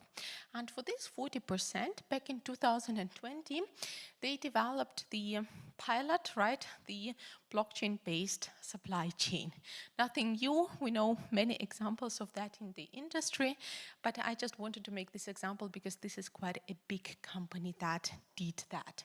And the idea, right, is to put the data into the blockchain that cannot really be altered after it has been mined, after it has been added to the blockchain.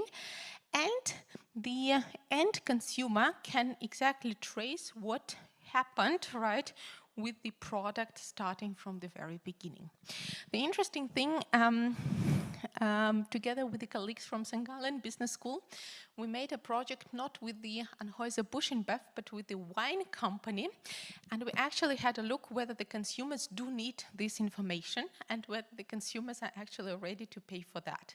Well, the results of the projects are quite controversial because the consumers look at the whole information on the blockchain for around 35 to 40 seconds. We tracked it exactly, and they are not ready to pay more than 5% of the price premium for this additional information. So we are doing the additional research in that, but I think this is quite interesting to know whether actually consumers really do need this huge amount of the information to trace the product, right, from the farmer to the, well, final product in this case. The last thing I wanted to mention in regards to the negative impacts of digital technologies is the topic of cybersecurity. Well, of course, lots of companies, they have many attacks and many data breaches. One of the remarkable examples happened with the Equifax. Equifax is an American company that gathers lots of personal data of the consumers, but also of the companies to make the credit rankings, for example. This is known as one of the largest data breaches in the history. It happened back in September 2017. And within this data breach, around 147 million of Equifax consumers lost their personal data. So this is nearly the half of the US population. You see here on the graph what type of data was hacked, was lost, right? It was name, date of birth, address, social security number, bank account, and so on and so forth. Well, the interesting, or the better to say the frightening thing of that is that the attack remained undiscovered for 76 days. And after the attack was discovered within the company, it was not openly, publicly, let's say, communicated to the customers. Moreover, some of the top managers, they decided to sell their shares in the company, right, before openly communicating the data breach. So till now, there is a big process in the US that is still ongoing about that case. So I think this this is an interesting case that reminds to us that organizations have some legal but also ethical obligations, right, to treat the data in a proper way. Of course, the funding for the cybersecurity is growing. However, Equifax is not alone here, right? So we all know some of the big companies, starting from DHL, Amazon, and so on and so forth, that have these data breaches. Good. So on this not very positive note, all right, I would like to thank you for your attention and sorry for keeping you longer from the lunch.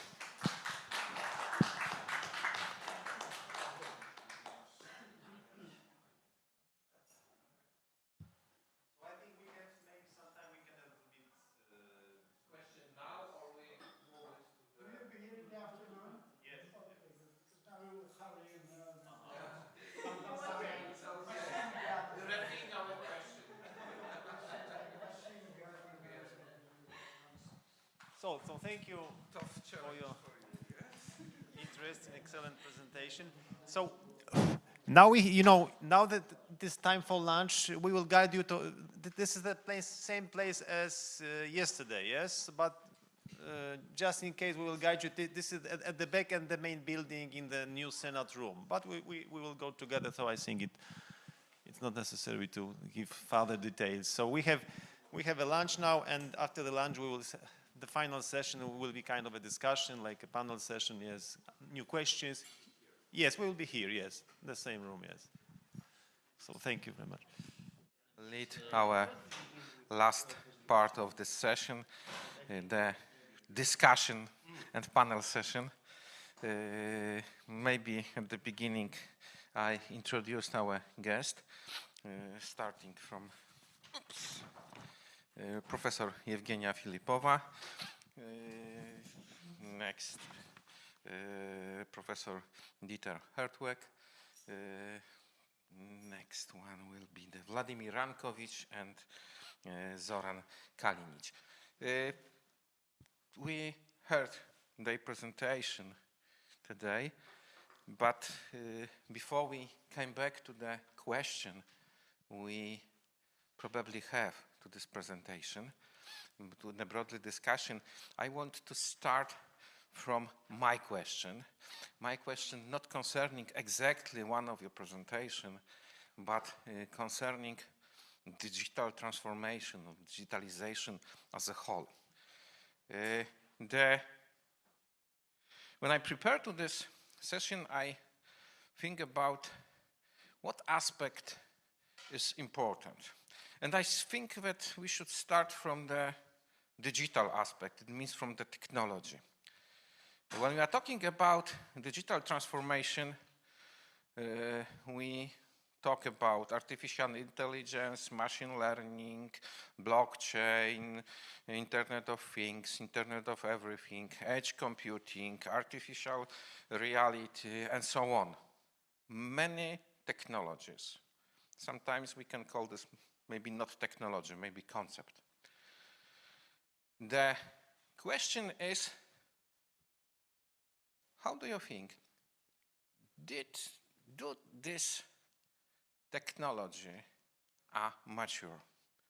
Because when we are even listening to today's presentation, we have the presentation using technology in domain. And when you are searching for the literature, you find how to use given technology in domain. So the question also arises, don't we need a new technology? Is this technology mature enough that we can search problem which we can solve using this technology, not searching for technology for solving problem? And this is my question. How do you think? Okay, who's first? No, I don't think that it's much technology. There's still a lot of work, but on the other hand, you have a competitive advantage in the domain, and that's quite often realized by the people there. Coming back to farmers, you won't believe how technological advanced farmers are. Meanwhile, I was really wondering, it's much more than in the automotive sector, for example. They work with GPS systems, with robot systems on their tractor since 10 years, more or less. And but the new technologies we're talking about, they are not mature. We had bad experiences with sensors, so that we build our own. It's still research, yeah. And bringing this amount of data on a tractor in the right time, so that he's able to scan the soil and everything, it's still a vision. It's not reality. We work on this hard, yeah.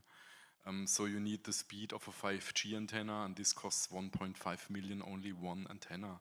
And we installed it on the back of a car, so it's a mobile antenna. But I think till systems like that are reality, needs another 6 years of research. But on the other hand, if you can use it, you have a lot of advantages, and I think that's the vision that drives the whole technology development. But it's not mature in a sense like we had technologies 20 years ago. If they came to the market, that's my that's my feeling, yeah. So and even to make a database for all these things, it's a huge amount of work for researcher. Until it's working for the farmer, it needs 5, 6, 8 years. But when we move back in the past, let's realize that appears some new technologies, yes? Blockchain appears just about 20 years ago. Concept as Internet of Things, or Internet of Everything also appears as a technology, not as a vision, as a working technology, also many years ago, several years ago. So my question is, of course, each of this technology must evolve, because we improve it, but we still build this new solution from the existing blocks. Sometimes we must cut them, but it is still existing blocks. How do you feel? Maybe in a year or two appears new technology which fill the gap, but the problem is that it is hard to see this gap. So this is my question. This technology is ready for use, and this technology prove that it is ready for use. Yes, it is used all over the world. So we just need to use this technology. And we now, I think, concentrate on this technology. So I say that this technology is mature. Yes? It's ready to use. We do not need to find, or maybe we need, I don't know, yes. I'm not Coming back to IoT, I would say that's a mature technology at the moment. We have thousands of companies using that every day, and even all companies with old machines in the machine tool manufacturing area, they do a refitting at the moment. There are beautiful refitting sets you can build in, and then you have a digital representation of your production line, and it works quite well. So from my point of view, IoT is an already mature technology in comparison, for example, to this question of edge computing in 5G. I think so. It's a question of the daily usage, and there are still a few things with the sensors I reported today, but I think in common, I would say, for example, IoT is a mature technology at the moment. If I can add in, if I understood your question well, I believe that there is a need for some new technologies that, for example, will solve some problems of current technologies that are in use. For example, we still don't have a very efficient technology for energy conservation. For example, we have electrical car, but we have the problem with batteries which are too heavy, or we have hydrogen cells, but again, we have a problem with security. So maybe some in these areas where we have several technologies, but all of them have some, let's say, problems. Maybe the researchers will give us some completely new technology which we don't see at the moment, which will resolve this problem of energy conservation, not only in car industry, but also in other areas. Yes, but I want to restrict to the digital technology, because in the case when we are talking in energy consumption, energy prevention, and so on, of course, we have a lot of problem of technological problem in many cases. Not only we need to move faster, we need to live better, and so on. So we don't trying to solve all the problems. Yes, and all this problem we have some digital technology. And my question is about the future. Do you see in which area databases, data processing, maybe something, some algorithms, and so on? Maybe quantum computers, yes? Quantum computers, yes. This is such a gap, yes? But the question is, are we ready to build such a computer, yes? We know how it should work, but we have the problem how to build them, yes? Do you think that there is an area of our everyday lives which now is under great pressure of digital technology? Business, of course, which area, and how do you think? In which area this technology will be adopted faster than in other?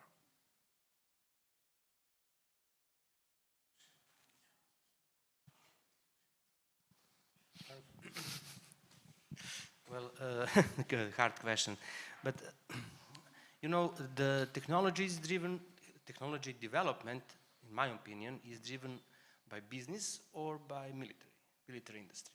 You know, the radar technology is developed in UK during the Second World War. Digitalization, as I know, is the process with goal to improve management. And the result of digitalization are data. And the result of data are information.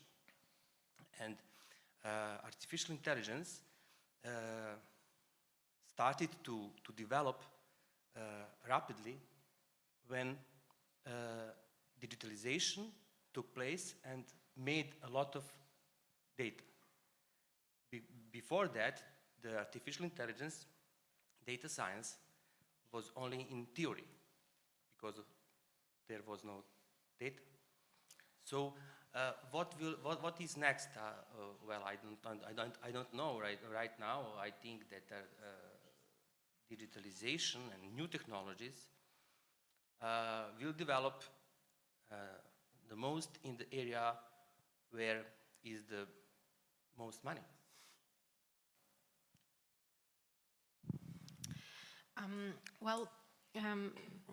Referring to your question, I'm thinking about the concept from the behavioral economics of the general purpose technologies.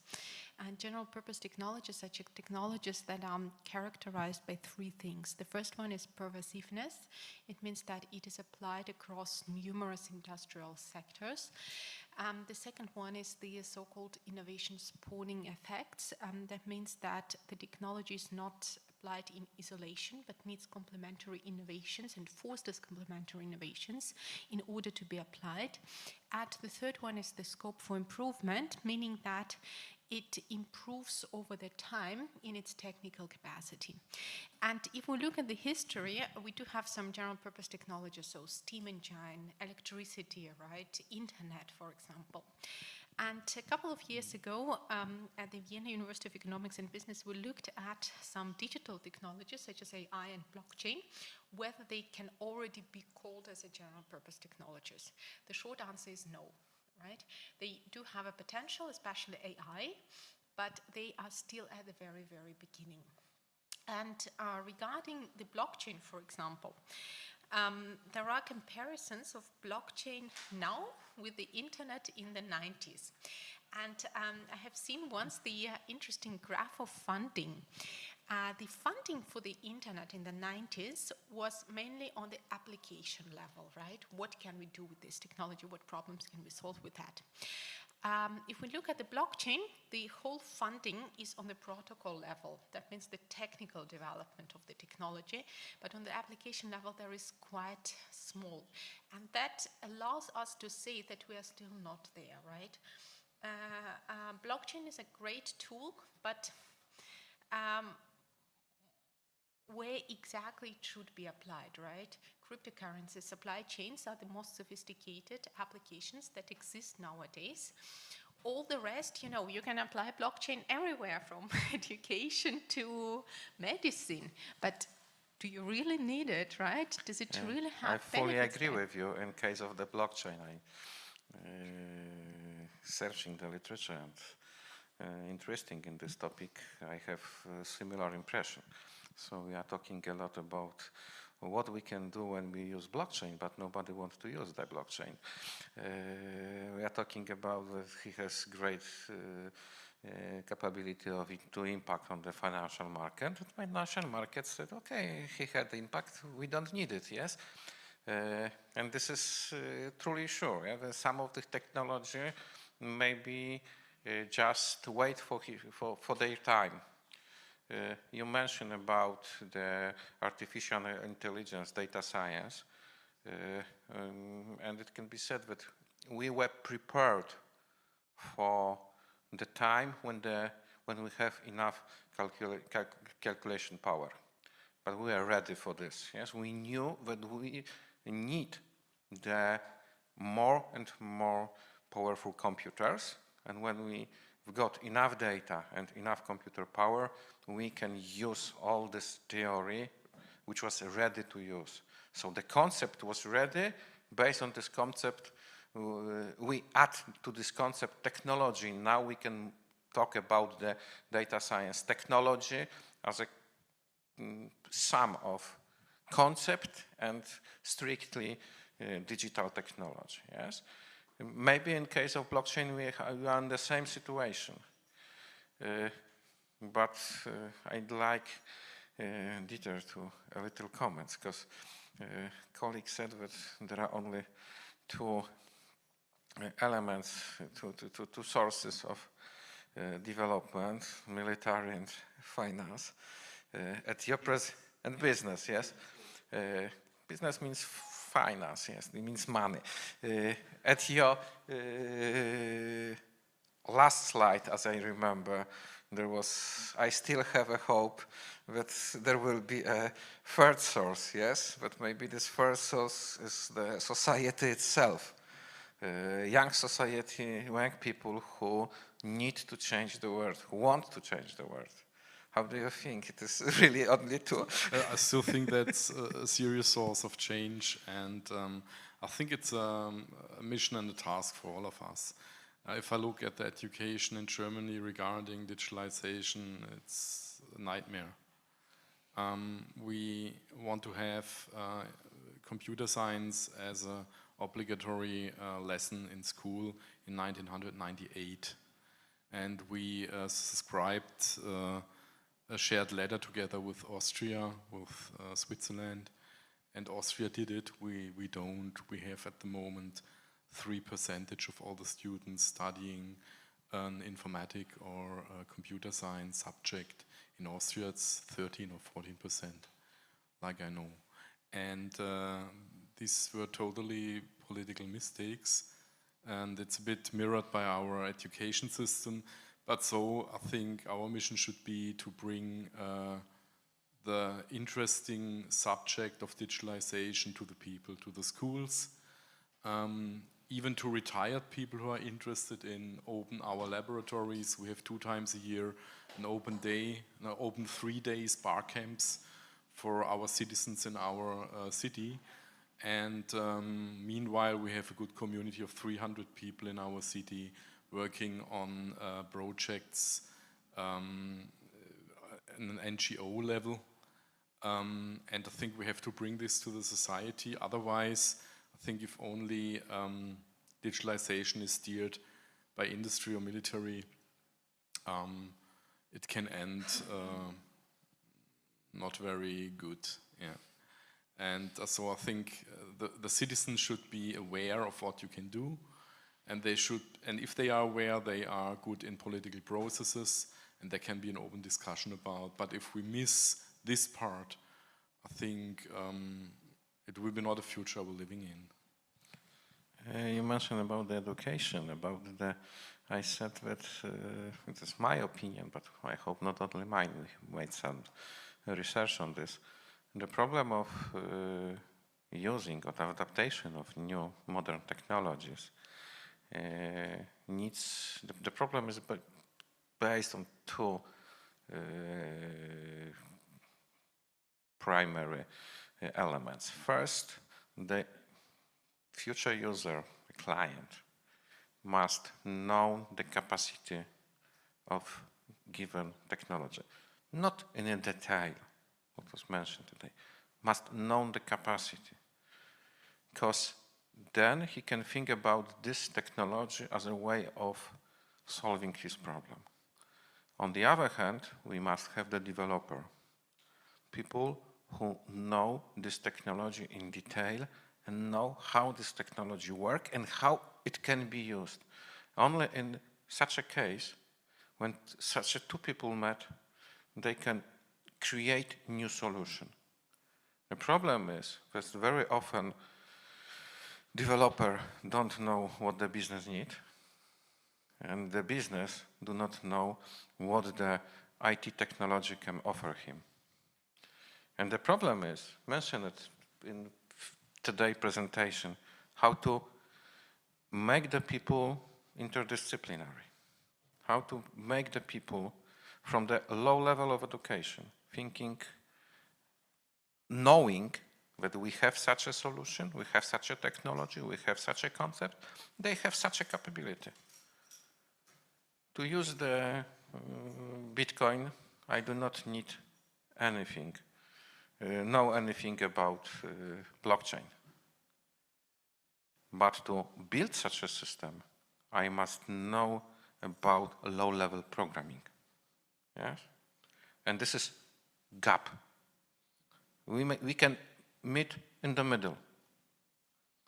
The problem is how to, maybe you have such an experience or such a vision, how to teach people, how to change the education. We have the concept of education for 0, yes? New concept, but I think that it is generally show as a concept of using this technology in education, not to educate people about this technology and its possibilities. Okay, think maybe some comments. I think you need both at the end of the day. I think to attract people to reflect the programming process and go into an understanding of what programmers are doing, they should have more or less a 3D benefit, something like that, where they start so that they got a bit interested in what the people are doing. And on the other hand, you have to make the programmers a bit more interdisciplinaries, that they forecasted opportunities they can do with their technology. We have a few formats like this Barcamp I just mentioned, because they are normally programmers. We have their C++ courses or Java courses, people from the business side, people from the public administration side, retired people, students, they are all come in, and we spend 3 days together making workshops, one after another till 10 in the night, including catering and everything. But I think with these events you can show what is the state of the art of technology, what the programmers are doing, and then it's not such an alien like it is often.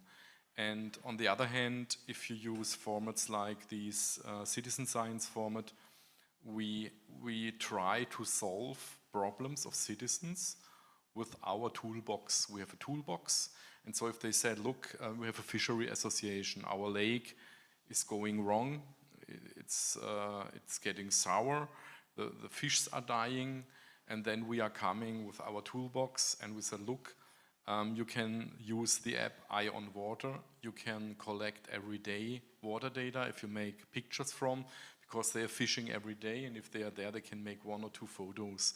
And these are running to our database. We have artificial intelligence behind that mirrors the color of the water and the surface through the water quality.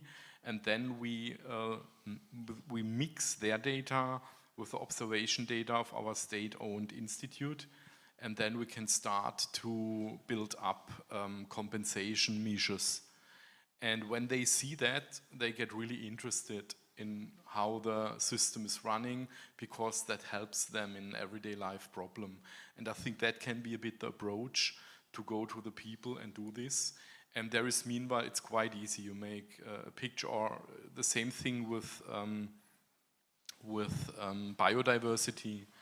There are brilliant apps at the moment like iNaturalist. You go outside, you get immediately an answer what you are seeing, even exotic plants or animals. And that's a thing you can do on your Sunday walk if you go outside. But then you feed a database that makes the AI models better to solve problems of biodiversity in the city, for example.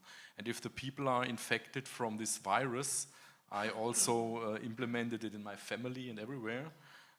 It's an ongoing discussion about these topics, and then you discuss environmental topics as well as topics of where is this data stored, what can we do with, what is artificial intelligence, and then you start to explain, and you have in the first time a kind of shared communication platform with your parents or with your nephews about the things you are doing, and then they know what an information system guy is doing, which is still for a lot of people a misery.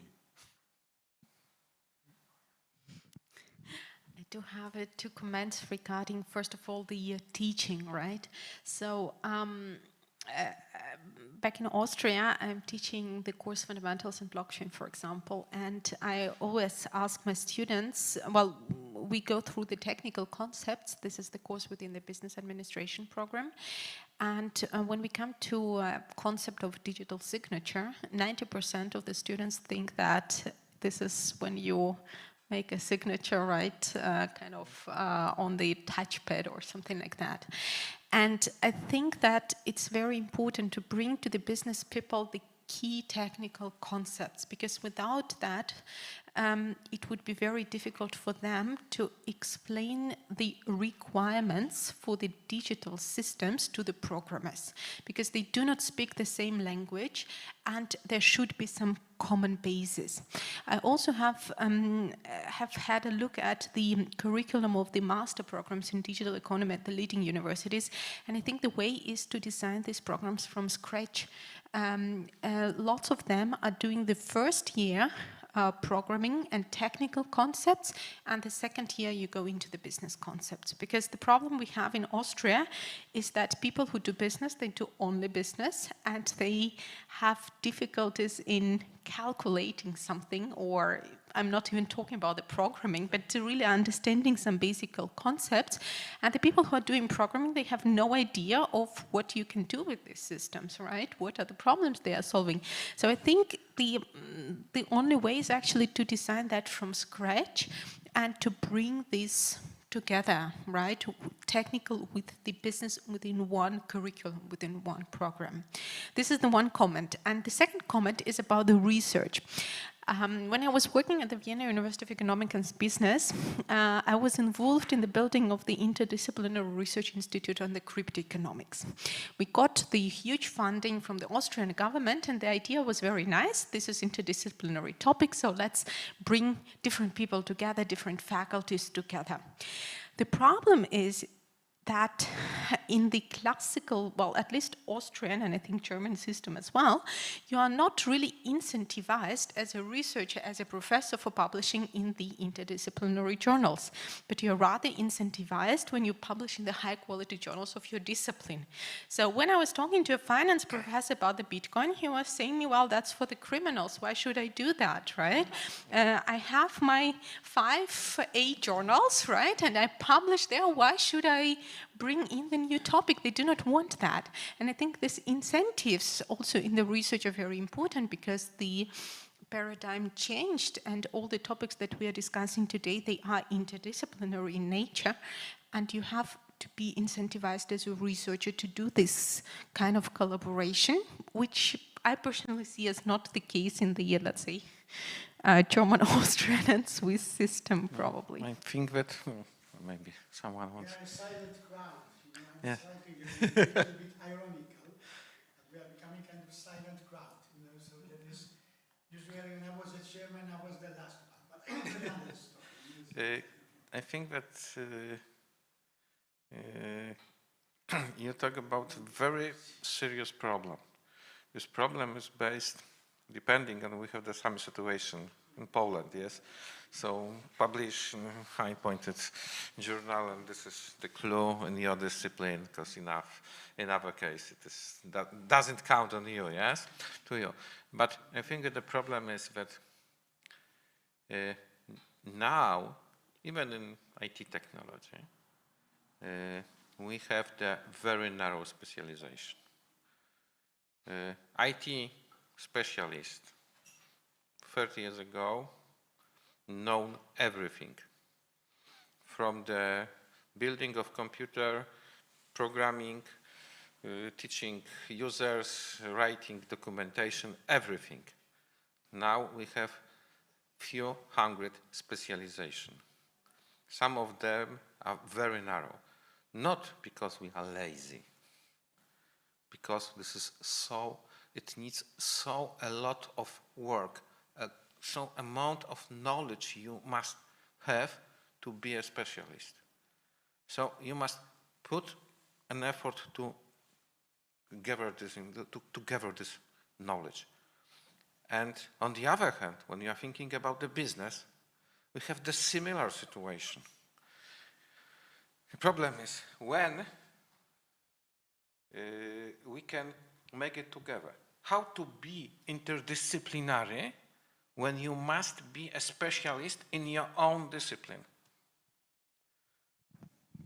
In Germany, we have a second reward system beside publications, and that's money you gather for the university.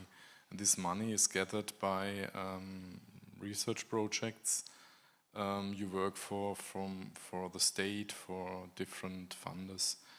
And in that projects, you're only incentivized if you cooperate with other researchers from other universities and other disciplines, and that makes you interdisciplinary at the end of the day.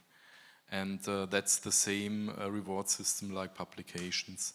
So if I want to be a professor in a German university, they look to my publication list and they look to the amount of money and projects I did in the past. And so they secure that the people are more or less able to collaborate across the borders of the universities and that are still in their topic. So that's a kind of system that mirrors a bit these requirements.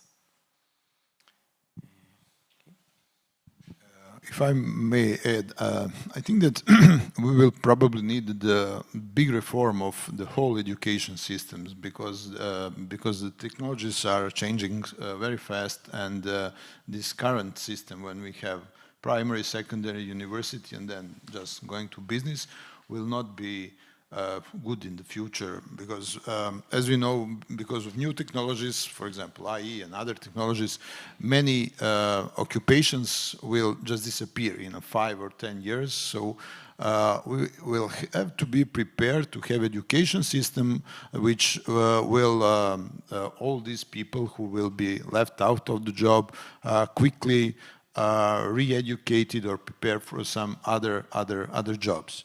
Also,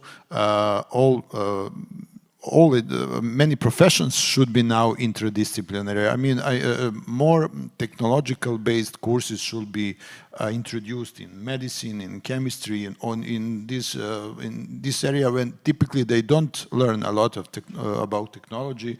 Now technology is everywhere, so some courses, at least introductory courses, should be involved, and the concept of lifelong learning should be more emphasized. So we should have some courses which will enable people who are already working. It would be probably on a regular basis. Maybe every 5 years you would have to finish something that to update your knowledge, particularly in the area of new technologies. Some basic things are changing, maybe a bit slower pace, but technologies are advancing very fast. So I don't think that maybe universities will be the place, maybe as some additional programs, but the programs should be prepared for the people who are actually working and need to update their knowledge in a, let's say, short period, and every 3 or every 5 or every 10 years, but they should have this as a common obligation. But it's a revolutionary vision, yes? This is a vision in which we must rethink or redevelop all our seeing of human life, not childhood, school, work, and so on. Tylko childhood, work, school, work, school, work, school, work, and so on, yes?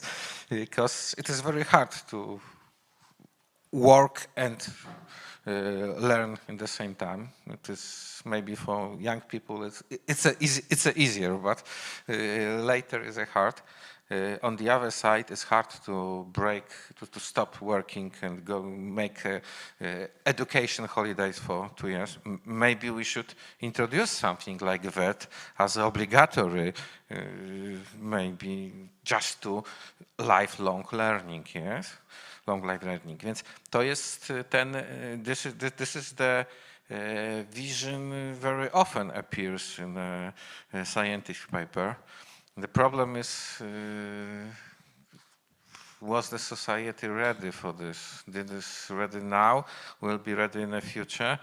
And maybe the next question connected with them, are the society is ready, or are is ready for digital transformation? Young people do not know what is digital transformation because they think that it was the word. Societies don't know, you know, so don't worry. It doesn't see this, yes, because they think that it was always, yes? We see that it wasn't always, and this is not this simple evolution, yes? Sometimes faster, sometimes slower, but evolution lead us to the, now, from the today point of view, to the revolution. This world looks totally different now than 30 years ago. Maybe. Maybe we'll, okay, that's because we are just going about everything. So it's science, also a good criticism is necessary because we are moving into the discussion about everything, you know. So let me just, I have some questions. I'm working at this university. Thank you for inspiration. I came here for inspiration. Now my passion is complexity, information, abundance, and ignorance. I'm studying ignorance. Having good background in this, you know, so I have some questions, comments. First of all, when we talk when we talk about artificial intelligence, we have several layers. The first layer is philosophy. Whether they will the AI will control us or not, what will happen. Then I refer to Stanisław Lem, that famous Polish science fiction writer, and Isaac Asimov. When they, for the first time, met the computers, they did a very deep research, you know, saying what could be the consequences of artificial intelligence. So this is the first level, but I'm only signaling this later. So now I have some specific remarks to all the authors. First of all, Professor Hedberg, I like this very much. This is a very nice engineering-like approach. All three authors, our colleagues from Serbia and you have shown how the control systems can be enhanced with artificial intelligence. For me, I can reduce it to this, that enhanced, improved control systems. And in the case of agriculture, I like it, but think about the overall costs. I will even use the term transaction costs, a term from economics. And I'm sorry to say, but I have a slightly ironical question. What about Sudan? Whether a farmer in Sudan can use the same equipment, can use the same resources, you know? Because, by the way, we are in between two mantras. It's an aspect, a new social theory like agile, sustainability, artificial intelligence, you know, they have unlimited number of meanings. And in this case, I like it. It's a very good example of engineering. I'm also a physicist by background, so I know what is working here. What about the all costs of this? Because it may act perfectly locally, but to what extent it could be projected elsewhere, you know, because the fishing control and so on and so forth. The same I refer to our colleagues from Serbia, that to what extent, what are the costs of this? Because sometimes people are reacting. You are talking about industry and human resources management, as I've got from the title. So to what extent is it applicable beyond some costs? What could be the limitation of it at the technological level? I'm not going to talk about philosophy and so on and so on. Whether it's profitable, but for me, this question about Sudan. Here at this university, once when we were trained a long time ago, there came a gentleman saying, you must be entrepreneurial, money saving, working for 16 hours a day, and you will succeed in business. Somebody raised his hand. Professor, what about the poor farmer in Sudan? So everybody went that the gentleman of entrepreneurship. No, I'm not, this is not criticism, I like it, you know, but I'm, yes. And now some questions to Dr. Carlos. So, I like it again very much. Thanks for inspiration, because I came here for inspiration. But you've raised some questions. Of course, you are learning it. Your knowledge is super, but I'm not telling compliments. A few months ago, a year ago, I came across the so-called Industry 4.0. I even attended in a procedure of assessment of habilitation, because in Poland have habilitation. That lady prepared a habilitation on Industry 4.0. She failed. Why? Because no, it was quite sincere, quite frank, quite good assessment. Because we don't have theory of Industry 4.0. They are just, I'm using the term, people are just chanting slogans. Look, AI will be this, can do this, you know, can control, can. I'm not criticizing you. Madam Doctor.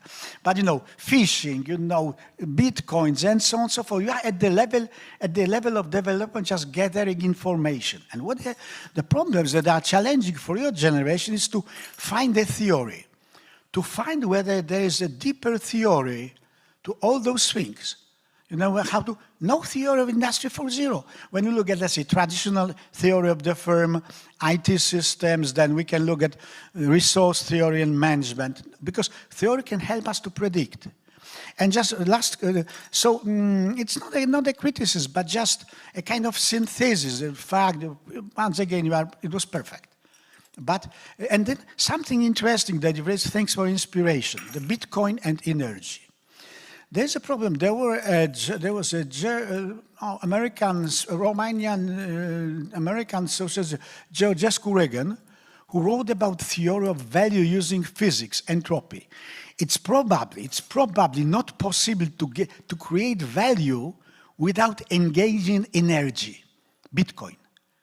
That if you have derivatives which are just stupid, sometimes the derivative instruments are so artificial, so from, let's say, statistical point of view, from probabilistic point of view. So thanks for this inspiration, but there must be a physical constraints on creating value. So this is a kind of, so I have no question, this can maybe, so referring Professor Hedwig, I have this question concerning the cost of this in context. Context determine cost, and I return the same question to our colleagues from Serbia, and I don't know, because my suggestion, it's open, it's facile, I'll finish quickly, soon. There is a very large area for the younger generation of scholars not only to enumerate the phenomena, but to provide a working theory, because we can observe. We can say, as I mentioned, Stanisław Lem and Isaac Asimov, because people are just chant slogans. Will they control? Will they control? What is the ethics of artificial intelligence? I don't criticize this.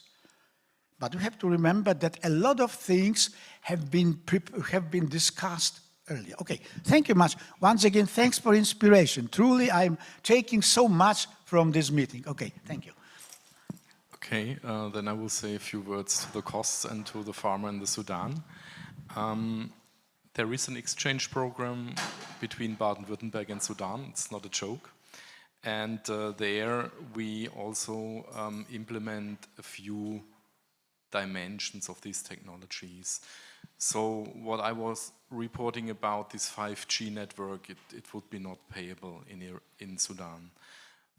But what is possible there is, for example, to use the European satellite data because they are for free.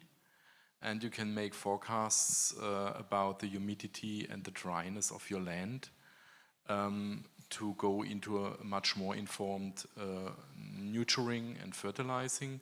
And these things happen in Sudan. The other thing is regarding the costs, what I learned over the years, I work with the design science research method, which goes in a competency question before you start designing your technical artifact. And then in every step of the engineering process, you reflect yourself what you are doing.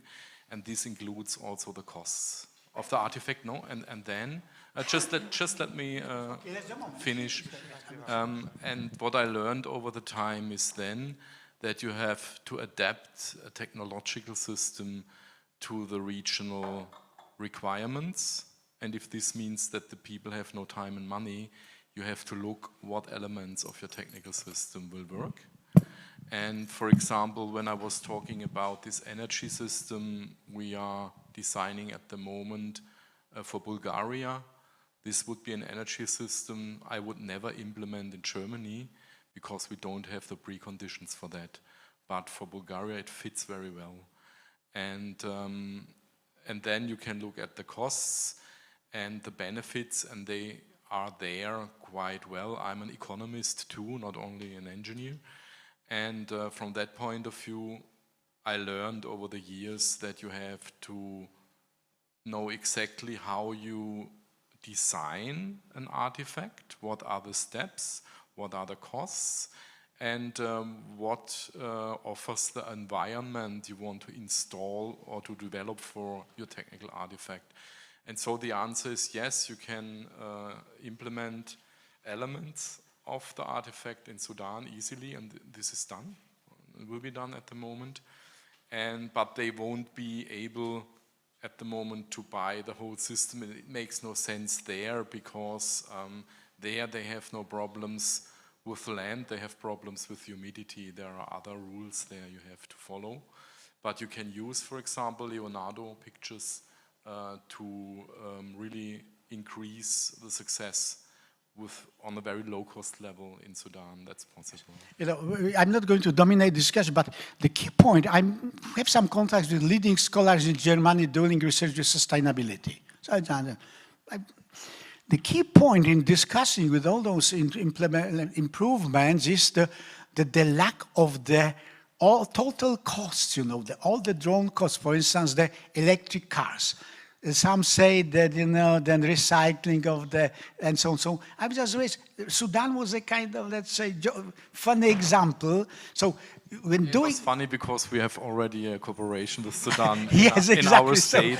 That's okay, so this project should be developed with the entire awareness of all potential costs, the disadvantages, because the enemies would say, you've lost this and so on. Okay, so I keep quiet. Thank you. So maybe one comment, maybe we should think about our project as a way of not creating solution, but creating methods to develop solution. And then we can use the same method in different places, and according to circumstances, we will get different but similar results using the same method. So now we have such a problem. I think that you also see this in many researchers' projects, that we are concentrating on results.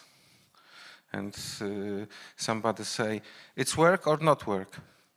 It is, sometimes it can be a problem, because I think that the most important is, have we found methods of working? If we understand the process and have the methods, we can use it in different situations. We can adopt it in different situations. When we only just make a solution, it will work, but only in this given place. And I think that this kind of thinking, you're just trying to introduce to our discussion. I will just add the answer to the Professor Messia's question regarding my area. I was presenting the application of digital labor platforms, the tools that actually enable globalized labor market. And interesting thing is that they are really applicable in developing and underdeveloped countries, because, you know, barriers to entry are very low. You just need to have a computer, internet access, and electricity, and you can access this platform and work for employer in United States. And countries with the highest numbers of freelancers are actually developing countries like India, Bangladesh, Pakistan, even some countries in Africa, Kenya and others. Of course, there are problems in Sudan, for example, with the infrastructure, with the electricity, with everything, but generally this specific type of digitalization of labor market is applicable even in very poor countries, and actually they are using it to access the global labor market and to earn some money from the developed countries. Let me to answer to Professor. Well, regarding the software system for management of energy grids, renewable energy grids, I suppose that the costs are not so big because of The whole system relies on SCADA system of sensors and IoT components, which are, I think, that are not that much thankful to China's electronic industry, are not expensive right now. But I can say for sure that the costs are much smaller than the benefits and the savings that which result in using this system. Okay. Thank you for presentation, for 3 wonderful presentation.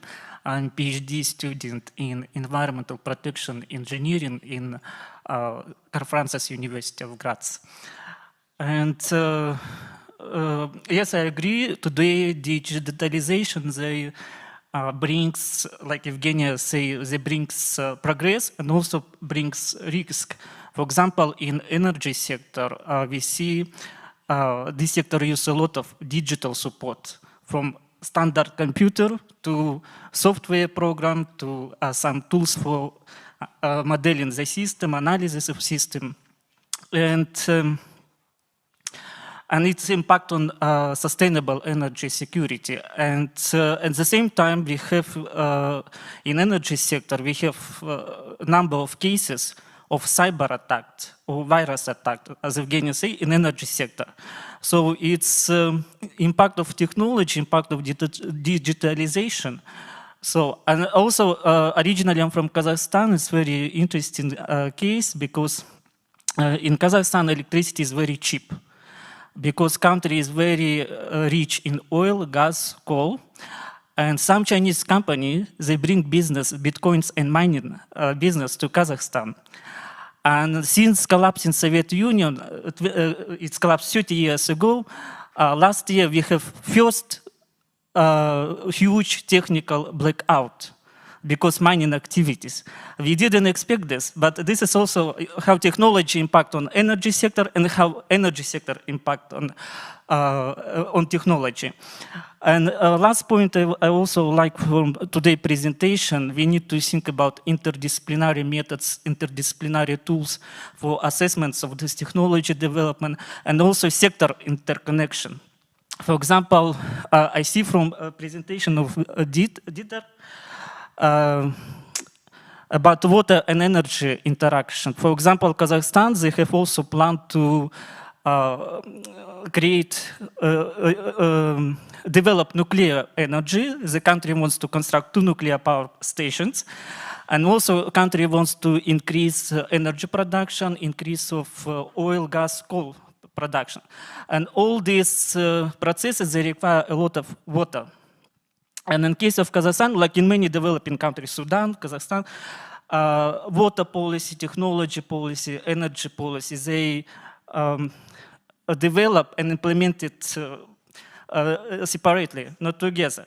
Yeah, and I like your modeling tool which show how water we need for energy purpose production. And I think this is a good case to show interdisciplinary method. So we also need to apply some, in case of digitalization and technology development. So this is, I really enjoyed. Thank you very much for nice presentations. There is a slight difference between Kazakhstan and Sudan. Yes. Developing that. Yeah, but that's a good point, because I think if you use the heat for Bitcoin mining to heat up water, that saves a lot of energy on the energy sector, and you can lower down the consequences for your net, and you won't go into a blackout. But systems like that needs the same collaboration between the water people, the heat people, and the electricity people.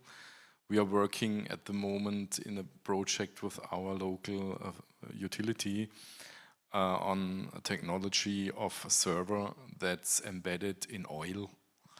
And this server can heat easily a hotel if you run processes on, But if you want to implement such a technology, you don't have a lobby, because the one people are working in electricity, the other in water heating, and to install a bit more complex system, you have really bring the people together.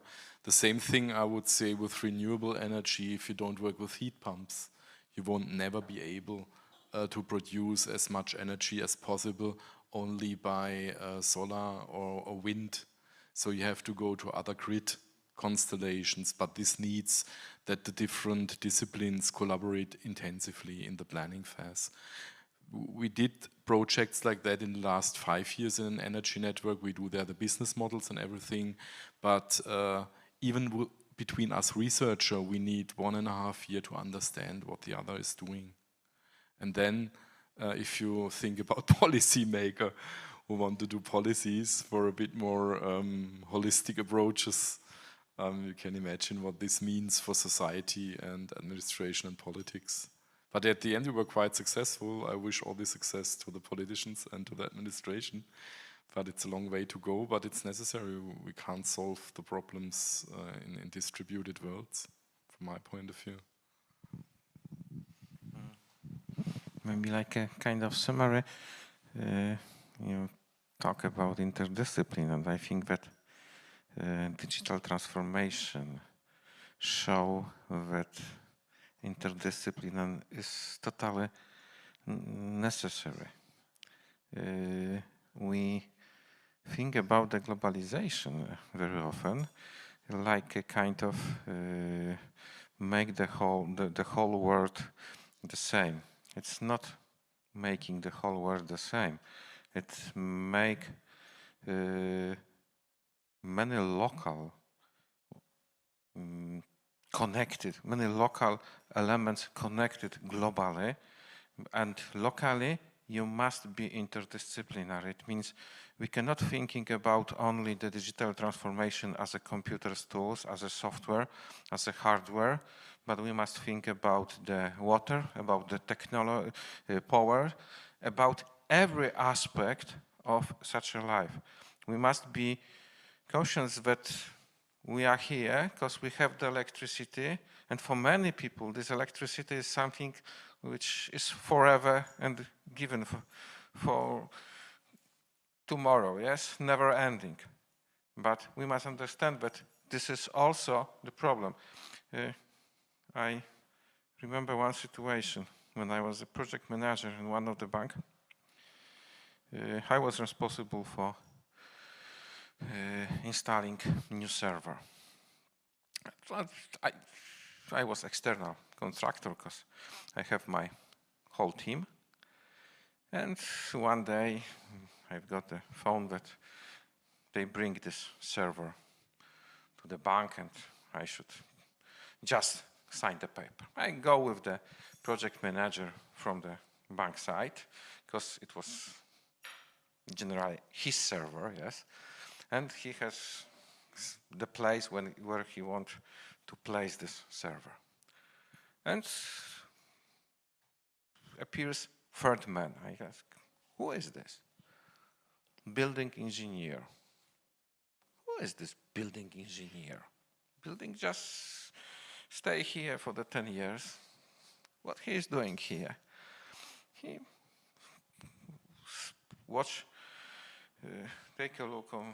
took a look on the server and say, oh, what is weight of this server? Just about 900 kilograms. He said, on which floor you want to take it? On the floor. Impossible. Why? What's the problem? We have the room. Yes, you have the room. But you cannot place more than 500 kilograms per square meter, because this is the engineering part of this building. And then I understand that being IT specialist means that I also must have the knowledge about building, about construction, about other different things which are not connected with the IT technology. if I want to be successful at what I'm doing. So I think that this is clue. If you want to be successful in digital transformation, we must remember about digitalization, but think about domain and get the knowledge from domain. Okay. Anyone wants to come? That's the reason why we really use enterprise architecture management for digital transformation. You need an architecture for that, and this includes much more than only the server. This includes the room as an asset, and this includes all the other things. Without EAM, we won't be able really to realize projects like the one you have seen on precision farming. We have a 20-level architecture model at the moment, where 20 people are working on, and I have one publisher who publishes every week the newest version, looking for the different elements and links. Without that, you won't be able to construct such an artifact. And that's very important for the students. I think enterprise architecture in the past was more a document discipline coming from the IT shop floor, but today it's really a strategic element in the transformation between the to-be and the as-is architecture and how to manage the whole things. So I think that was a good example, but you need models to talk to with other people from other disciplines, and you can't give them a report like that. You should have a shared picture or architecture where you can discuss with all the people. I think that the problem is how to find which knowledge I have to have, yes? Because it is impossible to be like a Leonardo da Vinci, yes? To know everything almost, yes? At the given area. So sometimes the problem is what kind of information I must search for. What knowledge I need to have before I can make a decision. We talk about ignorance. I think that this is kind of that thinking. When you ask yourself what kind of information I need, it means that you know that you are ignorant. It means I'm not sure about my knowledge, so I am able to search for the knowledge, for other kind of knowledge. And about this, we go back to the education moment. So I think that we can talk about everything. Yes. But now we live in a digital world, yes? So when we are talking about digitalization, we talk about whole world and almost all aspects of this. Okay. So thank you very much for taking part in the discussion. And I have the honor to end our today's session. I think that we all met at the dinner soon. Yes, so we can continue our discussion. Thank you very much, and